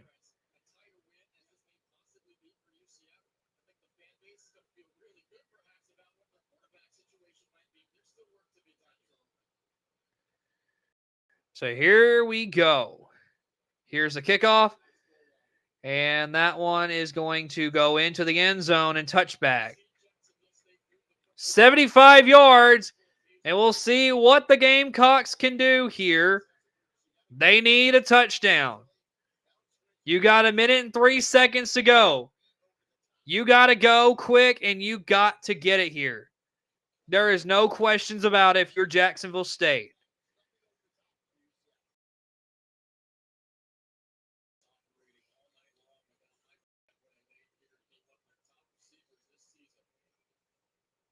So Michael Petway hasn't played tonight. So Winsett all alone in the backfield. He's got 5 wide.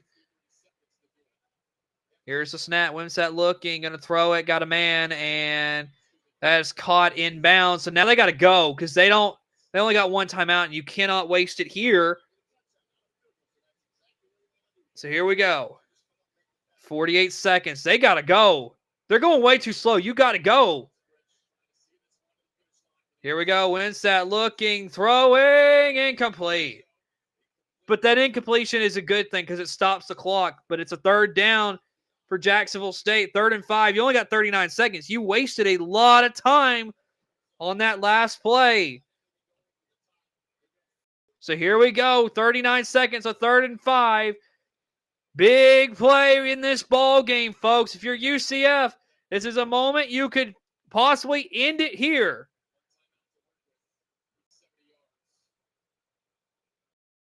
Winsett takes the snap. Looking, throwing, and incomplete. Right through the hands of his receiver, Reichsteiner.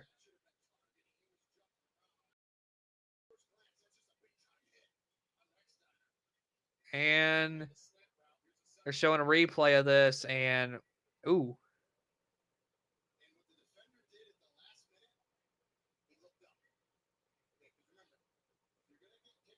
So here we go, 35 seconds. Here is your ball game, folks. 4th and 5. And we'll see if this can Jacksonville State keep the drive alive, or does UCF get the stop and win the ball game? And they're looking for a possible targeting here against the defensive player of UCF.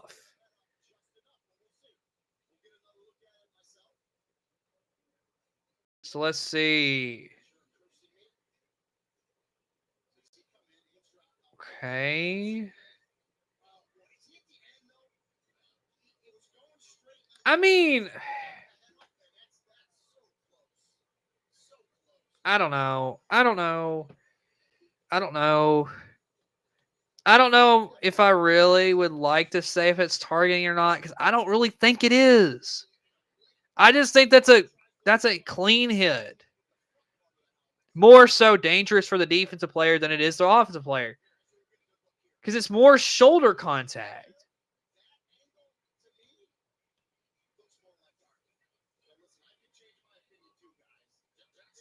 I don't know. I know I keep saying I don't know, but I really don't know.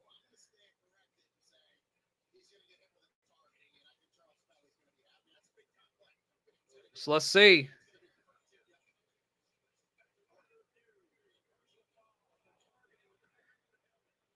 Wow. Targeting on the defense.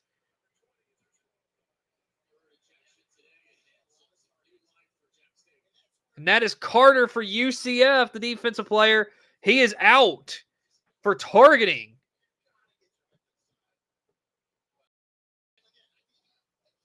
And they keep showing it, but I don't know. That's just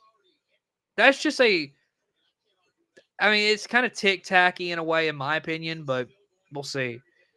But here we go, 35 seconds from the 45-yard line for Jacksonville State.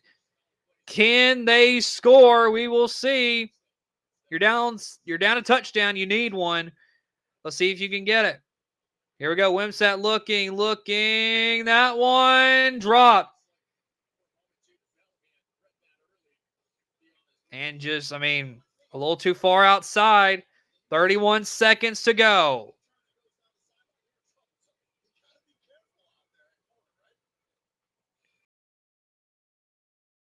So here we go.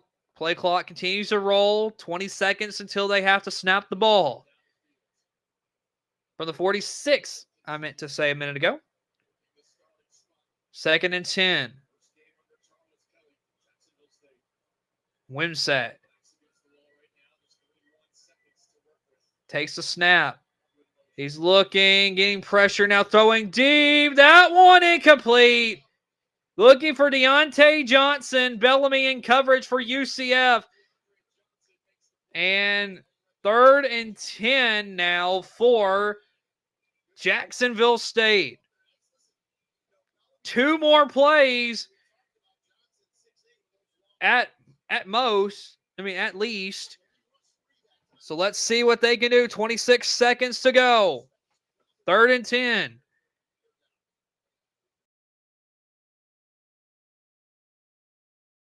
They're on their own 46. They got to get to the 44 at UCF. Wimsatt throwing. That one incomplete. I don't know where he was going. But now 4th and 10. It all comes down to this play right here.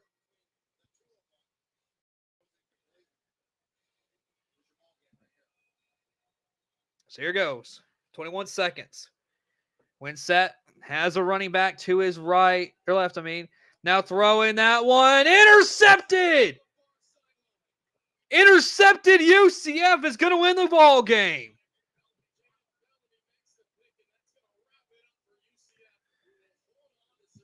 Wow.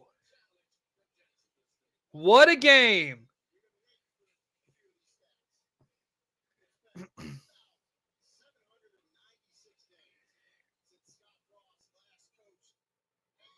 And that one is intercepted. And UCF will win the ball game. That's crazy. 16 seconds to go. And UCF is going to go to 1-0. Jacksonville State will go to 0-1. And just incredible. There's the final kneel down. What a game. Folks, let me tell you this before you go. Tomorrow night, 7 o'clock Central Time, 8 o'clock Eastern Time, we will have Auburn and Baylor. Sunday night, 6:30 Central Time, 7:30 Eastern Time, we will have Notre Dame, Miami. And then at 7 o'clock Central Time and 8 o'clock Eastern Time on Monday, we will have TCU and North Carolina right here on Savor Broadcast Network. Folks, that's it. Jacksonville State, UCF, it's the Knights getting a 17-10 win in this ball game. It took 5 hours and 11 minutes, but hey, UCF is 1-0. Jacksonville State is 0-1. in what was one of the craziest opening games I've ever seen. Folks, for everyone who helped me do this game tonight, I'm Cooper Naylor. Thanks for watching, and thank you for being here to see it with me. Good night, everybody.